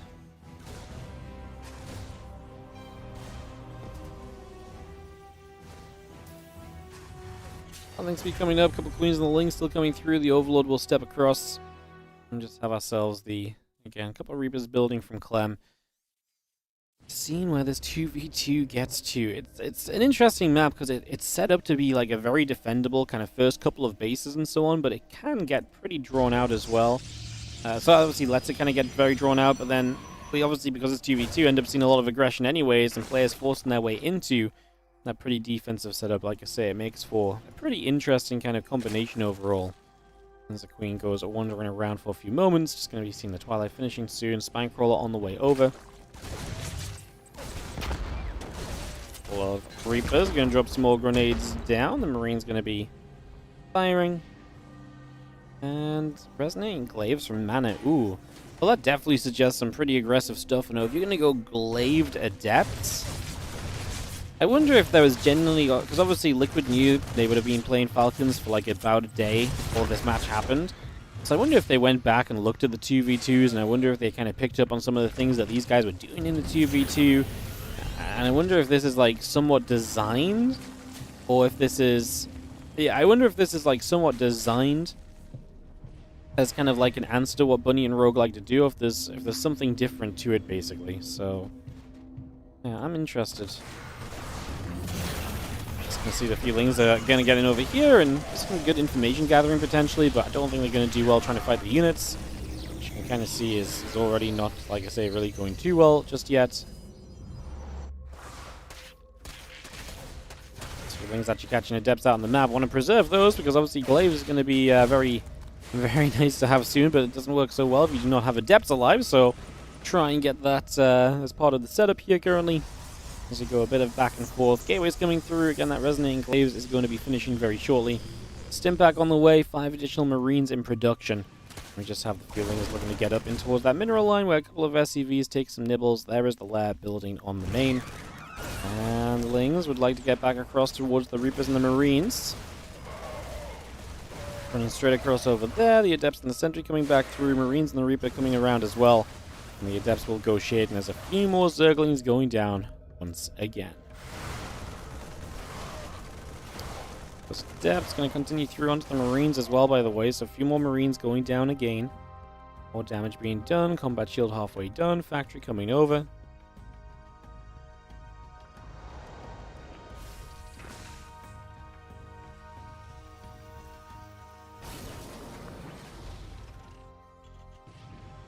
He's going to go into mech. That's been kind of the consistent from him in the 2v2s. He's been kind of just meching it up, with Rogue being the more aggressive kind of on the map guy. So we're going to go for that again here, as we just see the few Adepts shading up. A couple siege tanks gathering together. And we will just be seeing the Adepts diving, looking for the siege tanks, trying to knock those down and give kind of, I guess, everything else the chance to really kind of push in. As we are going to get rid of the tanks, and now the SCV's falling. Not really a lot from Clem showing up, if I'm honest. Like, I kind of felt that it was going to be a little bit more, but they do break into that mineral line. They do start to do damage. Bunny's supply plummets down to 37, so he takes serious hits right here. Obviously, he lost the tanks, lost a lot of the units, and now loses the SCVs as well.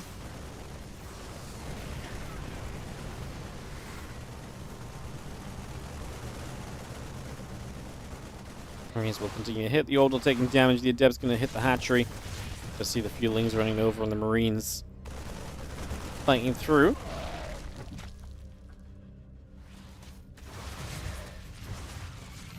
Adept's going to try and get a few more drones as well. Just going to try and hit Rogue down. Rogue and Bunny are definitely in trouble. This commitment from Clem and Mana has indeed worked out in the end. So they have found good damage, put themselves in a good position. First we'll step through. The Marines are going to be joining as well. I mean, we're going to see a tank sieging up in the back, and I think we might start to survive this at this point. Clem and Mana might have to fall away and kind of get back into this game, essentially. I think they might have to take a few moments to kind of just build up into the next stage of this, basically, and, like I say, kind of go from there. As a few Adepts are going to shade once more.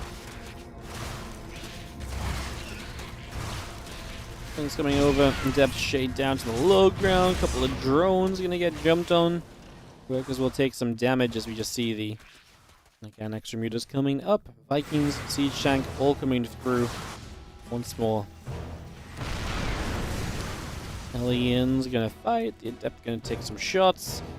Blink is gonna start on the side of Mana, so gonna get that underway as a secondary upgrade off that Twilight Council. Still he's making use of these Adepts. Gonna actually kill the hatchery here. Scouts the mutas as well, so we're ready for that.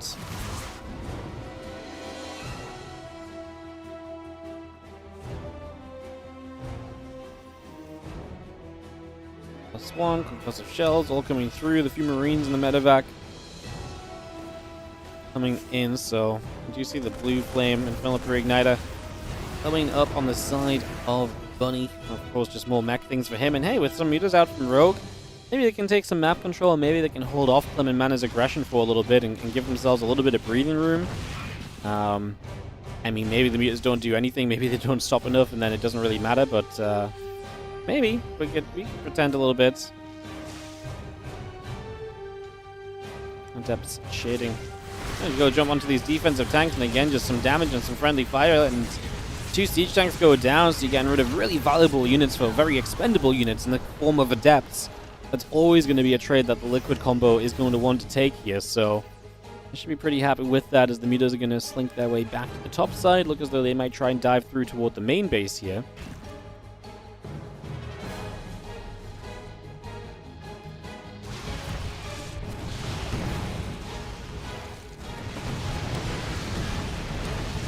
He's just going to get rid of the missile turret. Clem had that in the mineral line of the Protoss to try and help. Missile turret usually very effective, but much less effective when you can't pull units to repair it, and probes don't repair, believe it or not.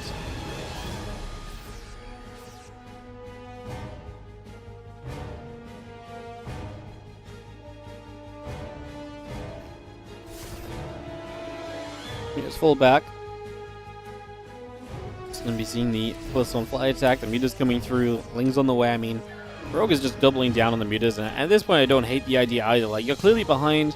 Something like massing mutas may not win you a fight, but it might win you the game if you can keep the opponent back and actually make significant kind of things happen harassment-wise, which more mutas will give you a shot of doing. So I don't hate the idea, but I do think we're in some trouble.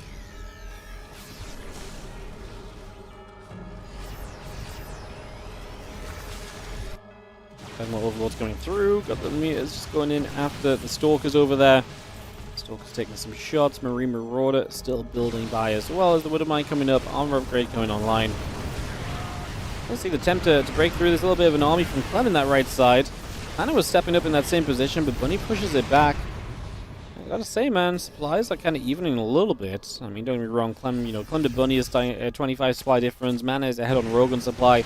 It's still great for the Liquid pairing. It's just, it's not as doom and gloom as it maybe was. Like, maybe there's a world we can defend. I mean, I'm trying to I'm trying to be positive about a 2-base Zerg play. I mean, I think I'm trying to reach a little bit too much right now.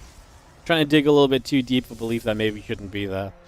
Stalker's going to get Blink onto and kill off some of those mutas, so even the muta count is not being sustained comfortably. It's being sustained because we're rebuilding mutas, but that's really just, becoming very expensive. The amount he spent on it, a bigger muta cloud would have been nice. Imagine 11 more mutas involved right now. And that muta cloud would be way more terrifying.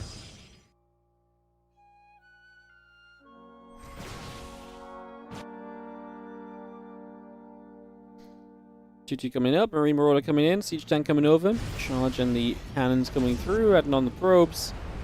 Get ready for a little bit of a shove across the left-hand side here. Tank's going to Siege, Stalker's blinking onto this immediately. I mean, Bunny's basically just 1v2 on this fight. Rogue has got mutas into the main, so he's going to do some damage with that, but Bunny just lost everything over here. I mean, if you're going to push, you do need your teammate probably to fight with you if your other, if the other guys are both going to combo together to deal with you just like that. As Bunny just gets absolutely removed from this game. And Rogue's going to say GG first, and then he gets the counter GG in. And it is going to be Team Liquid to take the 2-1 lead off the back of a 2v2 victory, so a big one for them. And that is going to be a big W indeed. So, Manor and Clem get Liquid to 2 and 1. And our next map is going to be Cure versus Rogue. Awesome. So we're going to get Cure Rogue on the way here for some more Terran versus Zerg action. Should be a good one because Cure and Rogue, I think, are pretty well matched against each other lately.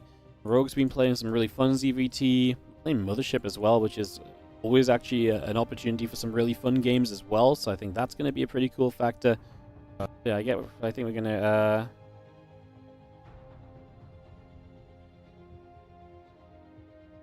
I guess we'll see how it goes.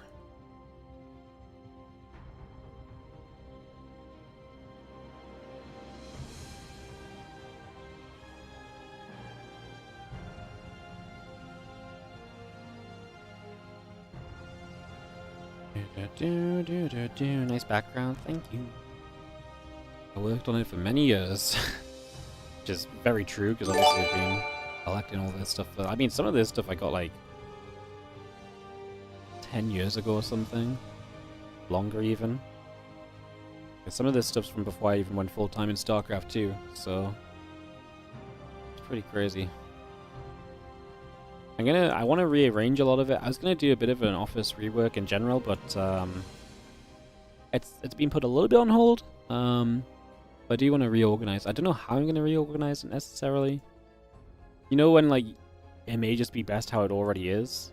But there's a couple of things. I have some WoW collector's editions there that take up a lot of space that could probably move and make some room for stuff I actually want to like display.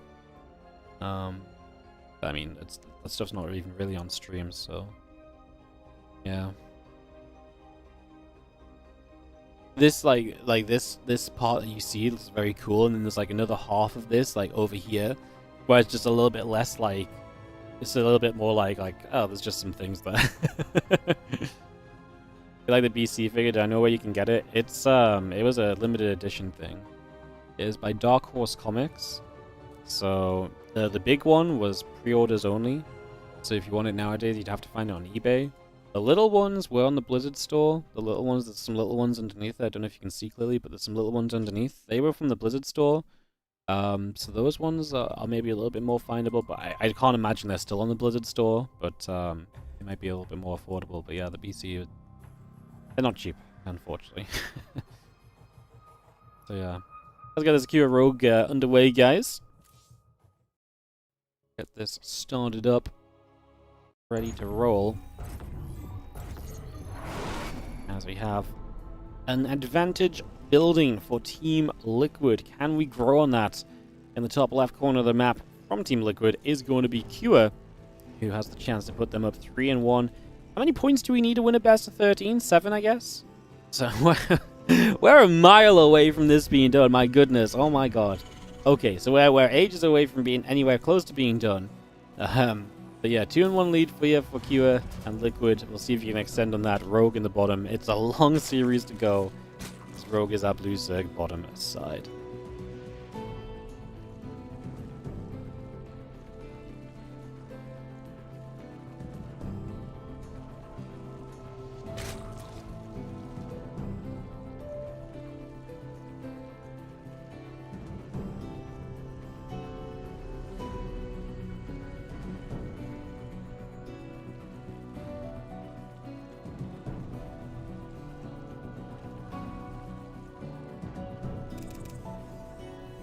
Let's see what the plan is. Mothership, a 3-player map that actually turns into long games a lot of the time. Very big map.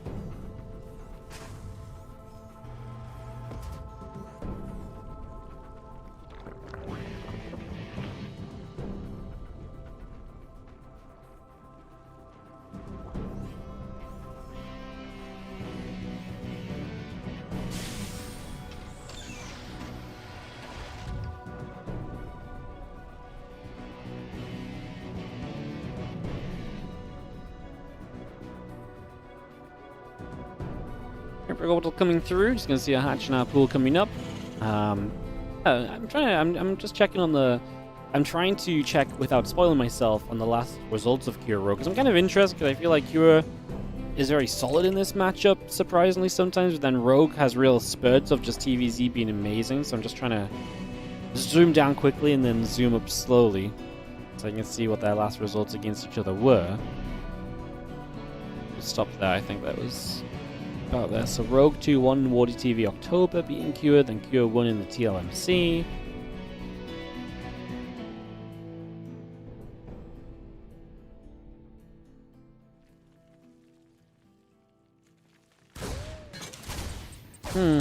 Yeah, it has been Cure dominated, but more recently Rogue has had a couple of series wins, so yeah, like Rogue has been kind of coming back in this matchup a lot and doing well, so.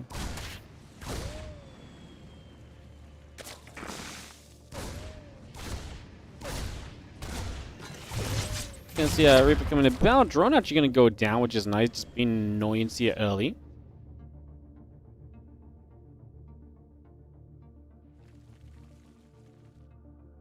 Thanks be to drones, the queen coming about.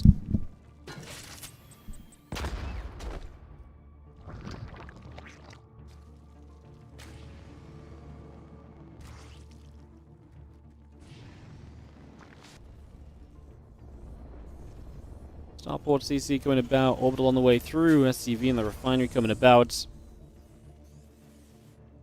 It's going to have our link speed and the drones coming up as well. Hatchery will build.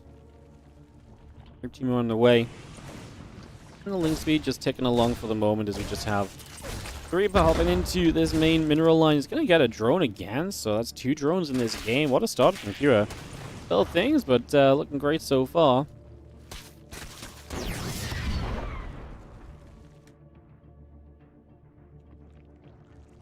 Cost you the Reaper, but I don't think you can be too upset about that overall. You got some good value out of this already. Banshee, Heli, and Marine all coming online, so we're bringing a lot of that up and running here. Getting into this next stage as the Queen comes down the low ground. Going to wander forward a little bit. There's a hatchery route right out in the front as well. Just going to get that set up for the moment. Figure out where we want to go.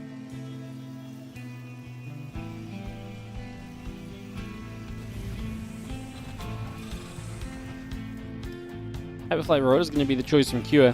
Is he going to play mech overall? I mean, Hyperflight Rotors now does not necessarily mean mech like it used to, but then the double gas comes down, that does say mech, so Cure looks as though he's going to play some mech here and use those Banshees as one of the big ways to be active on the map and moving around and trying to get things done, so setting up for that initially as the Bane Nest and the Lair coming through, the drones and the Queens on the way up.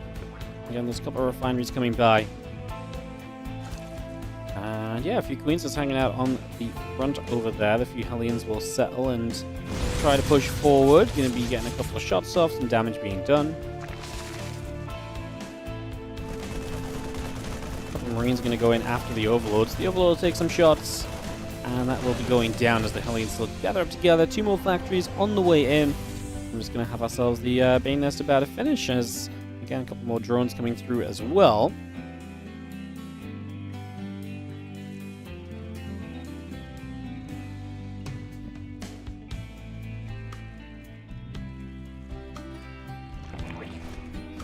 We got the factories on the way up, the armories as well. I mean, Kira will be active with the Banshee, sure, but I can't imagine he's going to do too much else. We have the Spire on the way up from Rogue. It'll be an interesting kind of mix-up to see where that Spire takes us, because obviously Spire going to help against the Banshees, but then, I mean, then are you kind of in trouble because you're kind of playing Mutilating Bane right now against a mech player? So in the long term, that might actually be a big issue for you.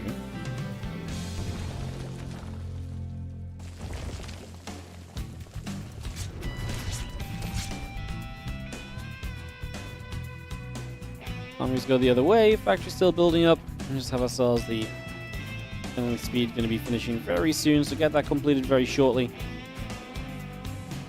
Again, Hatch coming about, getting that 4th base rolling. Just taking that central base early is dominating the middle of the map from Rogue, and then he's got a lot of bases he can take behind it, and you can kind of see how this map's going to go long, or has the chance to go long, I guess, but like it kind of feels like it's going to go long. If the compositions match up, and maybe doesn't go long because it's mutas and Blings and Banes against mech, but maybe you can get away with it with the size of the map anyway, so we will see. A couple of Banshees gonna shoot.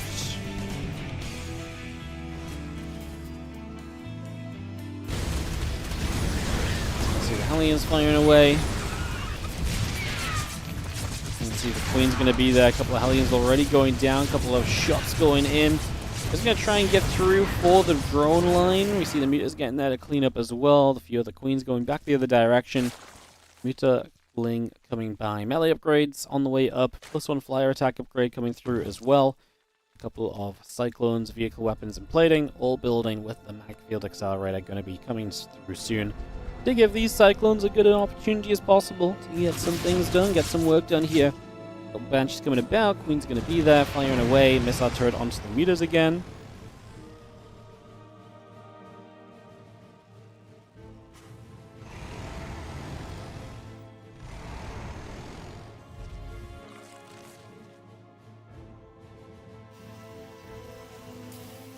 And again, that drilling claw is coming about, just going to see how upgrades all coming through. Adding that little Infernal Pre-Igniter on, the Cyclones take a chance to go in after the Mutalisks. It's going to go through and get some grabs right there. It's going to be having the melee upgrades all coming up. The Mutas are still coming around.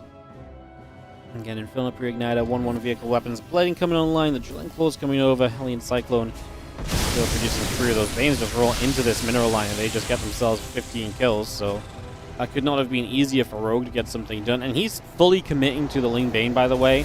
Like, he is just not making any switch out. He is just going to send it. Ling Bane Muta used to be kind of like okay at playing against mech, because especially against the more battle mechy style, because you could kind of swarm it.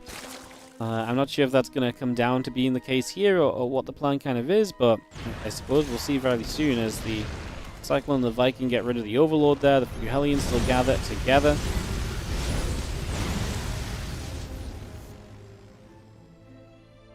Hellions pulling back over that left-hand side.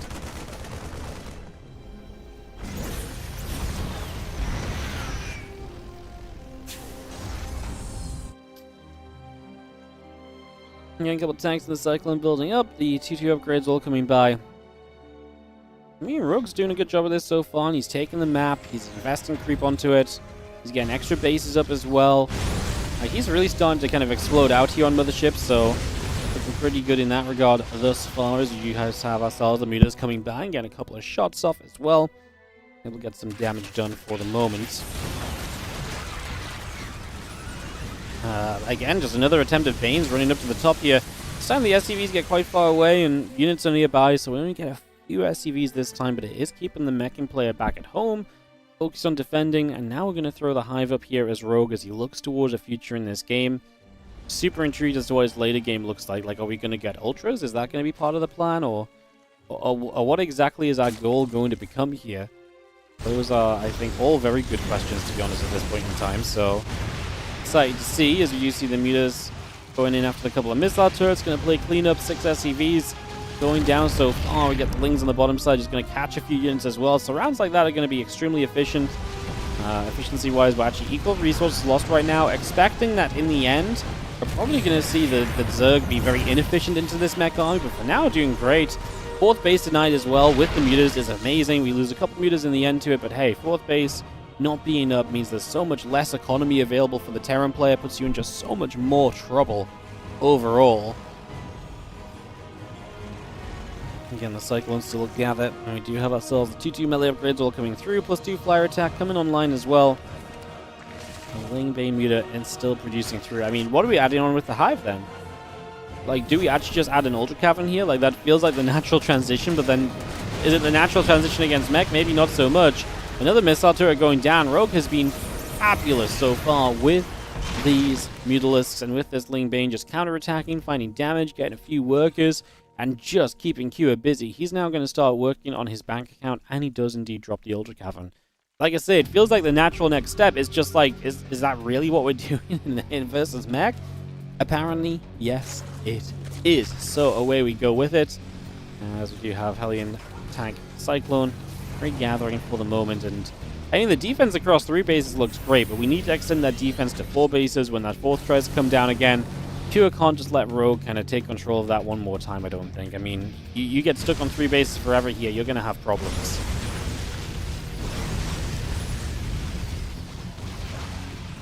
The Hellions take the chance to run through it. A couple of those creep tumors. Just going to be seeing the Lings and the Banes coming after some of the Hellions down there. But Blue Flame makes it, again, pretty efficient trades.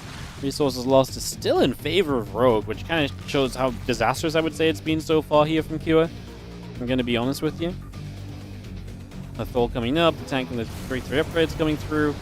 It's going to be having ourselves the Niduses coming online as well. The Overseer finishing, Chitinous Plane still building. Continue to get that all settled in. The hatchery continues into place right now, and the Mutas are going to dive back in onto the missile turret there. It's going to be an easy pick-off. There's another couple of Cyclone shots going after the Mutas. Now we're going to dive in. Cyclones will take some shots, and a bunch of damage being done. Those Cyclones are taking damage, man. It's absolutely brutal so far, as we just see the Mutas back into the main mineral line. Going to get after that missile turret and just go after the SCVs in general. Now Nidus is double spawning into the main base. Ling Bane pouring out of them, and obviously we've got a retreat pathway there as well, potentially. Just cranking out Banes. Look at them pumping. Bane. I'm not sure we can do too much else here. There's Blue Flame Hellions on defense, but we do get rid of 12 workers, and now the Mutas dive over here instead. And it looks as though we're kind of at the point of giving up these Mutas and not building anymore, so we're now going to be playing Ling Bane Ultra against the mech. I've loved what the Mutas have done. I don't necessarily disagree that their time is maybe done as well, but I do get a little concerned about Ling Bane Ultra as the entirety of this composition against the mech. I feel like if nothing else, the Mutas at least kept a lot of the mech units moving around and kept them busy elsewhere and just took their attention away from things. So seeing some of that disappearing is, like I say, maybe a little scary overall.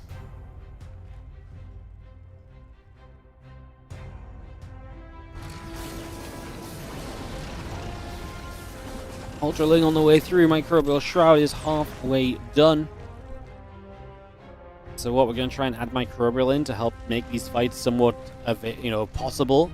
Basically, as Rogue is the idea right now. It's somewhat crazy. It's a little bit wild, a little bit bonkers, but okay, I mean, I can kind of see it. Viking overhead, the Hellions are going to move for Hellbats and just absorb some of the damage off the units pouring out of that Nidus, and then clean that up. The double Nidus attempt this time will be a bit more denied than last. His Ling's not going to get in there, and Cure successfully onto a 4th base. Definitely in a better position than he had been in previously, so things kind of a little bit on the up right now for Cure, looking a little bit better for the man. CC going to lift off, going to go elsewhere. We got 3-3 upgrades all coming through. The +3 flyer attack is on the way in as well, so that continues to build here. We've got again Nidus attempts, but I'm sure it's going to really do too much. Neural Parasite also on the way to give the Infestors a little bit of life. Some Siege Tanks are going to get through. They're going to get rid of some Lings. The Banes are going to crash in and get rid of depots and some SCVs. Command Center will drop down over to the far left-hand side. Lings, Ultra, Neural, and upgrades all continuing through. That hatchery just going to build up in the top right corner as well. So just again, Rogue taking base after base, just reiterating that idea, and that's kind of been his plan throughout. He's been very good at being active on the map and just expanding, so continues to do that for now. Bunch of additional Banes just morphing in right there. The Lings, the Banes, the Ultra gathering through together. We do have a Neural Parasite is still very much so on the way in. These Hellions join up, a little scan coming through. You can see the Zerglings taking a chance to run forward, and with an Ultra, at least the Hellions will not do as well against an Ultralisk, but I'm still not completely convinced about this style from Rogue the later the game goes. I actually think he's done an impeccable job of getting to this stage in such a manner. I feel absolutely terrible about his chances of closing out from here. Obviously, he's got to make compositional changes, I think. I just wonder what he's going to go into. I mean, he's got Corruptors building, but there's no Great Aspire in sight, so it's not Brood Lords. No Adrenal Glands for Rogue. No, he does not have Adrenal Glands, so he's missed out on that, honestly. I mean, it's always going to be impactful, right? But I don't imagine he's going to keep... I mean, is he going to keep using Lings forever still? Maybe he really will. Resources lost, there you go. I was talking about the resource lost early and being kind of advantageous for Rogue. Now it's 6k, 5k down. So you can kind of see it going the other direction. And he loses a bunch of drones to that run by. Because Hellions in these kind of numbers are very difficult to stop with Ling Bane. Oh my god, this is going to be disastrous! Surely the Vipers, though, hit a strew of blinding clouds that just go across all of the tanks. And somehow that allows Rogue to get up close and personal. That was like 3 layers of siege tanks, but the Viper blinding clouds were so good. Wow, we killed 15 SCVs. We get a lot of the mech army. Q did not have a bank either, so he does not have a lot of like instantly rebuilding supply while Rogue gets maxed out. And that is the domination of the early to mid game showing up later on in this game, right? That is the early and mid game going so well that we can now kind of rebuild, and we might be able to just go again and win. Q is making a lot of stuff, and especially if we go Ling heavy, it may be an issue. And those ultras take a while to build too, so maybe it's not going to be like a super quick secondary stab from Rogue, but cool idea, and definitely a way that he can maybe make a play to win this in the long term potentially. You can see the extra tanks coming through, the Thors coming up. The tanks still spread out as the Hellions will move into the Hellbats. And those were great blinding clouds. They really gave Rogue a chance to actually take a fight as the Nidus networks will come down.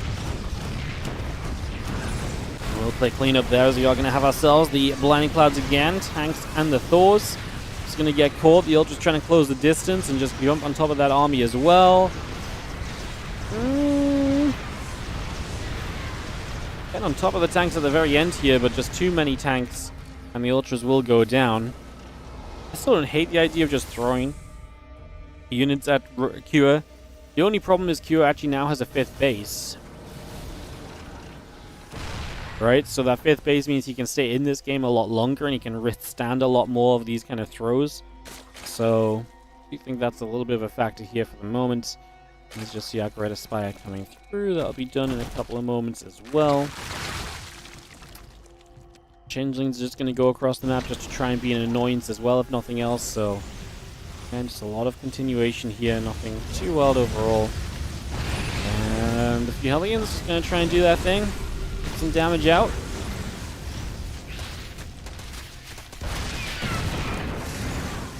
Let's take some shots.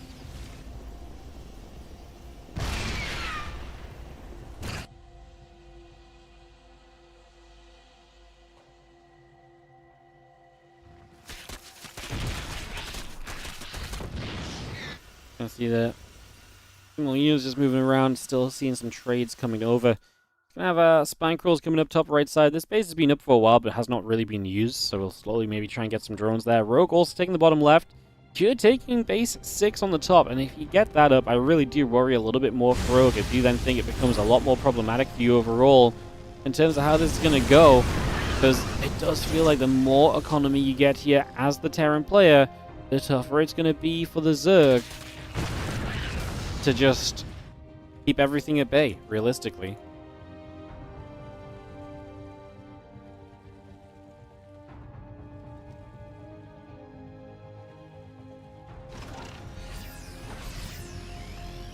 Mothership, definitely Mothershipping. This is the exact kind of game we get on Mothership a lot. It's what we had a lot during the Team Liquid map contest. Just long, drawn-out games. To be fair, this is long, drawn-out because Q is playing mech and Rogue is not playing an efficient composition to deal with mech, so he kind of had no choice but to kind of end up later in the game, even though he really did dominate the early stages, to be fair. I mean, this is what you want. Ultra's down on top of a base. That base is going to go down. There's no saving that. I don't think SCVs will not repair it. Going to save some SCVs in the medevac. So yeah, clearly had no intention of keeping that one alive, it would seem.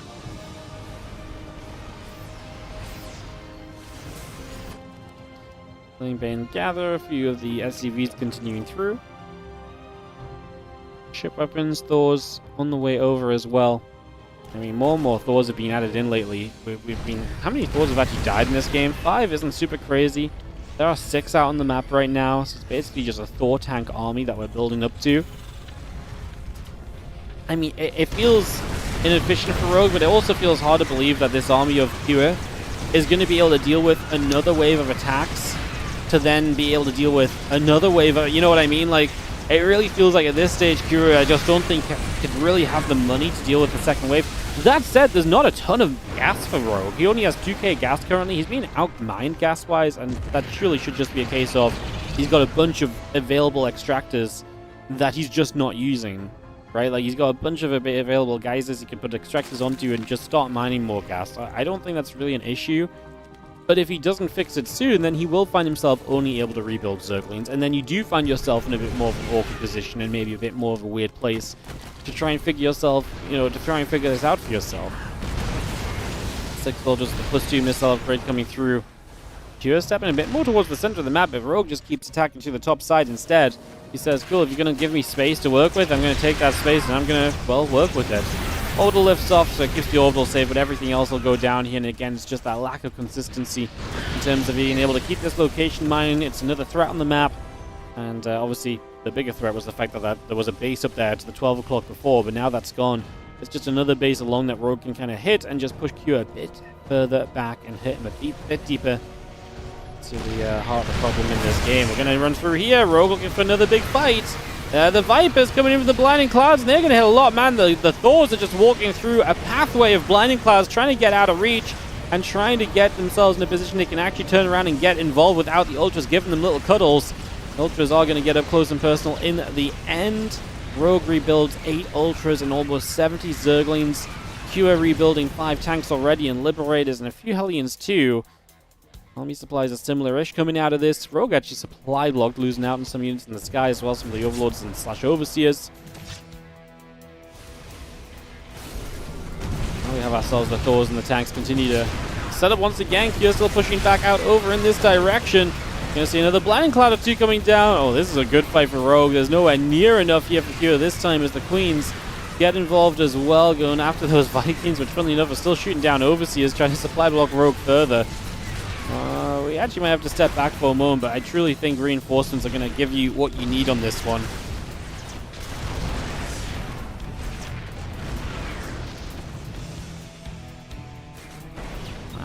The Ultras coming up and online, I think, makes this too much.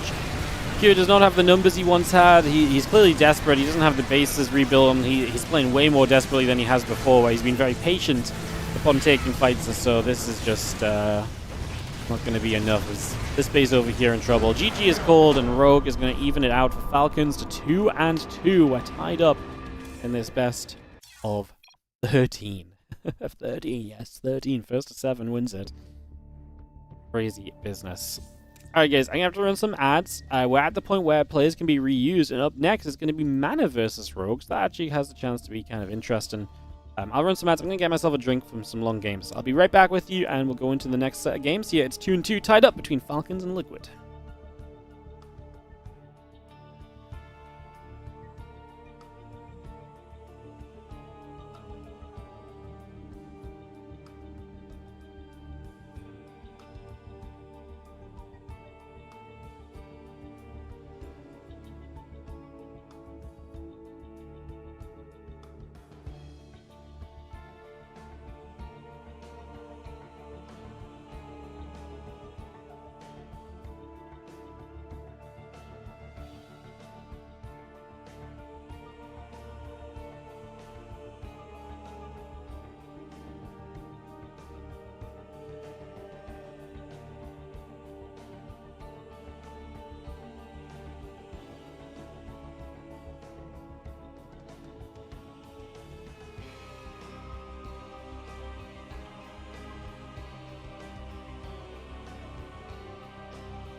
Into our next matchup here, it is going to be more Rogue as he comes out.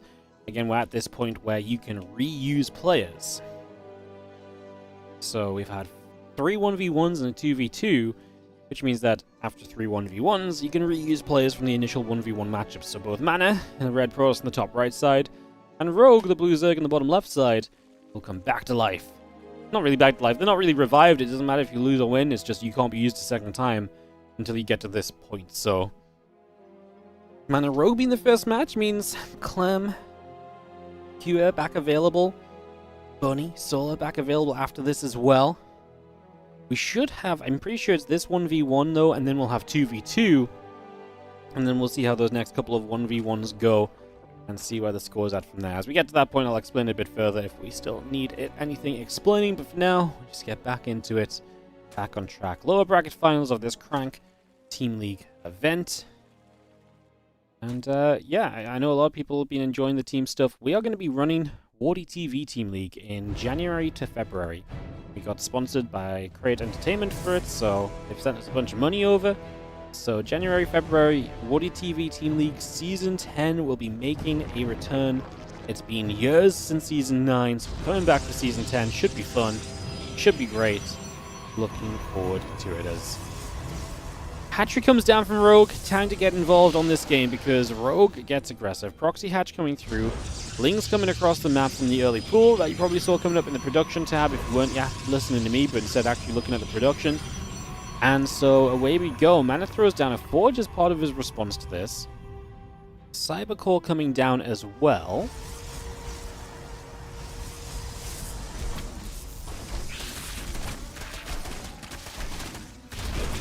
This is why the hatchery is really good, because you're able to basically kind of make it difficult to defend the gateway because the wall off can't be in the right place. Ideally, you wall off in such a way that the extra structure goes here, and then you can just slot the Zealot in the wall here and walk out to defend the gate, but now you've got to be a bit more committed to it.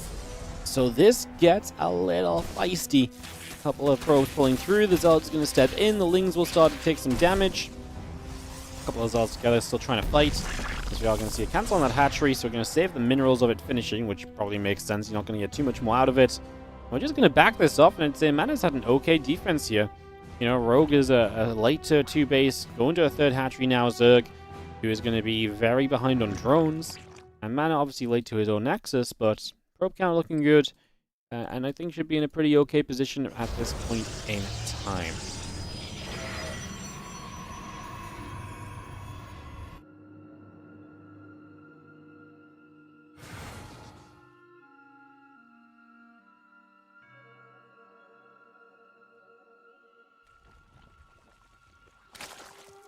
Zealots and the Adepts coming over, so we step through a little bit. Just going to have ourselves the Wolf Gate and the Nexus coming up. Couple of hatcheries building into place. And we do get ourselves some action down at the bottom side. Here, start nipping away at that third hatch for the moment.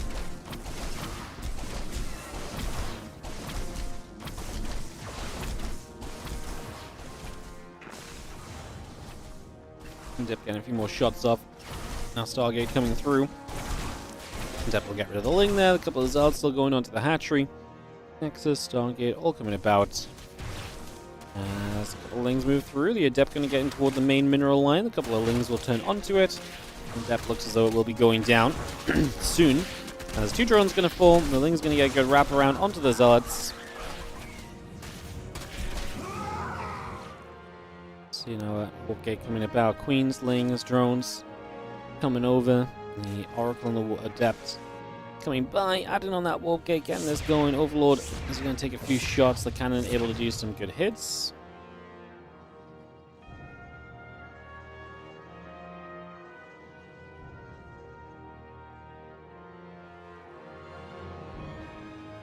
And the Oracle and the Warp Gate all coming about. Just going to see the Adept coming over as well. A few Zerglings gathering. At this point, things are a little weird because you've opened in a weird manner as Rogue and you've thrown the timings of everybody off in this game, so nobody is really completely set up and sure of where they're going to go to. The 2 Adepts are going to take their shade out down at the bottom side. As that Queen sets up, Oracle and the Warp Gate all coming through. And we just have ourselves the gate coming online, the few Lings coming into play. Queen, drones, spores coming up, Ling speed will be building. And go from there.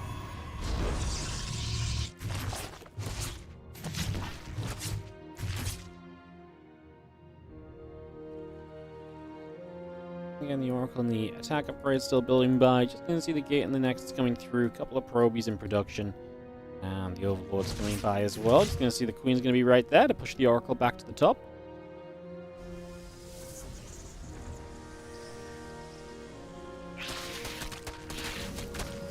So Serral's going to find a probe in return, and actually going to get the Zealot warping in. Decides to back away with the Oracle showing up. It's going to be a little bit too much damage. Doesn't want to lose that many lings, and now Rogue taking the chance to just whack the drone key. As he's very slow to play catch-up on that worker count. 42 workers, and they're going to be even. And then Rogue starts to take a little bit of a lead right now. So, kind of seeing the impacts of that early game still. And Rogue still being active with these few lings. Might have been able to get after the probes there, but actually focused to get the battery cancel. Once again, the Oracles having to be used defensively. That does keep the Oracles from being able to go across the map as much. If you feel like you have to keep bringing these Oracles back defensively, you're constantly going to be back at home. Like I say, you don't really get the chance to be aggressive, and that's going to be a little bit of a shame.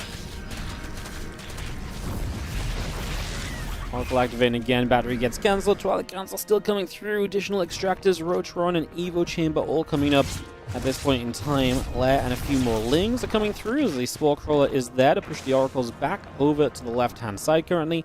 Queen's going to be nearby as well. Still got the +1 and Blink both coming in. As we just have the couple of gateways, cannon, and the rest coming through as well. And Lair coming up, drones and the Overlords coming through. Zerglin's going to get a little wrap around on a Stalker here. Stalker goes down. He's taking a bit more damage as the Stalkers and the Oracles gather. We'll take that chance to move toward the bottom left-hand side currently.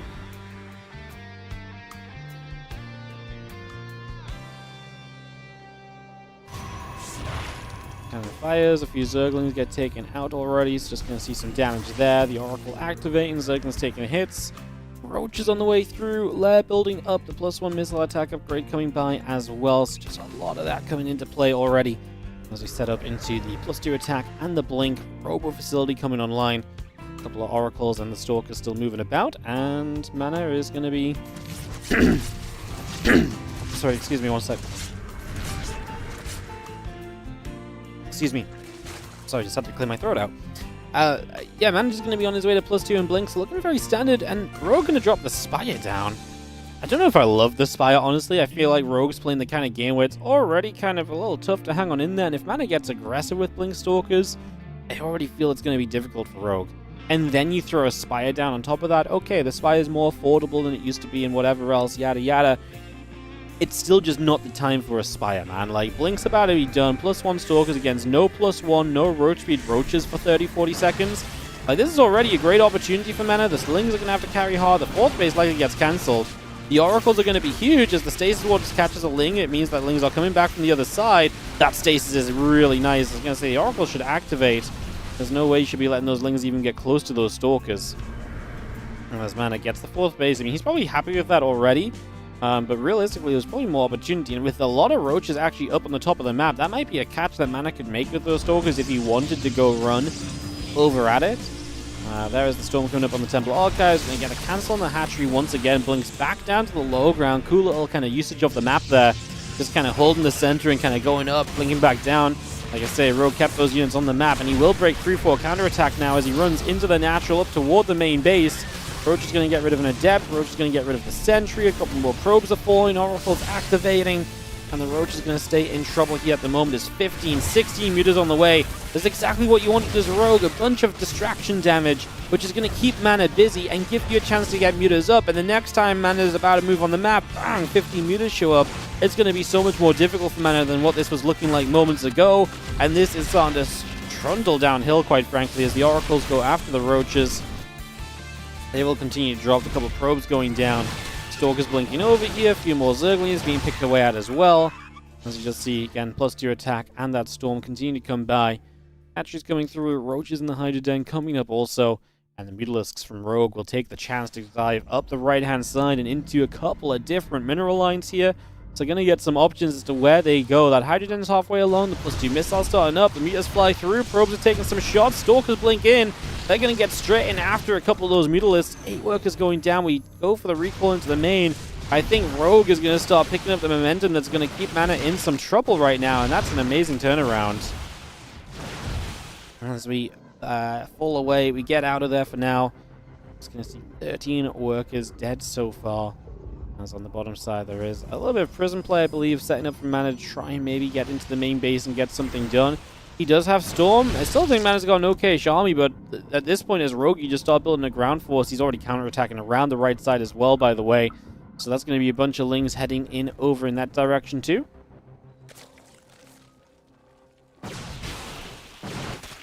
And fourth base will go down again. There is, by the way, I haven't looked at it, but there is the Prism dropping off in the main, so that is a factor. The mutas are going to be, I mean, see what the mutas do. They pull back over here. They're going to get rid of both High Templar. They're just actually going to try and fight the Stalkers. Obviously, the Lings are doing a lot on the counterattack, so Lings and Roaches. There's some Roaches on the right side. So counterattack is doing well. We are going to lose every single muta here. I mean, this is scary for Rogue. No more Stalkers warping in. This might have been the wrong call to fight with those mutas instead of fully committing to like the base trade kind of play. You've killed the third base of Mana. Like, Mana's in trouble. By all intents and purposes, I feel like Mana should be on the verge of dying here. Get rid of those queens, get these oracles active. Stasis wards around the back as the roaches try to show up over there. Gonna get activated. I would have rather the oracles just activated Pulsar Beam, knock the queens down and go from there. I don't know if it was gonna matter though. That looked as though it was maybe gonna be a little too much Roach Ravager at the end of the day, as Rogue will take the game and is gonna get the win for Falcons in the end. That did not look like it was gonna be the case at first, obviously. That actually looked like it was gonna be pretty miserable. But we bring it back around, we get back up and rolling. And we are ready to go into some more 2v2. Falcons take the lead. They go up to 3-2 right now in this matchup. It's going to be more Mana Clem versus Bunny Rogue. Cool. I mean, it's funny that we keep seeing the same 2v2 players. I feel like they should have made it so you had to change your 2v2 matchup. I feel like Crank came up with this format but was almost afraid of the fact that he included 2v2. You know, he's like, we're going to play the same map every time to keep it simple. And yeah, there's no real rules about who you can pick. They should have made it that every time you play 2v2, it has to be a different pair of players. Because, especially at this part of the tournament, we're just going to see Mana Clem versus Bunny Rogue every 3 maps. And then, like, that specific 2v2 matchup becomes more important than anything else, right? Yeah, bit funny. All right. Mana Clem, Bunny, Rogue. Mana and Clem in the red and orange, Bunny and the Rogue in the blue and the teal. And that is Falcons, obviously, with that Rogue map win, going up to a 3-2 advantage in this best of 13, guys. Like I say, best of 13, huge, huge best of. First to 7 points wins. And Bunny and Rogue have put Falcons, are sitting here with Falcons 4 points away. Could put them 3 points away with a win on this one.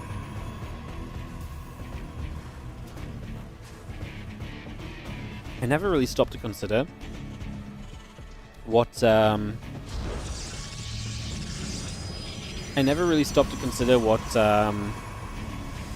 how many maps you play in a best of 13. Like, it's kind of extortionate. We're 3-2 in, and it's like this is like the first half of the first half of the show still. A ridiculous number.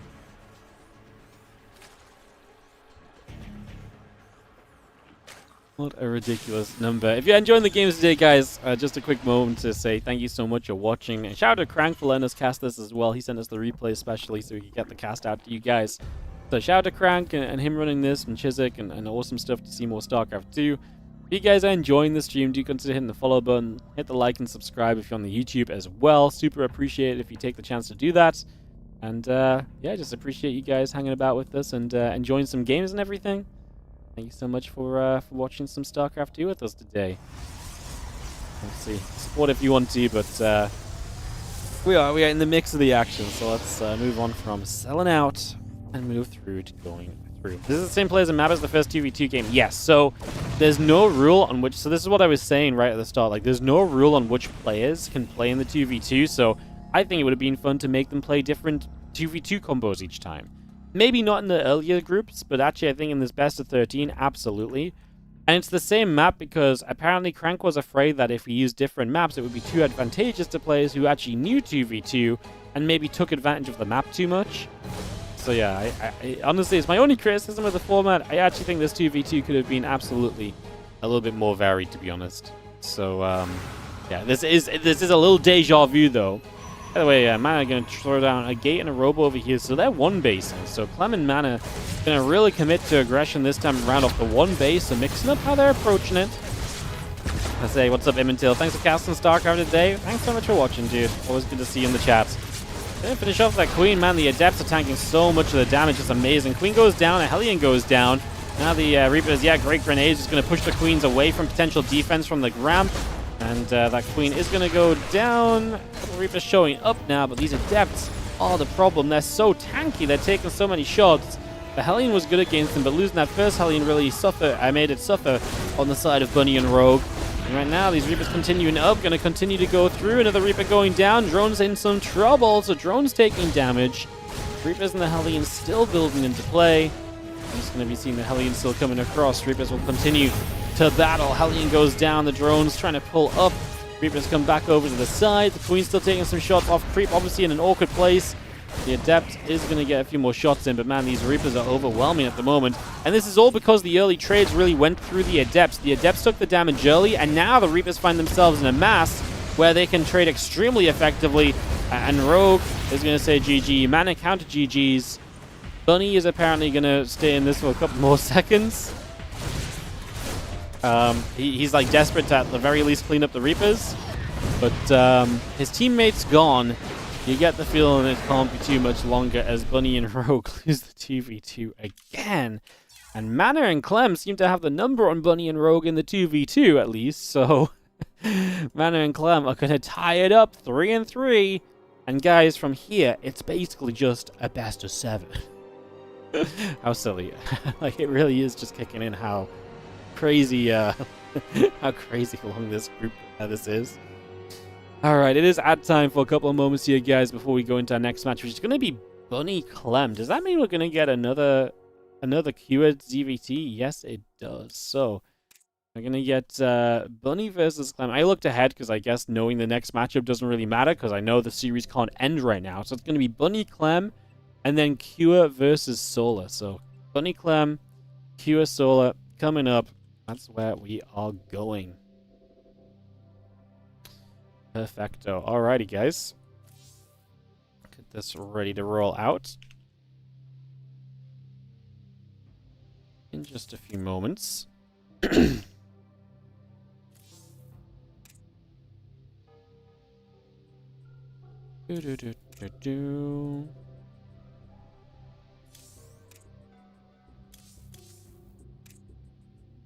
Perfect.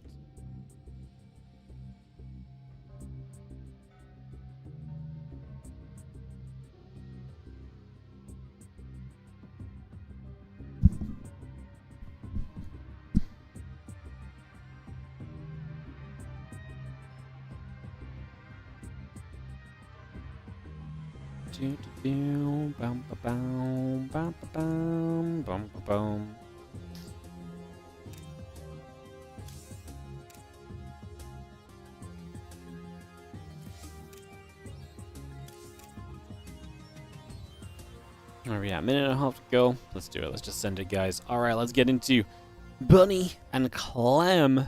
As we're not being allowed to watch any of them,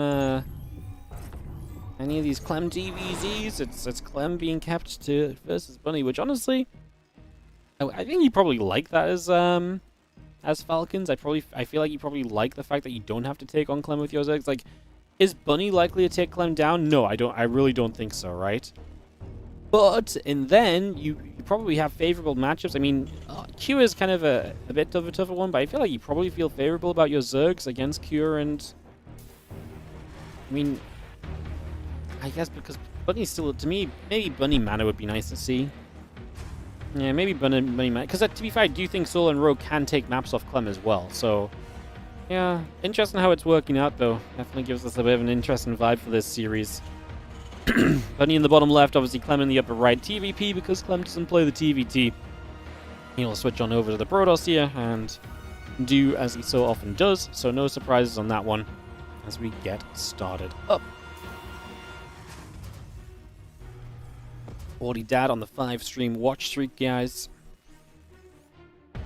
If that doesn't inspire you to watch every day, I don't know what does. As a probie coming down across the bottom left-hand side, just going to come poking through. Up to the high ground, gate in the barracks coming on up. As you just see, our probe is going to nibble at the SCV for a couple of moments. So some damage being done, work being found in the early stages.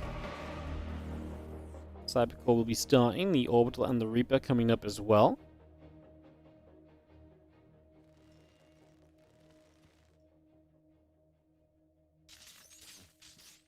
A couple of SCVs just going to go after the probe, so again, just some nibbles right there initially.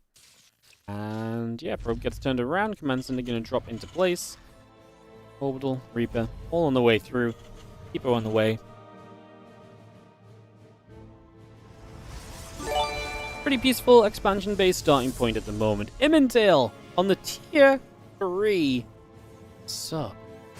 Thank you so much, dude. Tier 3 and it up for 74 months. Thank you so much for the generosity.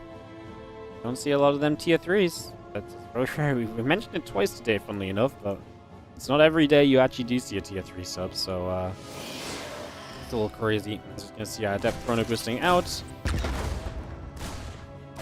I'm just going to see the Adept coming over, Reaper coming about, Factory coming through, the Adept and the Warp Gate coming in, our Twilight Council building. Just going to be having the Nexus coming through as well. Just getting a lot of that set up, Factory, CC and the Reactor coming over. Bunker building. And yeah, we'll see where we're going to go from this next few moments. That Factory about to finish up. The Adept's still chasing for the Reaper right now. Again, CC about a complete Starport coming through. And the Adept's still chasing with that Shade for the moment. What's up, Bacon23? Thank you so much for the fresh new Prime sub as well. Appreciate you. Thank you so much for priming us up.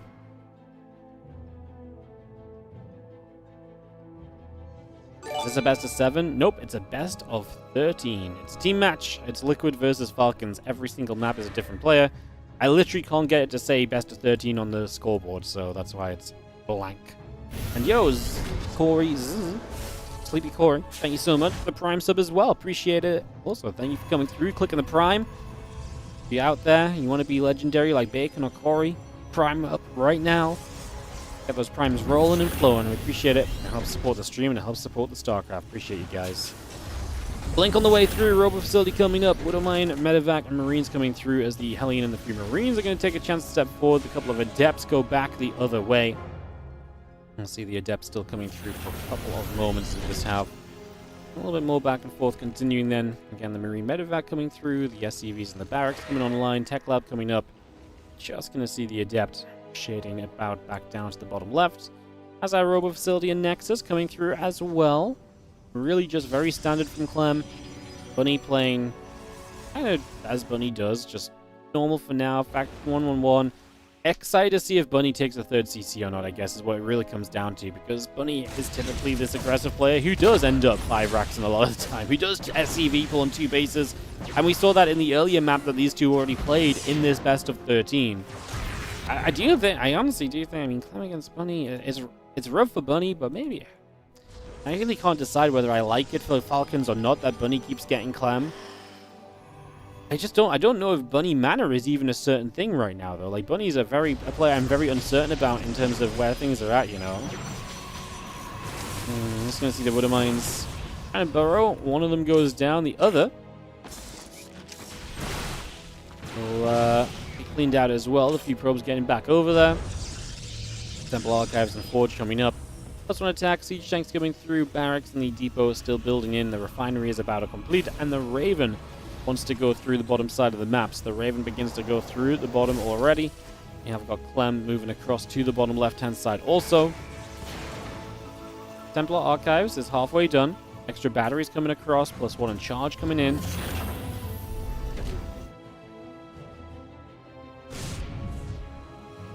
They tried to stop me at best of 9, but I was like, I do it for the fans. Best of 13. It's the opposite of when we do like the quick qualifier days and the finals is best of 3. I was like, why is it best of 3? I'm like, you know, for the players, not a big prize pool. This one's for the fans. Like, the players are like, best of 5, right? I'm like, no. And they're like, oh, best of 7? And I'm like, no. And they're like, oh, just best of 3 then. I'm like, no, best of 11. Plus 1 Storm Charge all coming into play as we get Gates probes coming about. +1 stim and combat shield all coming through. The Raven up the top side. Charges coming through on the Twilight Council. The Medivacs, Marines, and Marauders building at the moment from Bunny as well. So all of those upgrades coming through. Bio coming about. Stalkers will settle into the middle.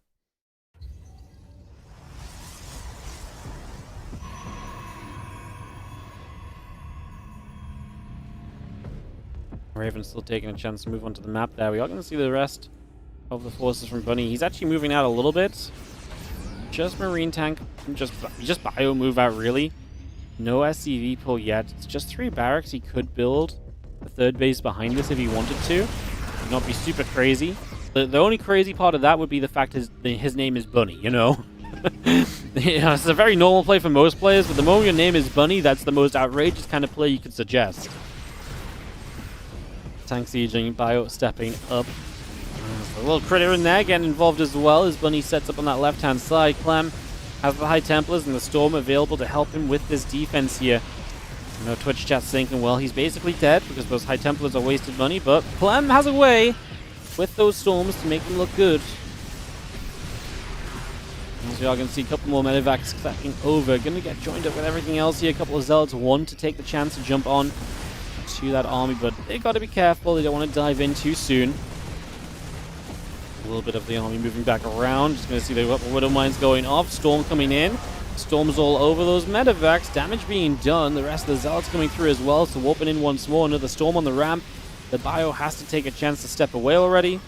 And we have got ourselves Clem hanging on in there for the moment. He's done a bit of damage to this. There is the 3rd CC, by the way, from Bunny. So, yeah, he's actually going to take the chance to be standard and normal and not crazy.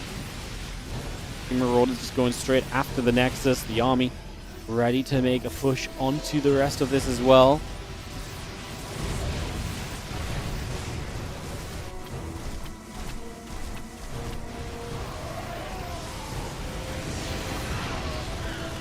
Going to be seeing the Archons coming by.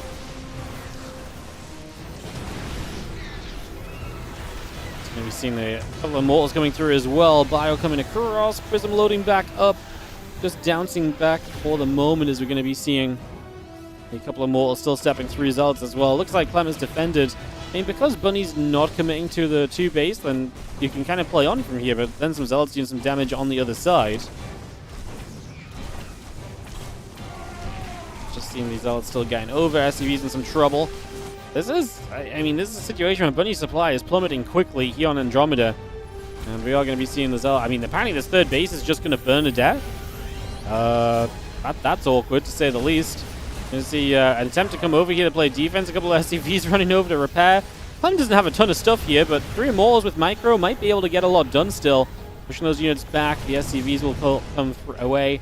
I mean, the 3rd base burning to death right now is going to be safe, but man, kind of crazy still that it even got close like that. Some Ghosts show up. That is on the low ground. Army supplies are kind of close, honestly. He just warped in back at home, so he's not going to have a nearby warp in. Yeah, he's just going to be running units across. Storm on the ramp is kind of nasty, though, and Bunny just going to say GG as this has just not done enough.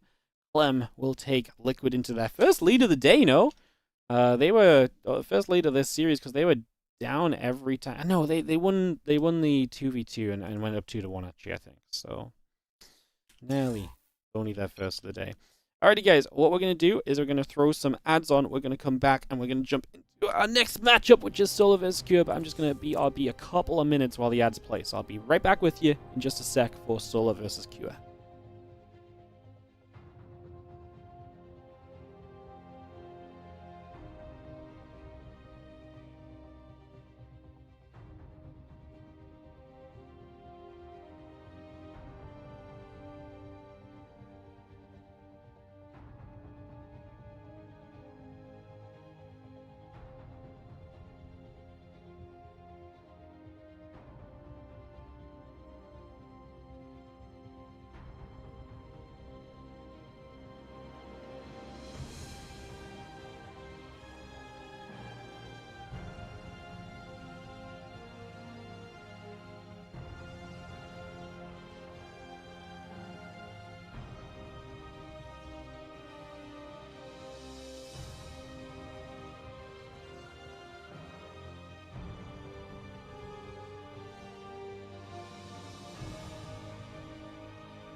Alright, back at it, guys, as we are at a 4-3 lead. Let's actually swap the scores on the other way around like that.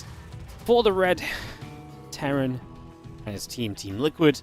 In the bottom right corner, it is Kua, as he comes in here on 10,000 feet to take on the blue Zerg. In the top left corner of the map is going to be the blue Zerg player Solo, representing Falcons as they play catch-up now. Down 3-4 in this series. Honestly, feel pretty confident for them to kind of bounce back on this one, because let's face it, Solo's pretty darn good. Kira tried to play that mech earlier against Rogue. I don't know if that was just kind of map dependent. They played on a very big map. Playing 10,000 feet here, I think this is much more of a bio move around and kind of, play that entire situation out kind of map if you have the chance. So, I would expect that to be the idea for the most part. As we get into this game of Terran versus Zerg. Again, first to 7 maps will win this series and advance to the grand finals against Basilisk. That means Liquid are 3 maps away, Falcons are 4.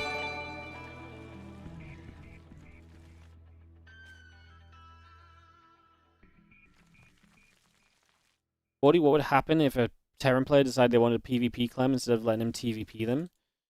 If it really became an issue, you would just both announce your race to the admin of the tournament, and then you'd be locked into that race, and then it's whatever you say. So then it's a bit of RNG, isn't it? I think Clem would just say Protoss anyway, because his PvP is also very good, to be honest. So yeah, I'm pretty sure it would just turn into PvP, because Clem would say Protoss. He's not going to say Terran, because I think he'd actually be less confident in TvT than he would be in PvP. So yo, Anonymous 46. Thank you so much for the 2-month resub on that Prime as well. Using the Prime, I appreciate it big time. Thank you so very much. Rogue's gameplay was awesome against Mana. Congrats. Yeah, that Rogue Mana game was actually really fun. Crazy turnaround from Rogue. Very fun to see. We're going to shoot. Reaper taking damage. The drone taking a few hits as the Reaper hops back to the high ground. Going to see a couple of Reaper grenades firing, and just going to see the drones taking some damage. As we do see the Zerglings coming around that right side and just trying to play catch the Reaper for the next couple of moments. So trying to catch the Reaper there. The drones coming through, CCs, the factory all coming up as well. Queen drones, Overlord coming about. Hatching the gas coming online on the third base.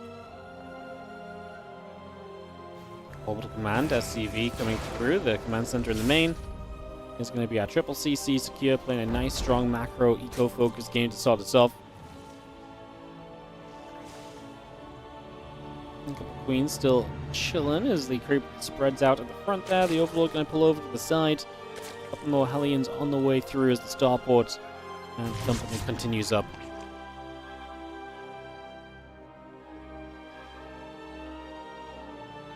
Rotron building on the side of Solar as well, is bringing that straight through. Get that underway. Drones coming about, the Queen coming in. Evo Chamber will go down as well. It's going to drop the Rotron and Evolution Chamber into position there. Command Center will be building the main base as well. Just going to get that straight into place.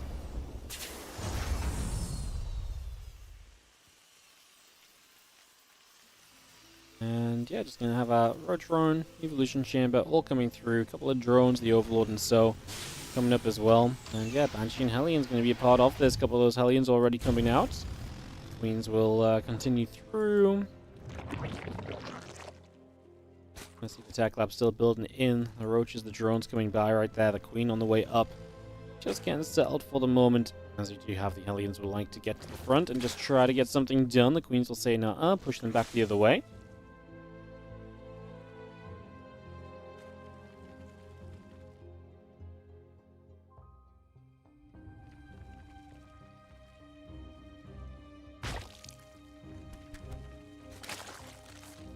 There is just going to build up on the main. Just going to get that going. Do you have a leg again just coming through then? So kind of a faster layer. I mean, Spire fast has been pretty popular lately. There's going to be Hyperflight rotors into the barracks. So instead of playing it into the mech as we did on Mothership against Rogue, we're going to play it into the bio play this time around. Solo with no link speed, so probably going to play. I wonder if he's expecting mech, and so he's trying to play kind of no link speed straight into like Roaches or something. Because, yeah, he's playing no link speed at all just right now. that is interesting as the Banshee fires a few shots, a couple of things going down.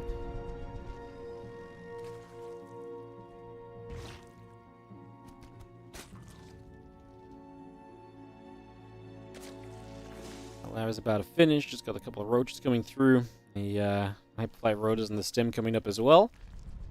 Just going to be seeing the Banshees coming about as well, and just going to be seeing them going over to that left-hand side. So, again, over to the left, the barracks coming through, extractors coming up, Infester, station pit coming online. The roach speed is about to finish as well in the near future. We just got a few SCVs mining out the mineral line on that right side to open up access to that base in that direction. It's just going to be able to put us right in position there and get that into location. So these next few moments, a couple of Banshees trying to get through for a couple of those drones as well. It's just going to try and get to that ASAP. Unless you have Spore Crawler just going to come along to that left-hand side. So Spore just going to step to the left.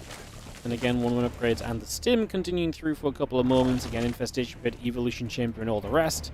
Coming around for now as these Hellions are actually going to drive by, and they are going to go in and get a whole bunch of drones. 8 workers going down, make it 12. Oh no. Solar taking a ton of damage early. Queen on the ramp will minimize any further damage, but that is horrible. 13 workers going down.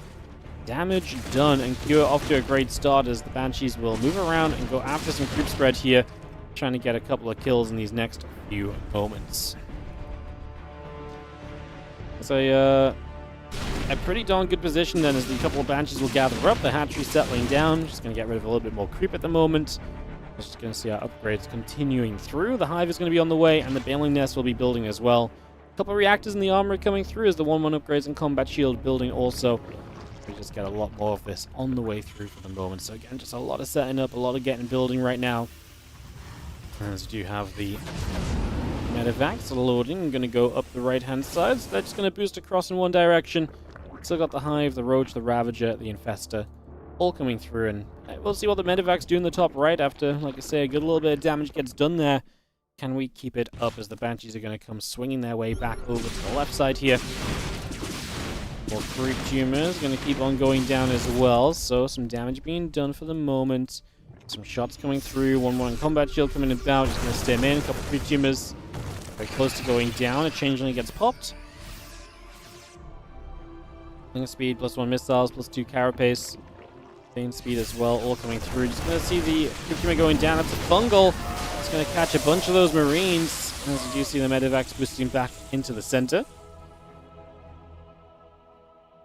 And G2 and the +1 vehicle weapons all coming up. Medivacs will settle. The Banshee gets turned.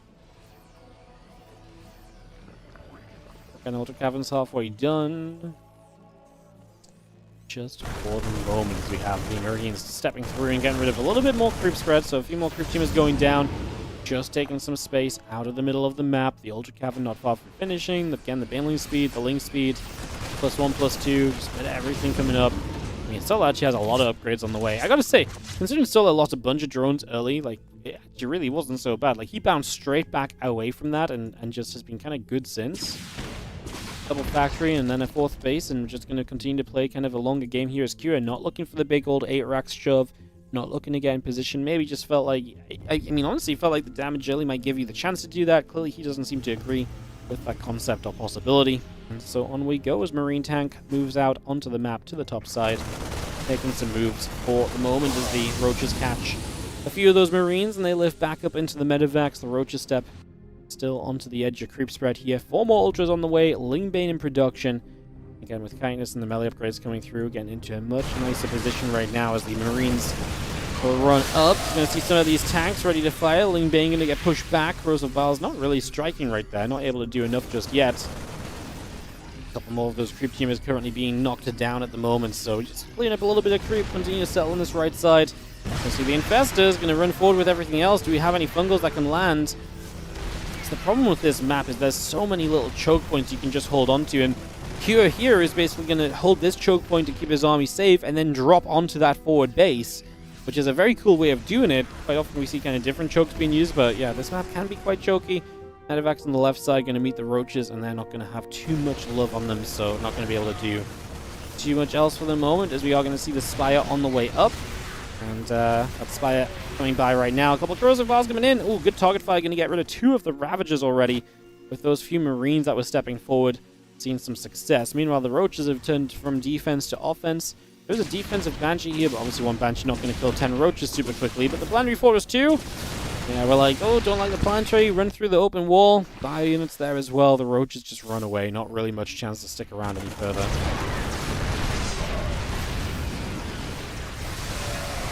Couple Fingal Growth still coming down. We are going to see the Ultraling Bane trying to run through there, but again, that position from Cure is just way too solid.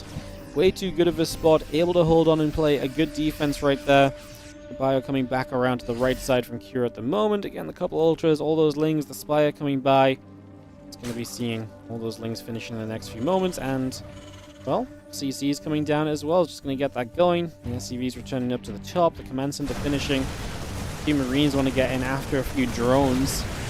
It's going to be seeing our Zerglings still running across here. We're going to see the Ravagers coming through and the Infestors gathering around. Fungal Growth going off, the Marines taking hits.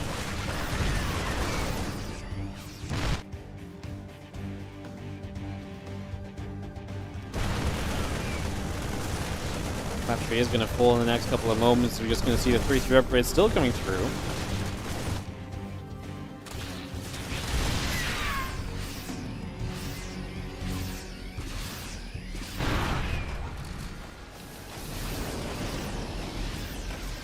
Q is just taking very solid spots on the map and just slowly making progress.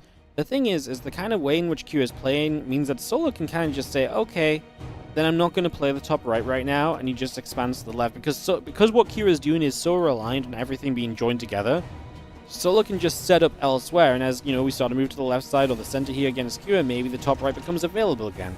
So there's definitely that kind of aspect of, like, what Q is doing is very powerful, and Solo can't find an easy way to break through it. But he maybe doesn't need to break through it just immediately right now. You know, maybe you can just kind of keep on kind of slowly just making sure that the chip damage is just little by little more than anything else. Ultra gets involved, and actually going to get a good connection here. That bunch of Bio going down immediately.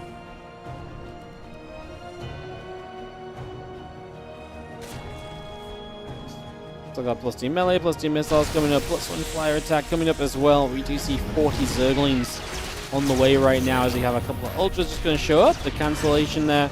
CC having a lift.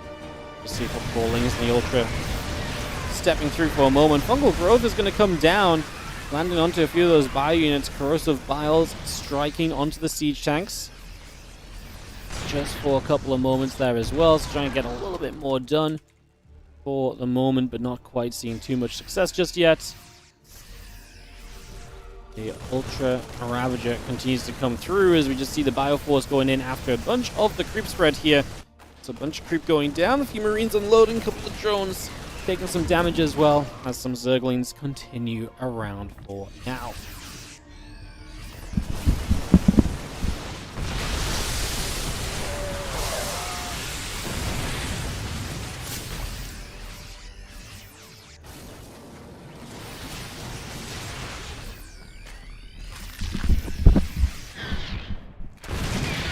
Couple of Lings just going to run through, a couple of missile turrets, going to be in some trouble. Hatchery in that bottom left corner. Sola trying to take both sides of this right now. It's just again setting up in a couple of different directions. Couple of snipes coming through, Ultra's taking damage.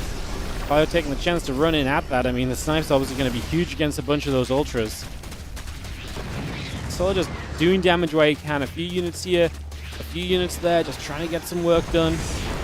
And you see a lot of this continuing through as the couple of Infestors step up. The Lings are going to be there as well. Going to come through for a couple of moments as the Marines are going to get back onto that hatchery. So again, just a little bit more being done. A couple of Fungals going down once again. Really trying to use these Fungals to give these Ultras a chance to connect on some of the units. Corrosive Biles for the Liberators. You're just stepping into Ghosts though, and the moment you step into those Ghosts, it's going to be miserable for you, as you can see. It's coming back around, a couple tank shots coming over, Queen Ultra gathering up, those 3 vehicle weapons on the way. We are going to see more Ghosts sniping through, these Ultras taking damage. Fungal goes down, the Ghosts are going to get hit. Ultra still stepping over, I mean, they're catching those Ghosts. Can we actually finish them off? One more Fungal should mean yes. Lifting up what we can, but you can't lift in a Fungal, so that's going to be part of the problem there. As you just see the rest of that Ling Ultra Ravager force still moving through for the moment. So again, trying to move around just for now. Marines on the top side getting some drones. Solar supply dropping heavily, and he doesn't have a lot of money left in the bank. ByuN might have just had enough good trades to kind of see this through to victory here. Might just be on his way over to what he needs, as we have the command center going down to the bottom left and looking to make a bit of a move. Couple ultras gathering up. Ling Bane going to be there. Plus 3 melee going to be a part of this as well right now.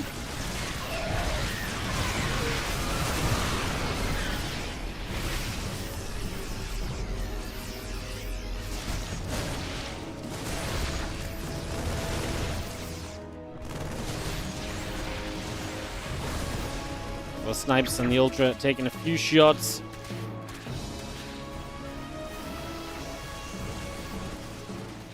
Seeing once again the few Banes rolling on down to this bottom side here. So ByuN going to be taking a shot. Just going to see the couple of medevacs loading back up, escaping away. Hatchery on that left-hand side coming through for the moment. Just going to see the few Marines in the medevac gathering back together. We get rid of the hatch bottom left.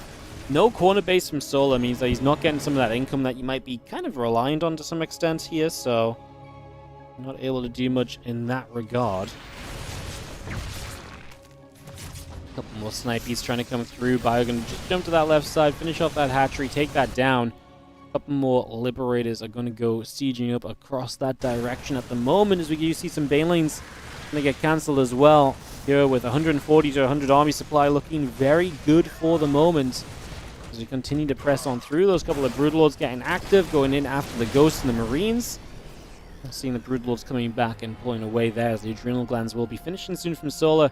Trying to take a hatchery top right side once more. Now Kira just goes 2 more factories, and Solar's still doing damage. Like, Kira's a 53 SCV Terran player. That does open more supply for army units, but I mean, I don't think he's necessarily going to need to rebuild much, but he's not going to have so much economy if he does. Like, his bank's there, but it's not endless, basically.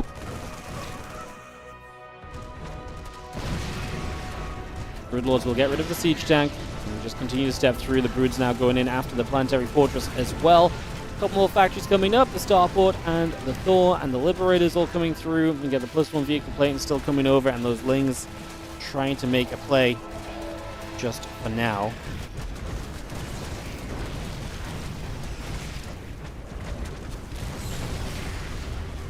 Just going to be seeing the Libs, the Ghosts going through. Just going to see some snipes going down. The Broodlord taking some damage.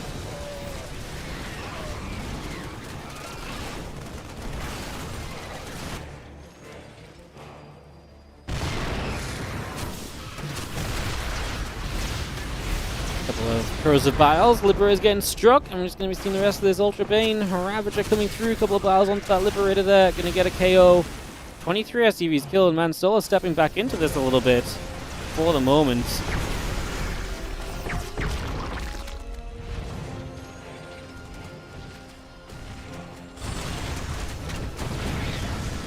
Brutes are going to fire. Just going to get in after those SCVs. A couple Corruptors getting turned around. Thors, Vikings gathering. SCVs in production.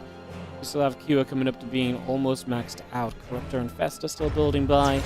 Gonna get that Ultra going after a few SCVs as well.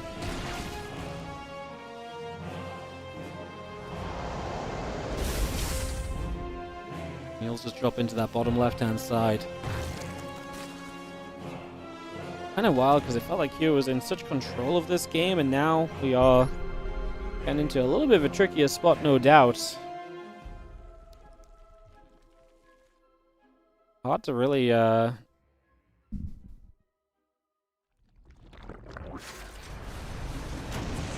too much from this position. I mean, Kua's going to try and push forward, but the Broods are going to be a good threat. This map gets very interesting for kind of moving around deeper in the game, so intrigued to see if that's going to maybe be a factor here in these late stages, especially as Kua tries to move somewhere. Okay, Solar just dives bottom left side. We've seen the importance of denying the economy from Solar, and this is going to be a perfect example of it. SCVs can't wrap around for repairs because they were not able to reach the CC because they were blocked by Lings. Now all those SCVs go down too, so Kua is down to 37 workers, so he is going to be kept away from winning this game for the moment. He is not able to do much about it just yet. Let's see a couple of Marines and the Marauder showing up. Just going to get a full energy infested. That's an amazing trade. Secure looking for any grab he can get. Still has more money in the bank. Mostly minerals at the moment. This 5-base setup is going to start running dry because we are, 20 minutes in game. So, like, not all of them, but, like, a bunch of the bases will start to run out. So it's those external bases that are super important right now. Fungal growth going down onto a few of the Vikings. The rest of the Lings coming up. The Corruptors coming through. Marines and a Ghost coming over. Refinery still building. Command Center's going to come up as well. Just getting a few shots off onto the hatchery for the moment. A bit more damage being done as the Corruptors come through. Vikings want to go in after the Corruptor as well. Vikings will go for the Overlord. The Copper Queen's going to be there. Vikings get turned around. And again, that siege tank just still whacking away at the hatchery for the moment. So the hatch taking some damage. And filling the pre-igniter coming up. The ByuN's going to take the chance to jump onto a few more of the creep tumors right there. So a little bit of creep will continue to drop at the moment. Seeing that being cleaned up right now as the fire still stemming through. A couple more creep tumors still going down. I mean, take whatever you can get at this point. Solo holding the right side is kind of nice. Just a fresh base for him to mine from. Kind of, I really felt like Solo had no way to kind of fight this Terran army. And then there was just this turning point where now it's been almost impossible for Cure to really do anything himself. And Solo has done way better in a lot of the fights. And so that's a fungal waiting to happen, by the way. There's just so much stacked up there. It comes in, some Biles, I guess. Honestly, I don't even know what's happened. There's Banes and so underneath those medevacs. Not the prettiest of fights from Sola. Everything clumped from the Terra and everything clumped from the Zerg. Both players kind of a little bit lost in this kind of later game trade, it seems, at the moment. So, a little awkward moment or two. As the Ghosts and the rest move across to the side. Going to be seeing the Bio coming across. All those drones go down.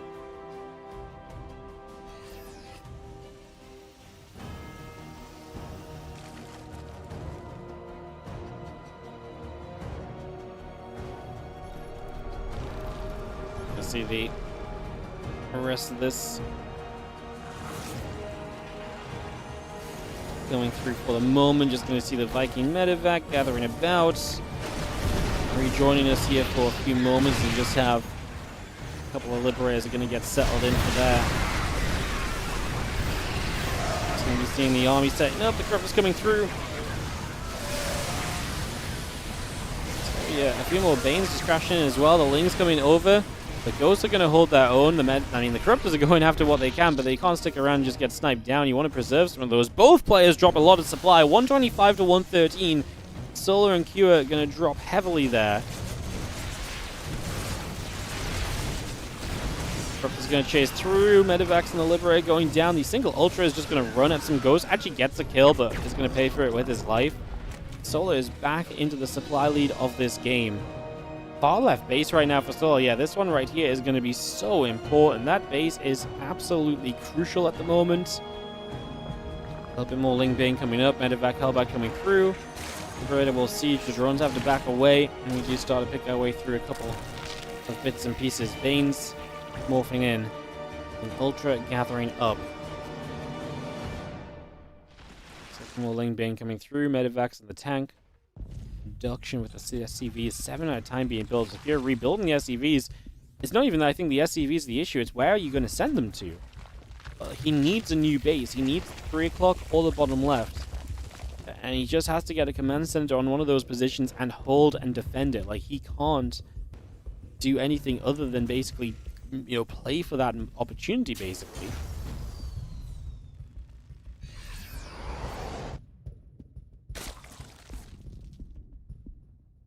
Still coming about, a couple of drones coming through.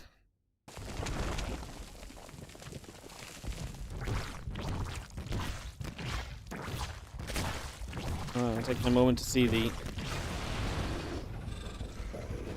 shots going about. Man, some burrowed pains right now late in this game could be an absolute drama fest, couldn't it?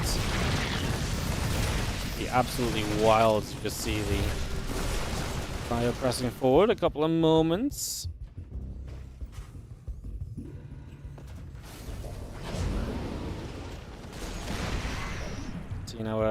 And Ghost continuing about, just going to be moving around with those. Couple libs, the Hellbats, the Medevac coming about. Ling Bane on the way through still.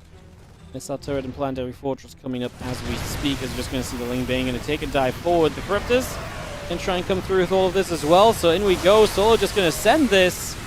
Those Ghosts running. I mean, don't forget those Ghosts are more kind of exposed to Banelings than they used to be.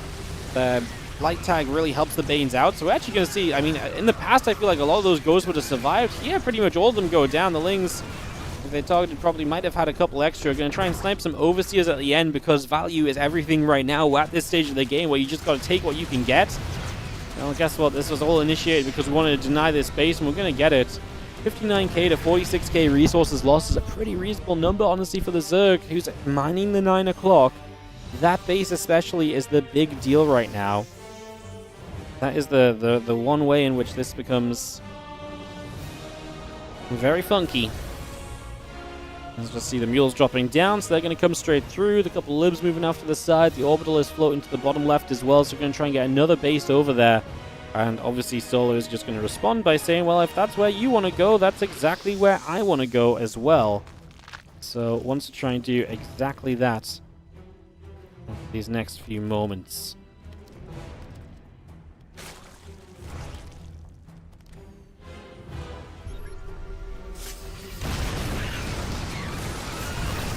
Couple of Liberator shots, a little bit of bio coming through. Tanks and the Liberator coming up. Lings and the Infestor coming about. Hatchery in production.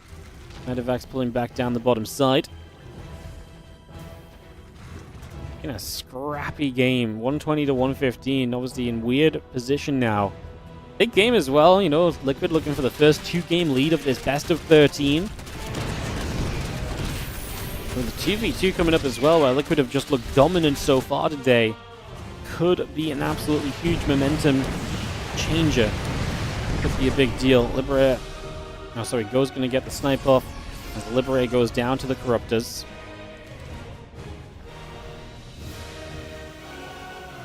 The Ultra Corruptor going to dive down to the bottom left-hand side, going to get after a couple of those SCVs. Banes are going to come rolling through as well. As you see, the Orbital Command up in the sky is going to have to relocate a little bit already. Trying to figure out where we're going. Marines and the tanks coming through. Refinery coming up. Bottom left base, mining. It's one of the bases we needed as Cure. It's going to keep him in this game if he can actually mine from this position. 60.1k to 48k resources lost at the moment.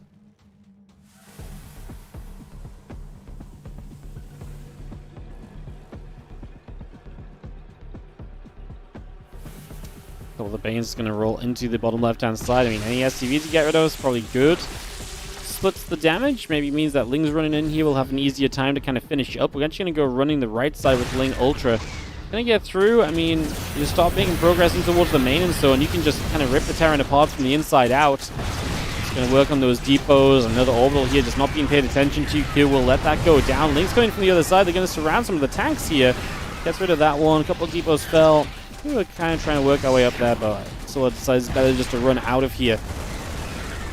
It's crazy tense because these two guys at any point right now, you know, a single trade can change absolutely everything. So you're very close to just everything going the other way, basically.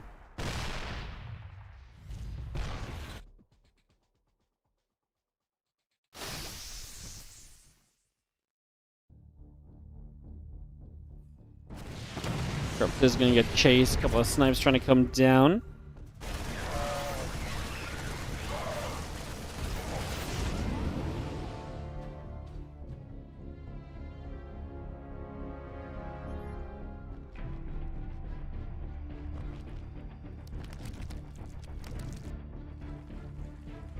Have you seen the Ling Ultra gathering up? A little bit by moving through.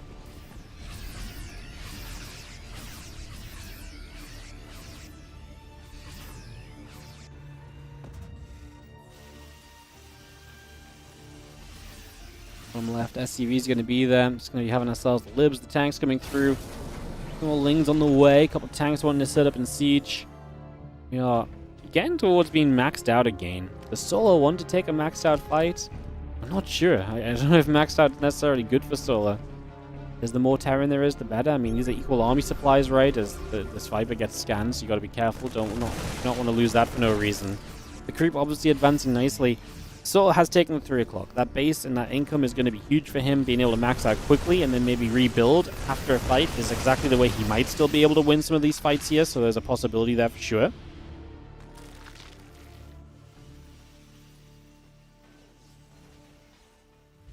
Two more Liberators coming up. Missile turret in production, and we just have... I mean, just so many libs being made, but we are... we're there with the Corrupt account, right? Like, the Corruptors are there. They will be able to play against those Liberators, so that should not be too much of a problem overall. Corruptors pull back over to the right side, into the center there for a little bit. The Lean Bane will gather. The Liberators still join up together. Sense Tower about to complete.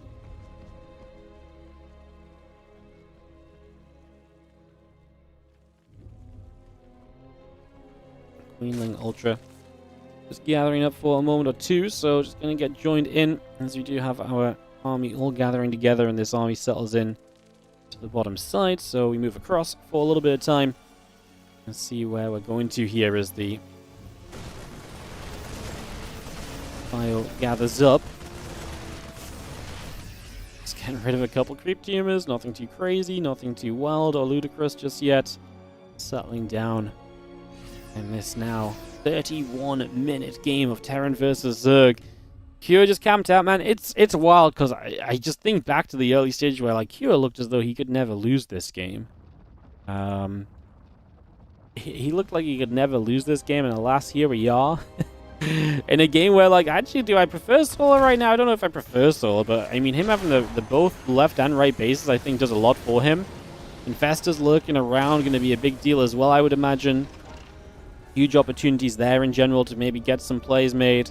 That Orbital Command just going to come floating over as well, as we just have, again, Corruptor, Baneling all on the way through. A few Siege Tanks being added on. Also, get rid of some Changelings. The Orbital floating over that right-hand side, and we are just going to see the Ling Bane gathering on the left. A couple Ultras wanting to go down to the bottom. Is just going to see the Liberator, the Siege Tank, the Bio units continuing about, and we just have ourselves the Siege Tanks, obviously 3 at a time being built. The production tab's been wild. And because we've got so few workers in the game, it's an 170 army supply Terran. And Kure finally feeling confident to start pushing up towards some of these bases of Solar. And it's important to deny this. You can't let him just mine it forever, because I don't think the efficiency is good enough for Kure to kind of justify Solar having 2 bases that he does not. That's a huge swing in available resources on the map for each player, right? So, you know, if you're trading like 25k resources better than the Zerg, then maybe you can make it work, but...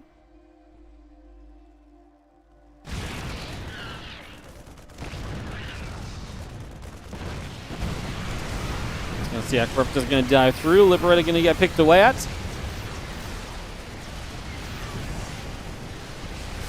going to be seeing the Ling Ultra Bane coming about. Corruptor's going to get turned the other way. Just going to be seeing the Bio gathering. 9 SCVs went down. Bio on the right side. Zerg on the right side. Looking to try and make sure that that base does not get up for our Terran. Make sure Kure cannot expand over here. Solar taking a little bit of a supply lead for a moment or two. I feel like we're brewing towards a massive fight that's going to turn out, you know, decide everything very shortly. Just going to see a couple of units stemming up. It's going to be seeing the creep tumors coming down. A couple of creep tumors being killed is going to maybe give you access to this base. We're long distance mining, man. Kure is actually going to have some income he's not had in a while, so especially that bottom left base going down again. Infestor halfway through. Creep tumors still coming up. The Ultra, the Banes, and the Lings and turned around once again now.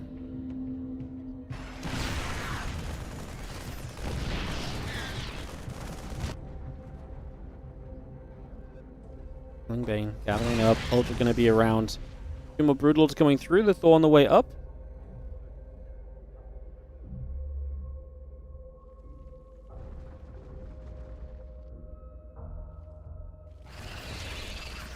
Waiting for our fight. I think Solar's going to commit, because I don't think Solar can look at this base and say that's fine. I just don't think I don't think the way that Solar's played this game lets him give the Terran this location. I think he feels like he needs to deny it. He's going to do it. In we go. Ultra, Ling, Bane, Corruptor from all across the board. 35 minutes of StarCraft coming down to this battle. The supplies are plummeting equally. Who has enough at the end? The Corruptors will get rid of the Liberators. It's just not going to be much left over for Solar afterward. His army supply is down. We're going to have a few Lings going after the SCVs. Solar's... I just don't think Solar can kill off these ghosts, man. Like, he doesn't have the minerals. Solar's mined out from all his bases. Like, he's got, like, nothing really coming in. So he's just got to go with what he's got. This base is going to be given up. I mean, maybe then Solar could mine this location. Possibly.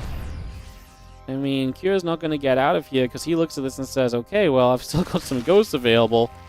Like, I'm going to fight until my last units go down. He's instantly going to try and re-expand here, and Soul's just going to have to go again. But this time, I just don't think he's got the numbers or the units or whatever it is he might possibly want to have. None of it really is here right now.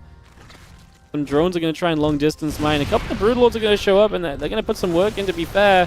A couple of Thors are going to make a quick end to them. The problem is the Corruptors are a lot of the army supply. They're not going to help on the ground, and GG is called. Cure and Liquid will move it to a 5-3 scoreline after 35 minutes of TVZ, going the way of Cure. Hot diggity damn. All right, guys, we're going to go straight from the big one. Some ads played during that I couldn't stop, so we're just going to go straight into 2v2 and keep the games rolling as Liquid take a 5-3 advantage in this series. And they've been good in the 2v2 as well. Manor and Clem are 2-0 on this series against Rogue and Bunny. And on the same map, they've done a couple of different aggressive things so far. We'll see what Manor and Clem from Liquid decide to do this time around, as on the right side, Rogue and Bunny settle in for the 2v2. Man, what a crazy game we just had. I'm not going quickly because I don't want to talk about it. Just going quickly because I've got some stuff to make sure I'm done in time for. And that long game definitely puts us a little bit off schedule, maybe, but that's all good. But yeah, what a crazy game. Cure wins in the end, and I feel like that should have been the case. But I feel like that should have been the case like 15-20 minutes earlier, actually.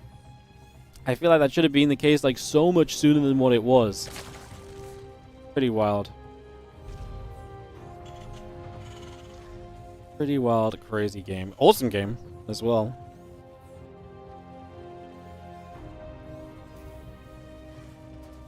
Alright, crazy business. Now into some 2v2. Let's see what the heck happens.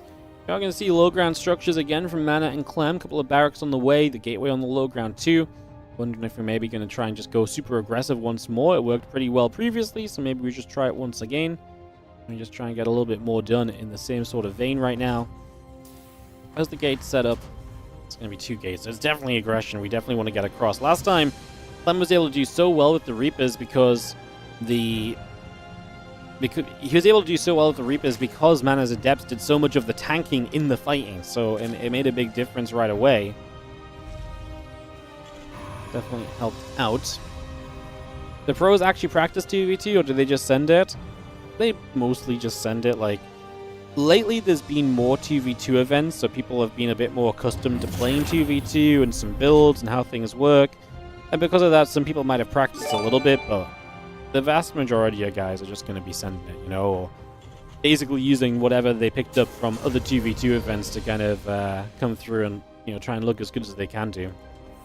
Zerg Burger, thank you so much for the 35-month resub. Appreciate you. Thank you so much for resubscribing. Appreciate you big time. Thank you so much for almost 3 years of support. There's our 2 Adepts Chrono Boost. The Reapers will come behind this. Just going to see more of the same of what Clem and Mana did in that second 2v2 of today. So we'll see how well this goes. And we'll see if we get a bit of a better answer then on the side of, you know, Bunny and Rogue. We'll see if we get something that can actually go kind of in their favor here. As the pylon drops down, over to the side, we get that set up, and away we go.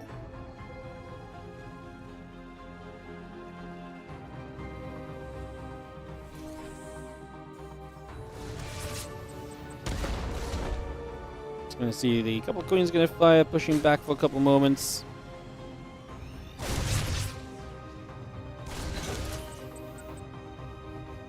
Just going to see the couple grenades coming down, and we start a fight. They get rid of the Reaper, which is nice. Going to dive on the Hellion. The Hellion is... Oh, he didn't get any shots off with the Adepts. They weren't ready to fire, so the Hellion does not take damage there. Getting rid of the Hellion is huge. The Hellion does a lot of the damage to Adepts and the Reapers, so it's really one of the prime targets. see Clem thinking about just kind of diving in for it there, but decides it's not really going to be justifiable for the most part. Another grenade goes down. And Clem and Man are just going to play on the edge of this creep. Stalker is actually working on the Overlord. The Lings, though, are going to make a dive through for this, and they're going to start getting some grabs. Clem is making a command center. Mana is not expanding. He is making an Immortal. But this so far has been a much better defense from Bunny and Rogue, a little bit more collected and calm and cool, and just into a much better place. So Rogue and Bunny getting some work done right now. As we do have the Lat, the Lings all coming up. Hellion and the Reapers coming through as well. Gate in the Robo facility is proxied, so we are going to see Mana still getting very aggressive from this. Clem is just adding on barracks and still building Reapers, and I guess that's just the plan. We're just going to build Reapers for days at this point in time, and just not stop until the game is done, probably, if I had to make a guess. These Zerglings recollecting it back over to that right-hand side, and the Queen's just going to throw an inject down for a couple of moments. Slankcaller coming up, Overlord's on the way, Sentry and the Adept warping in as we just get back together. A few Stalkers are going to show up with these Reapers. I mean, we need to kind of deal with this Hellion count. The higher that Hellion count, the more problematic I feel this is. We're not building Hellions anymore, but then Siege Tanks are going to show up, and it's not like Reapers are going to love running into Siege Tank fire any more than they love running into Hellion fire. So, and it's also not like Mana has like Blink to blink on a tank to get rid of it quickly either. Grenades going down pretty nice. No Prism or anything. Oh, sorry, there is a Prism there from Mana, so he does have some micro potential that helps. Clem already lost his Reapers, though, and Rogue and Bunny's defense this time around is looking absolutely pristine. It's looking like what you need it to look like, as in actually functional, to kind of start getting the job done over here. So, good effort being made. Spire coming up, couple of Lings coming through. We get ourselves the Reapers and the +1 attack upgrade coming about as the Lings try and get in after those Stalkers. Now jumping onto the Immortal. Reaper Hellion still gathering in the Prism around that right-hand side for the moment. Well, Spire still coming through, additional drones coming up, add a couple of extractors in there for good measure, and we are just going to be seeing Rogue getting toward Mutalisks in a very good position as well. I do think this is a scenario where it's looking pretty good for the Falcons squad, so maybe looking to get their first 2v2 win of the day in this series. Say they went 1-1 when they played in the upper bracket in 2v2, and Falcons are 0-2 so far in this series. Prism. Ooh. I actually thought it was going to take way more damage. The Vikings still nearby. If it was microed a bit better, could have had a few more shots. It could have absolutely gone way close to that Prism, as there should be Stalkers warping in to protect it, and that Viking is kind of on a chasey craze right now. Going to try and commit for it, is just shy of getting the kill. Although we do actually get 2 of the Stalkers killed off with the Lings that show up, and Mana now in general just in trouble over here. Going to do some microing and save a few more of those units, so it gets a little bit prettier as the Lings continue to fight around. And I don't know if the Lings should be committing still, but to be fair, there's a lot more of them than I expected. And obviously Immortals are not doing major damage to them either. And as we're going to see a Queen stepping over. If that Prism had gone down, even if the Immortals were inside of it, a lot of these Immortals would have been dead by now. It's that micro that has kept you alive there. Clem trying to make his way through to Stim Combat and +1, so working on those upgrades. Mana, nothing in production. He's 34 supply in this game. He just lost a lot. He is a 1-base Protoss. He's expanded to 2, but it's obviously not really an economy that was designed for 2 bases, so he's in a pretty weak position in that regard. And now the Mutas are out as well, so Mana's got the right idea of trying to get home. The Mutas were going to make this a lot tougher, as the Reapers are still, apparently a few of them are still on the map. Not that that supply is probably going to do too much for you at this sort of stage. Mutalisks will take a chance to get in after the Prism here. They're going to find it. 2 Immortals inside. I thought the Prism was close to home, but apparently didn't quite get the memo that it should have been all the way over there, so that's not ideal, not exactly great right now. Marines gathering up, another missile turret going to be going down. We get a couple of Mutas on the way through still. Cyclone, Magfield, all building up. Armory on the way in. A couple of probes going to get jumped on. Nexus going to take some damage. Pull away over to the upper left-hand side as we get into the main base. SCVs, they get jumped on a little bit here as well, so a few workers begin to drop. Missiles. I've seen this before, man. The missile turret in the main and the Protoss mineral line, man. The deja vu from playing the same matchup on the same maps. Orbital command on the 3rd base. Clem's a 3-base Terran, to be fair, so he's kind of powering ahead in that regard. Bunny once again just going to be going into what we would kind of expect, which is the mech, and that's what he's been doing all the time. The problem for Clem is he's 1v2. Mana is a 26 supply Protoss player. He is, maybe he's not 1v2, but it's like a 1 and a 1.2 and a, 1 and a quarter versus 2 or something. Give or take. It's not pretty. I mean, the overall supply of Clem Mana is about 150. versus pretty much 200 from Rogue Bunny, so your 50 supply down. Clem is nigh on, like I say, a single player at this point, and some Lings and Reapers just going to show up to put some harassment in. The mutas are going to be annoying, find some medivacs as they spawn. And that's the problem, you're dealing with kind of two different players' attention at the same time at this stage. I think Mana is down and out. At this point, Mana might just be sending whatever money he has over to Clem, because at this stage it might not even be worth Mana trying to add on individual units of Protoss versus just making what exists for the Terran stronger. But yeah, okay, Clem, I was going to say, losing some units to these mutas, the fight's not going to be pretty because it's mech and it's defensive, but Clem says no need to wait around. Falcons will get this one, and Rogue and Bunny bring it back to now 4 maps for them, 5 maps for Liquid in this series. Alrighty, guys, we are going to take a quick ad break, Reynor, and get back into this once more in just a few moments. So Liquid are 5-4, so we are guaranteed at least 2 more. So best of 13 is definitely 7 maps, right, to win. So I can look 2 maps ahead to see who's playing. No, that makes sense, right? I'm not spoiling myself. If it's 5-4 right now, you need to be 7 to win. So I can at the very least look at 2 maps ahead. Okay, so the next map, which I already checked, is Cure versus Bunny. So yeah, Cure versus Bunny is going to be up next, and then the map after that is going to be Clem TVZ. Clem Rogue is going to come up after that. So Cure Bunny, Clem Rogue, and then it'll be more 2v2 if we still need it. Obviously, if Liquid win the next 2 maps, this series is actually going to be over. So that's where we're at. Oh, but yeah, my second internet's off, guys, so I have to quickly open my YouTube stream over here. Oh, did it just come back in time for me to run ads? I think it might have just come back. Just came back for me to run ads. Perfect.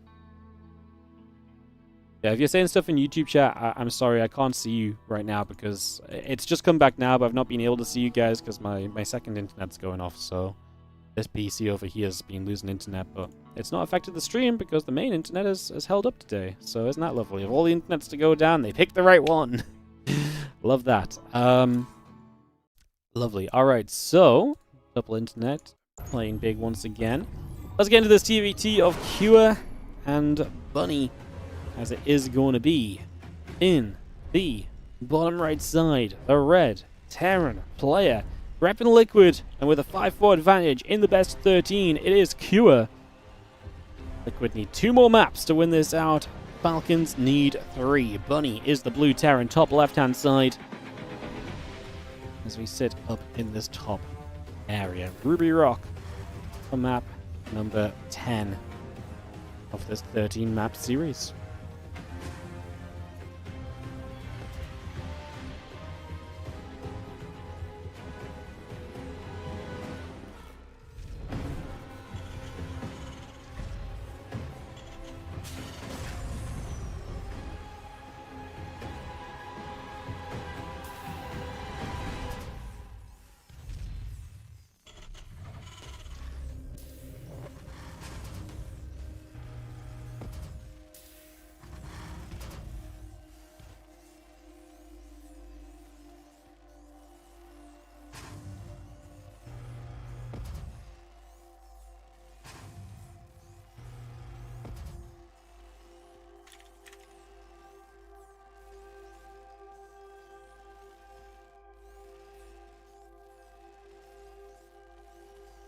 So, into this TVT, Bunny getting to play someone different than Clem. Let's see what he can do as the Orbital and the Reaper coming about. As the barracks coming through, so we get that going. Going to be seeing the second Rex coming through there. So Reaper's on the way, getting set to go.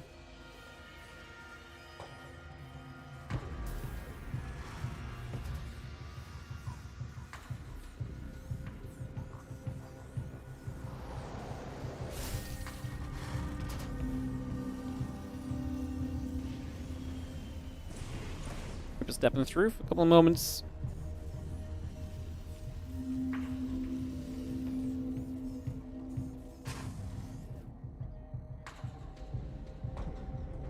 So Factory coming about, a couple Reapers on the way. So obviously the double Reaper here, the double Barracks gives you a little bit of a pressure point as Cure, but the Factory as well is interesting. So you're going to have a lot of pressure, and the Factory follow-up as well. See what he can do. Obviously it would be really nice if ByuN had proxy racks. Still gives you the chance to put some pressure on, but it's going to be a very fine line of what you can do and what you can't.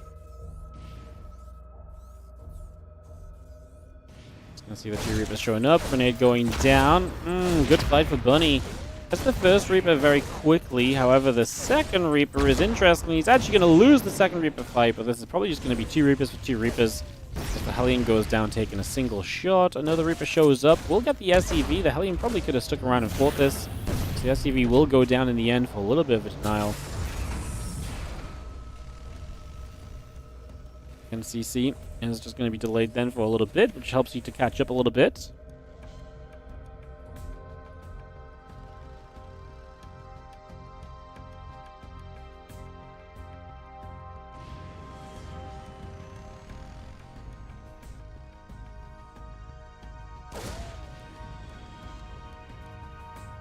Keep a step through. SCV going to get chased. I was going to see the Hellion and a couple of Marines coming around. Going to jump to the high ground. Marines in position.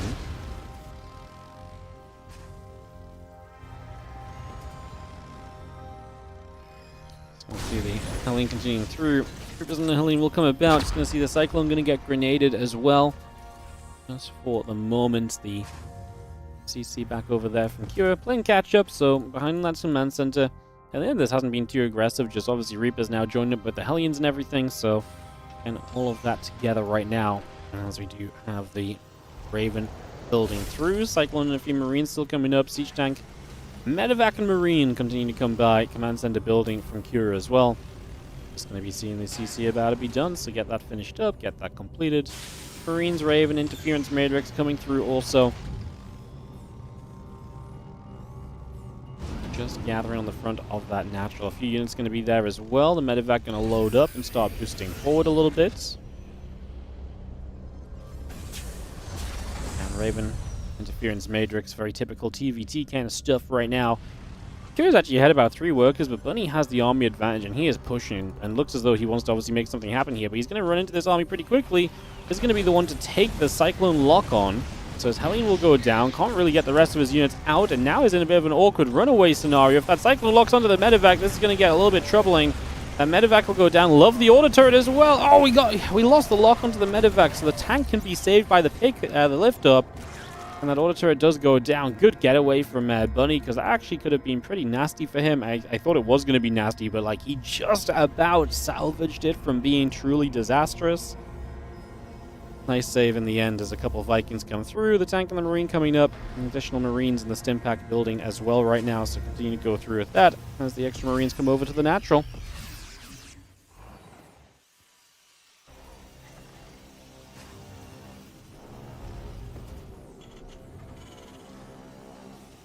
And ByuN will just regather. Still a few workers behind, but clearly still looking good army supply-wise. The only problem is he's still 1-1-1. Whereas obviously Cure, because of the early game, is 2-1-1, so he's got a little bit more Marine production. Working on that stim pack, it definitely means there's a bit of an exposed timeline here, where there's definitely like a little bit of a period where you can probably just kind of get in there as ByuN and maybe make something happen. Looking to see how that goes as the units gather up. The stim pack, like I say, just over halfway done. Engineering Bay coming through. And this army comes around the right-hand side. A couple of Ravens will be right there. We scan down. And I'm just going to start boosting through. Siege tank, sieging, units gathering.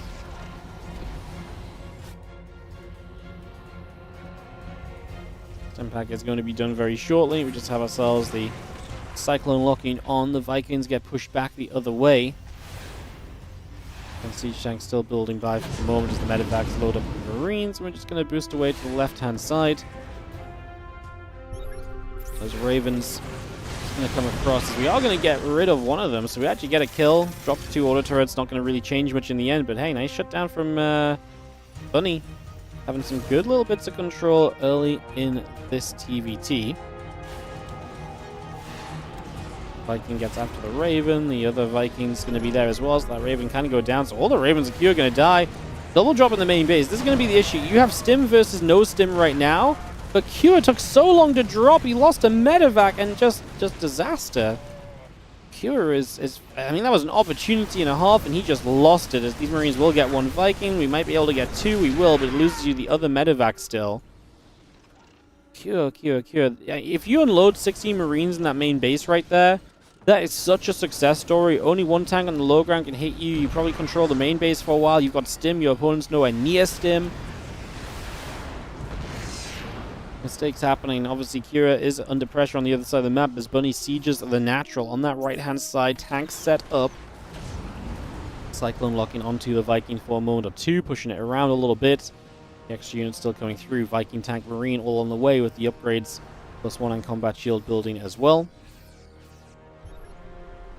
One more scan coming by. Just going to continue to see these units gathering together. And where are we going to go to? Medevac Marine tank. On the way up, +1 combat shield, +1 armor. Oh, sorry, +1 attack, +1 combat shield. Why am I saying +1 combat shield? +1 and combat shield. There you go. I'm trying to say like one more upgrade than I need to. I'm making upgrades up at this point. Let's just see the Marines gonna come in from the other side, and again the stim pack being made use of, and the fact at this point we're stim and combat shield. About to be stim combat and +1 against nothing on the side of ByuN, because again that second barracks really kind of got you started on the bio upgrade so much sooner. We're taking a little supply lead from this, actually, and now up 54 to the 43, so getting into a bit of a better position. Even starting the armor upgrade as well, keep his marine upgrades rolling. It's funny, because like that position of ByuN is scary for Kira, but then at the same time it's not hitting anything really, so it's like, yeah, it's scary, but like it's all bark and no bite, you know? It's like, oh no, a depot. But that's all it really does. There's not enough Marines there to really kind of jump across and do too much else. You know, like it looks like you might take a couple over, but then there's going to be tank. You know, it's just not doing anything. Like, it's just being there. It's just existing, which is very, whatever, really.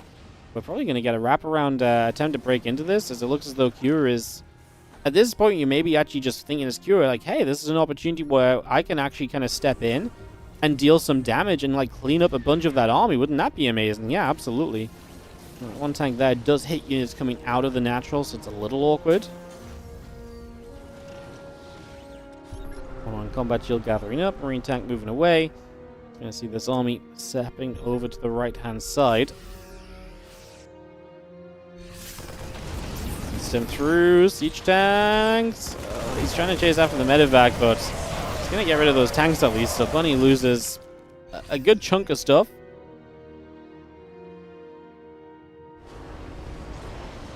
Viking medevac gathering about. Going to be seeing the rest of this coming up towards the upper left-hand side, pushing on toward the third base.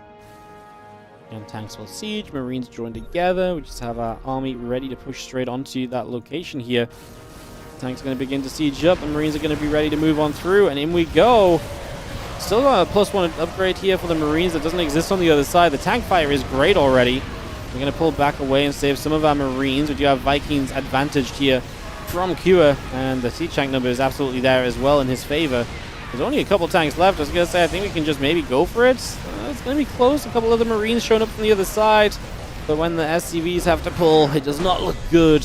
And Team Liquid is a team where it does look good, because they're now going to be up 6-4, and we have finally reached a match point situation where Falcons cannot drop a map from here, and that all begins with Rogue having to take down Clem on Andromeda, which is going to be coming up here next. So Rogue, Clem, Andromeda must win for Rogue, otherwise they get eliminated and Liquid advance to the finals against Basilisk. My goodness. That is quite some information, isn't it? That is quite a thing. That is quite a thing. Alrighty, guys. We will jump on into this TVZ then. Clem versus Rogue. Let's do it. Start us off already. And get ready to rumble.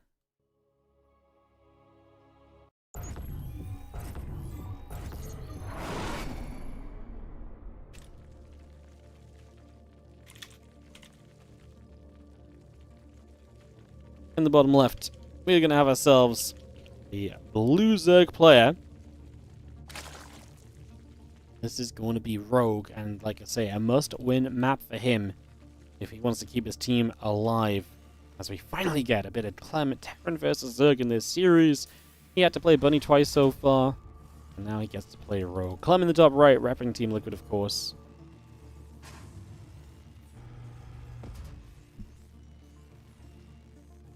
Yeah, this is rough. So Rogue has to win this. On the plus side, so Rogue wins this, then it would be 2v2 and then an ace match. So what? Rogue has to beat Clem. They have to win the 2v2, doable, and then probably solo Clem ace match. If I had to guess, it's doable, but I wouldn't say it's out of reach. Like me, I think Rogue Clem here is maybe the biggest kind of. It's the biggest ask, right?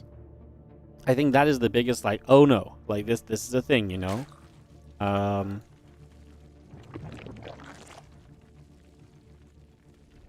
Yeah, I feel like that's the biggest kind of, the biggest deal. Not impossible, but I wouldn't be putting my money on it. Let's see what we tried to do. Oh. SCV coming over is just a regular hatchery. Reaper coming up as well, so nothing really too crazy there initially. To be honest with you guys, pretty standard stuff for the moment. As we move on and along. And hatch in the pool coming up, a couple drones coming in, and as the drone sneaks out over here, we will get to be a third base before the Reaper shows up. Or where are we going? I think he's just hiding it for a moment. Is he going to take the hatchery there? That would be interesting. I thought he was just hiding it in case the Reaper went to check for it. I wonder if so. If he takes the hatchery there, my best guess would be that the idea or the concept is that. Is he going to do it? He is going to do it, I think. So I think the idea is you're going to make it look like a 2-base lair, because you're in a meta where fast mutalisks are actually a little bit more of a thing again, right? So you're going to make it look like 2-base lair and get Clem worried and get Clem afraid of these kind of like potentially more aggressive builds. And the reality is you're just playing triple hatchery anyway, so you're not actually being very aggressive at all. You're just being very normal, in fact.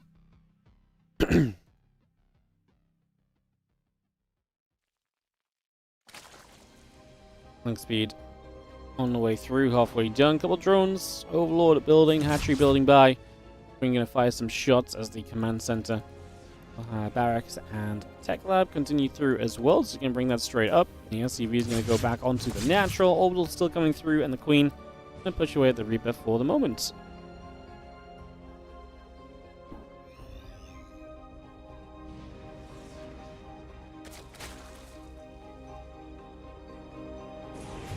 Link speed is going to come around. It's going to be seeing the Reaper again turn the other way. So I'll get pushed back out the front.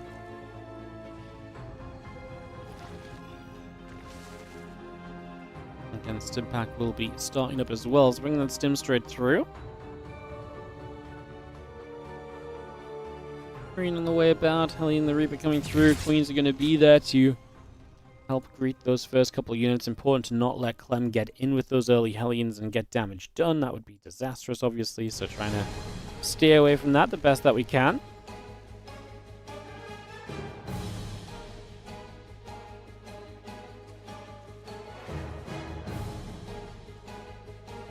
Again, a couple of Hellions on Reaper. It's going to get through there. Reaper going down. We're going to see one Reaper hop into the high ground for a couple of moments as you just have the Hellions joining up. Stim back halfway through. Starport on the way over. A couple of creep tumors being placed into position. Getting those ready as well. Clem is building Marines, building Stim. Only built 2 Hellions. Honestly, Clem is going Marine heavy, but like I don't think it really matters too much. That's not like Clem is like overly defensive, no? Like, so I don't know if that out of position. To be fair, the out of position third hatch hasn't been punished either. Maybe as Clem gets Medivacs out, maybe he will be found and punished. Maybe that's the biggest concern for it right now.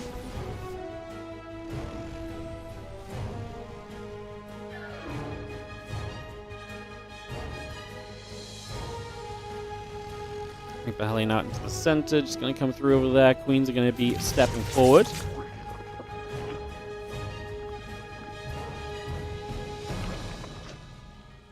Missile turrets building through, barracks on the way over. So you can see our 1-1 upgrades building from Clem as well. So all of that coming by, the Lara is still producing. We get ourselves Lings, Queens, and Carapace coming online also for the moment.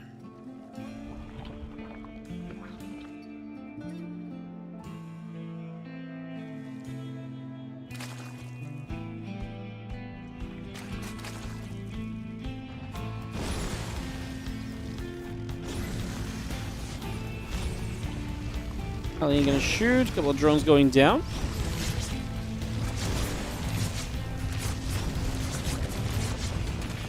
He's gonna get that. A couple of drones gonna get dropped already, so some damage being done.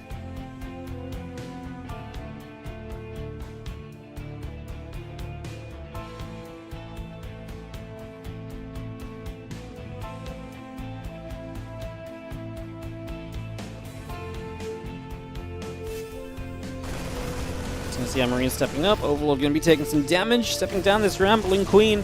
Going to be gathering together. Just going to be seeing the defense going to be pretty good. SCV's going down to the counterattack as well. So third base under attack. This is a very Queen-heavy defense. Infestation and Hydra Den both on the way. 5 SCVs down on the other side. Can Clem keep going? These Queens are running out of energy. Spore is huge. It's going to give the Medivacs reason to kind of back away.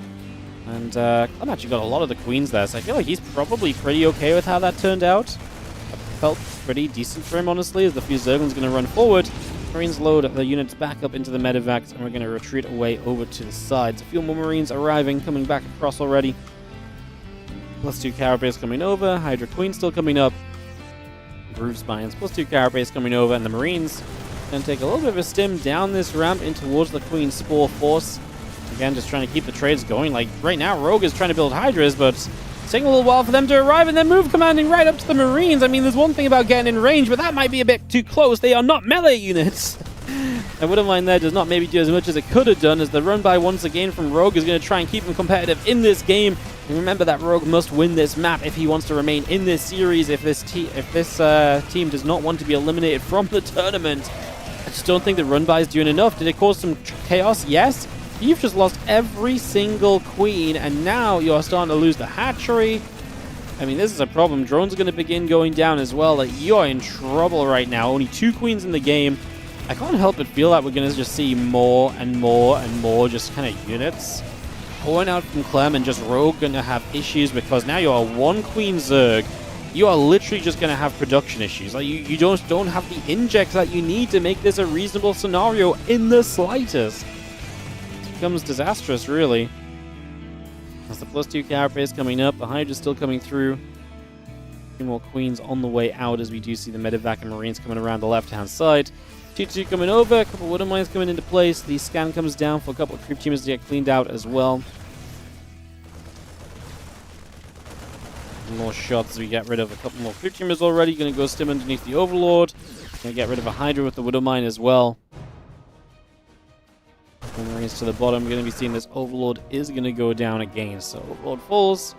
Oh yeah, a great time to just take a look at the dance party over here, the satanic ritual, whatever you want to call that one. Just as Rogue is on the verge of dying, I mean, he is not in a great spot. The Hydras are going to try and hold on. The Lings on the other side probably do mean that he holds on. Like, I love the retargeting from the Widow Mine. Hitting into the Hydras is going to do a lot for you. As we just see 2-2 upgrades, drilling claws all coming about, and Marines unloading from those Medivacs on the edge. And maybe we actually have to go back home and bring some reinforcements over. We'll lose 2 Medivacs here, so actually pretty successful little moment from Rogue, as we do see the Infestors coming up as well. +1 missiles coming over, Marine Widow Mine joining together. Drilling claws halfway done. Just still seeing the Infestors and the Hydras continue to come online for the moment.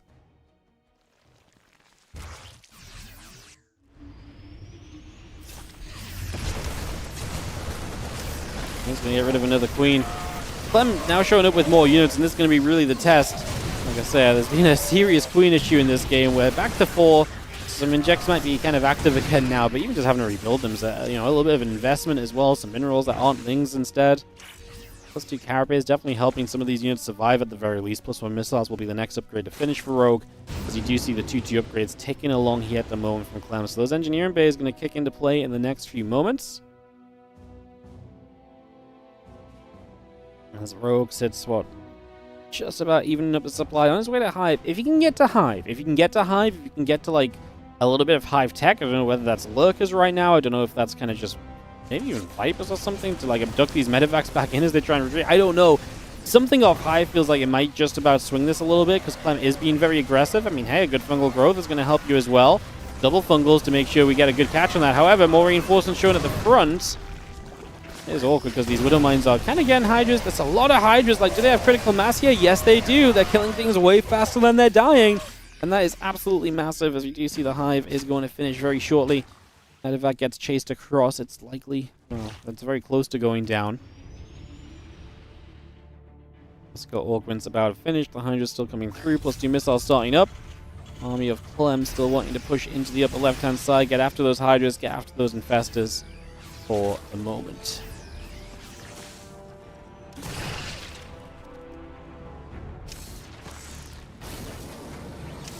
Widow Mines will burrow. And we still work our way into the top left-hand corner. A couple of shots coming off.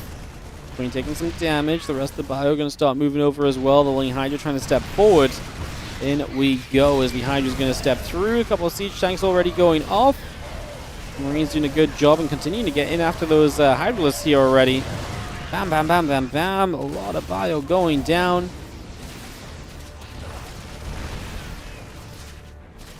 Hydra's still stepping through, and I mean, that's actually a cleanup from Rogue as well. I honestly think Clem's been a bit too aggressive into a guy who's massing Hydras. Like, there is a lurk in on the way, don't get me wrong, but I feel like if Clem had just sat back a little bit, like he's taken so many kind of little by little trades, and a couple of them have been misjudged into the Hydras at this point, where if he'd actually been able to just sit back and collect his numbers up, I actually just don't think Rogue has much option, and can't really take anywhere near as good a set of fights as what he's been able to have so far. That said, we do have Ghosts on the way as well, so those Ghosts are coming out, 3-3 upgrades are coming through, the few Hydras getting down and pushing the medevac around a little bit. Unload to this bottom side and go after the Overlords. The Overlord will drop down dead.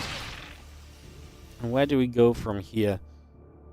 Good question, isn't it? 7 Lurkers on the way up. This medevac gets knocked down. Like, Lurkers do change this, but obviously Clem will have Ghosts. He's got good upgrades still. He's a comfortable 4-base Terran, currently splitting into 2 halves. So a portion of the army working their way up the top side already, portion working around the bottom. And it's going to be interesting to see how Rogue's split goes here, because these Lurkers are not upgraded yet either. I'm just going to run through and probably just lift and get out of there, and then let the army on the bottom do the work. Target the spore to make the medevacs a bit safer, and yeah, he runs in on the bottom side. That's a cancel hatchery almost certainly. Yeah, a couple Lurkers showing up. Okay, I'll take it back. I'm impressed. Rogue actually gets there and does protect the hatchery. Is taking some losses though. 3 Lurkers went down already.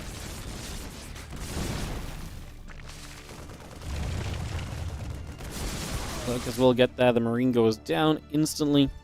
Still got the Baling Nest and a few more Hydras Lurkers all coming through. Link still producing +3 carapace. Going about as well as just going to be seeing the army heading down to the bottom.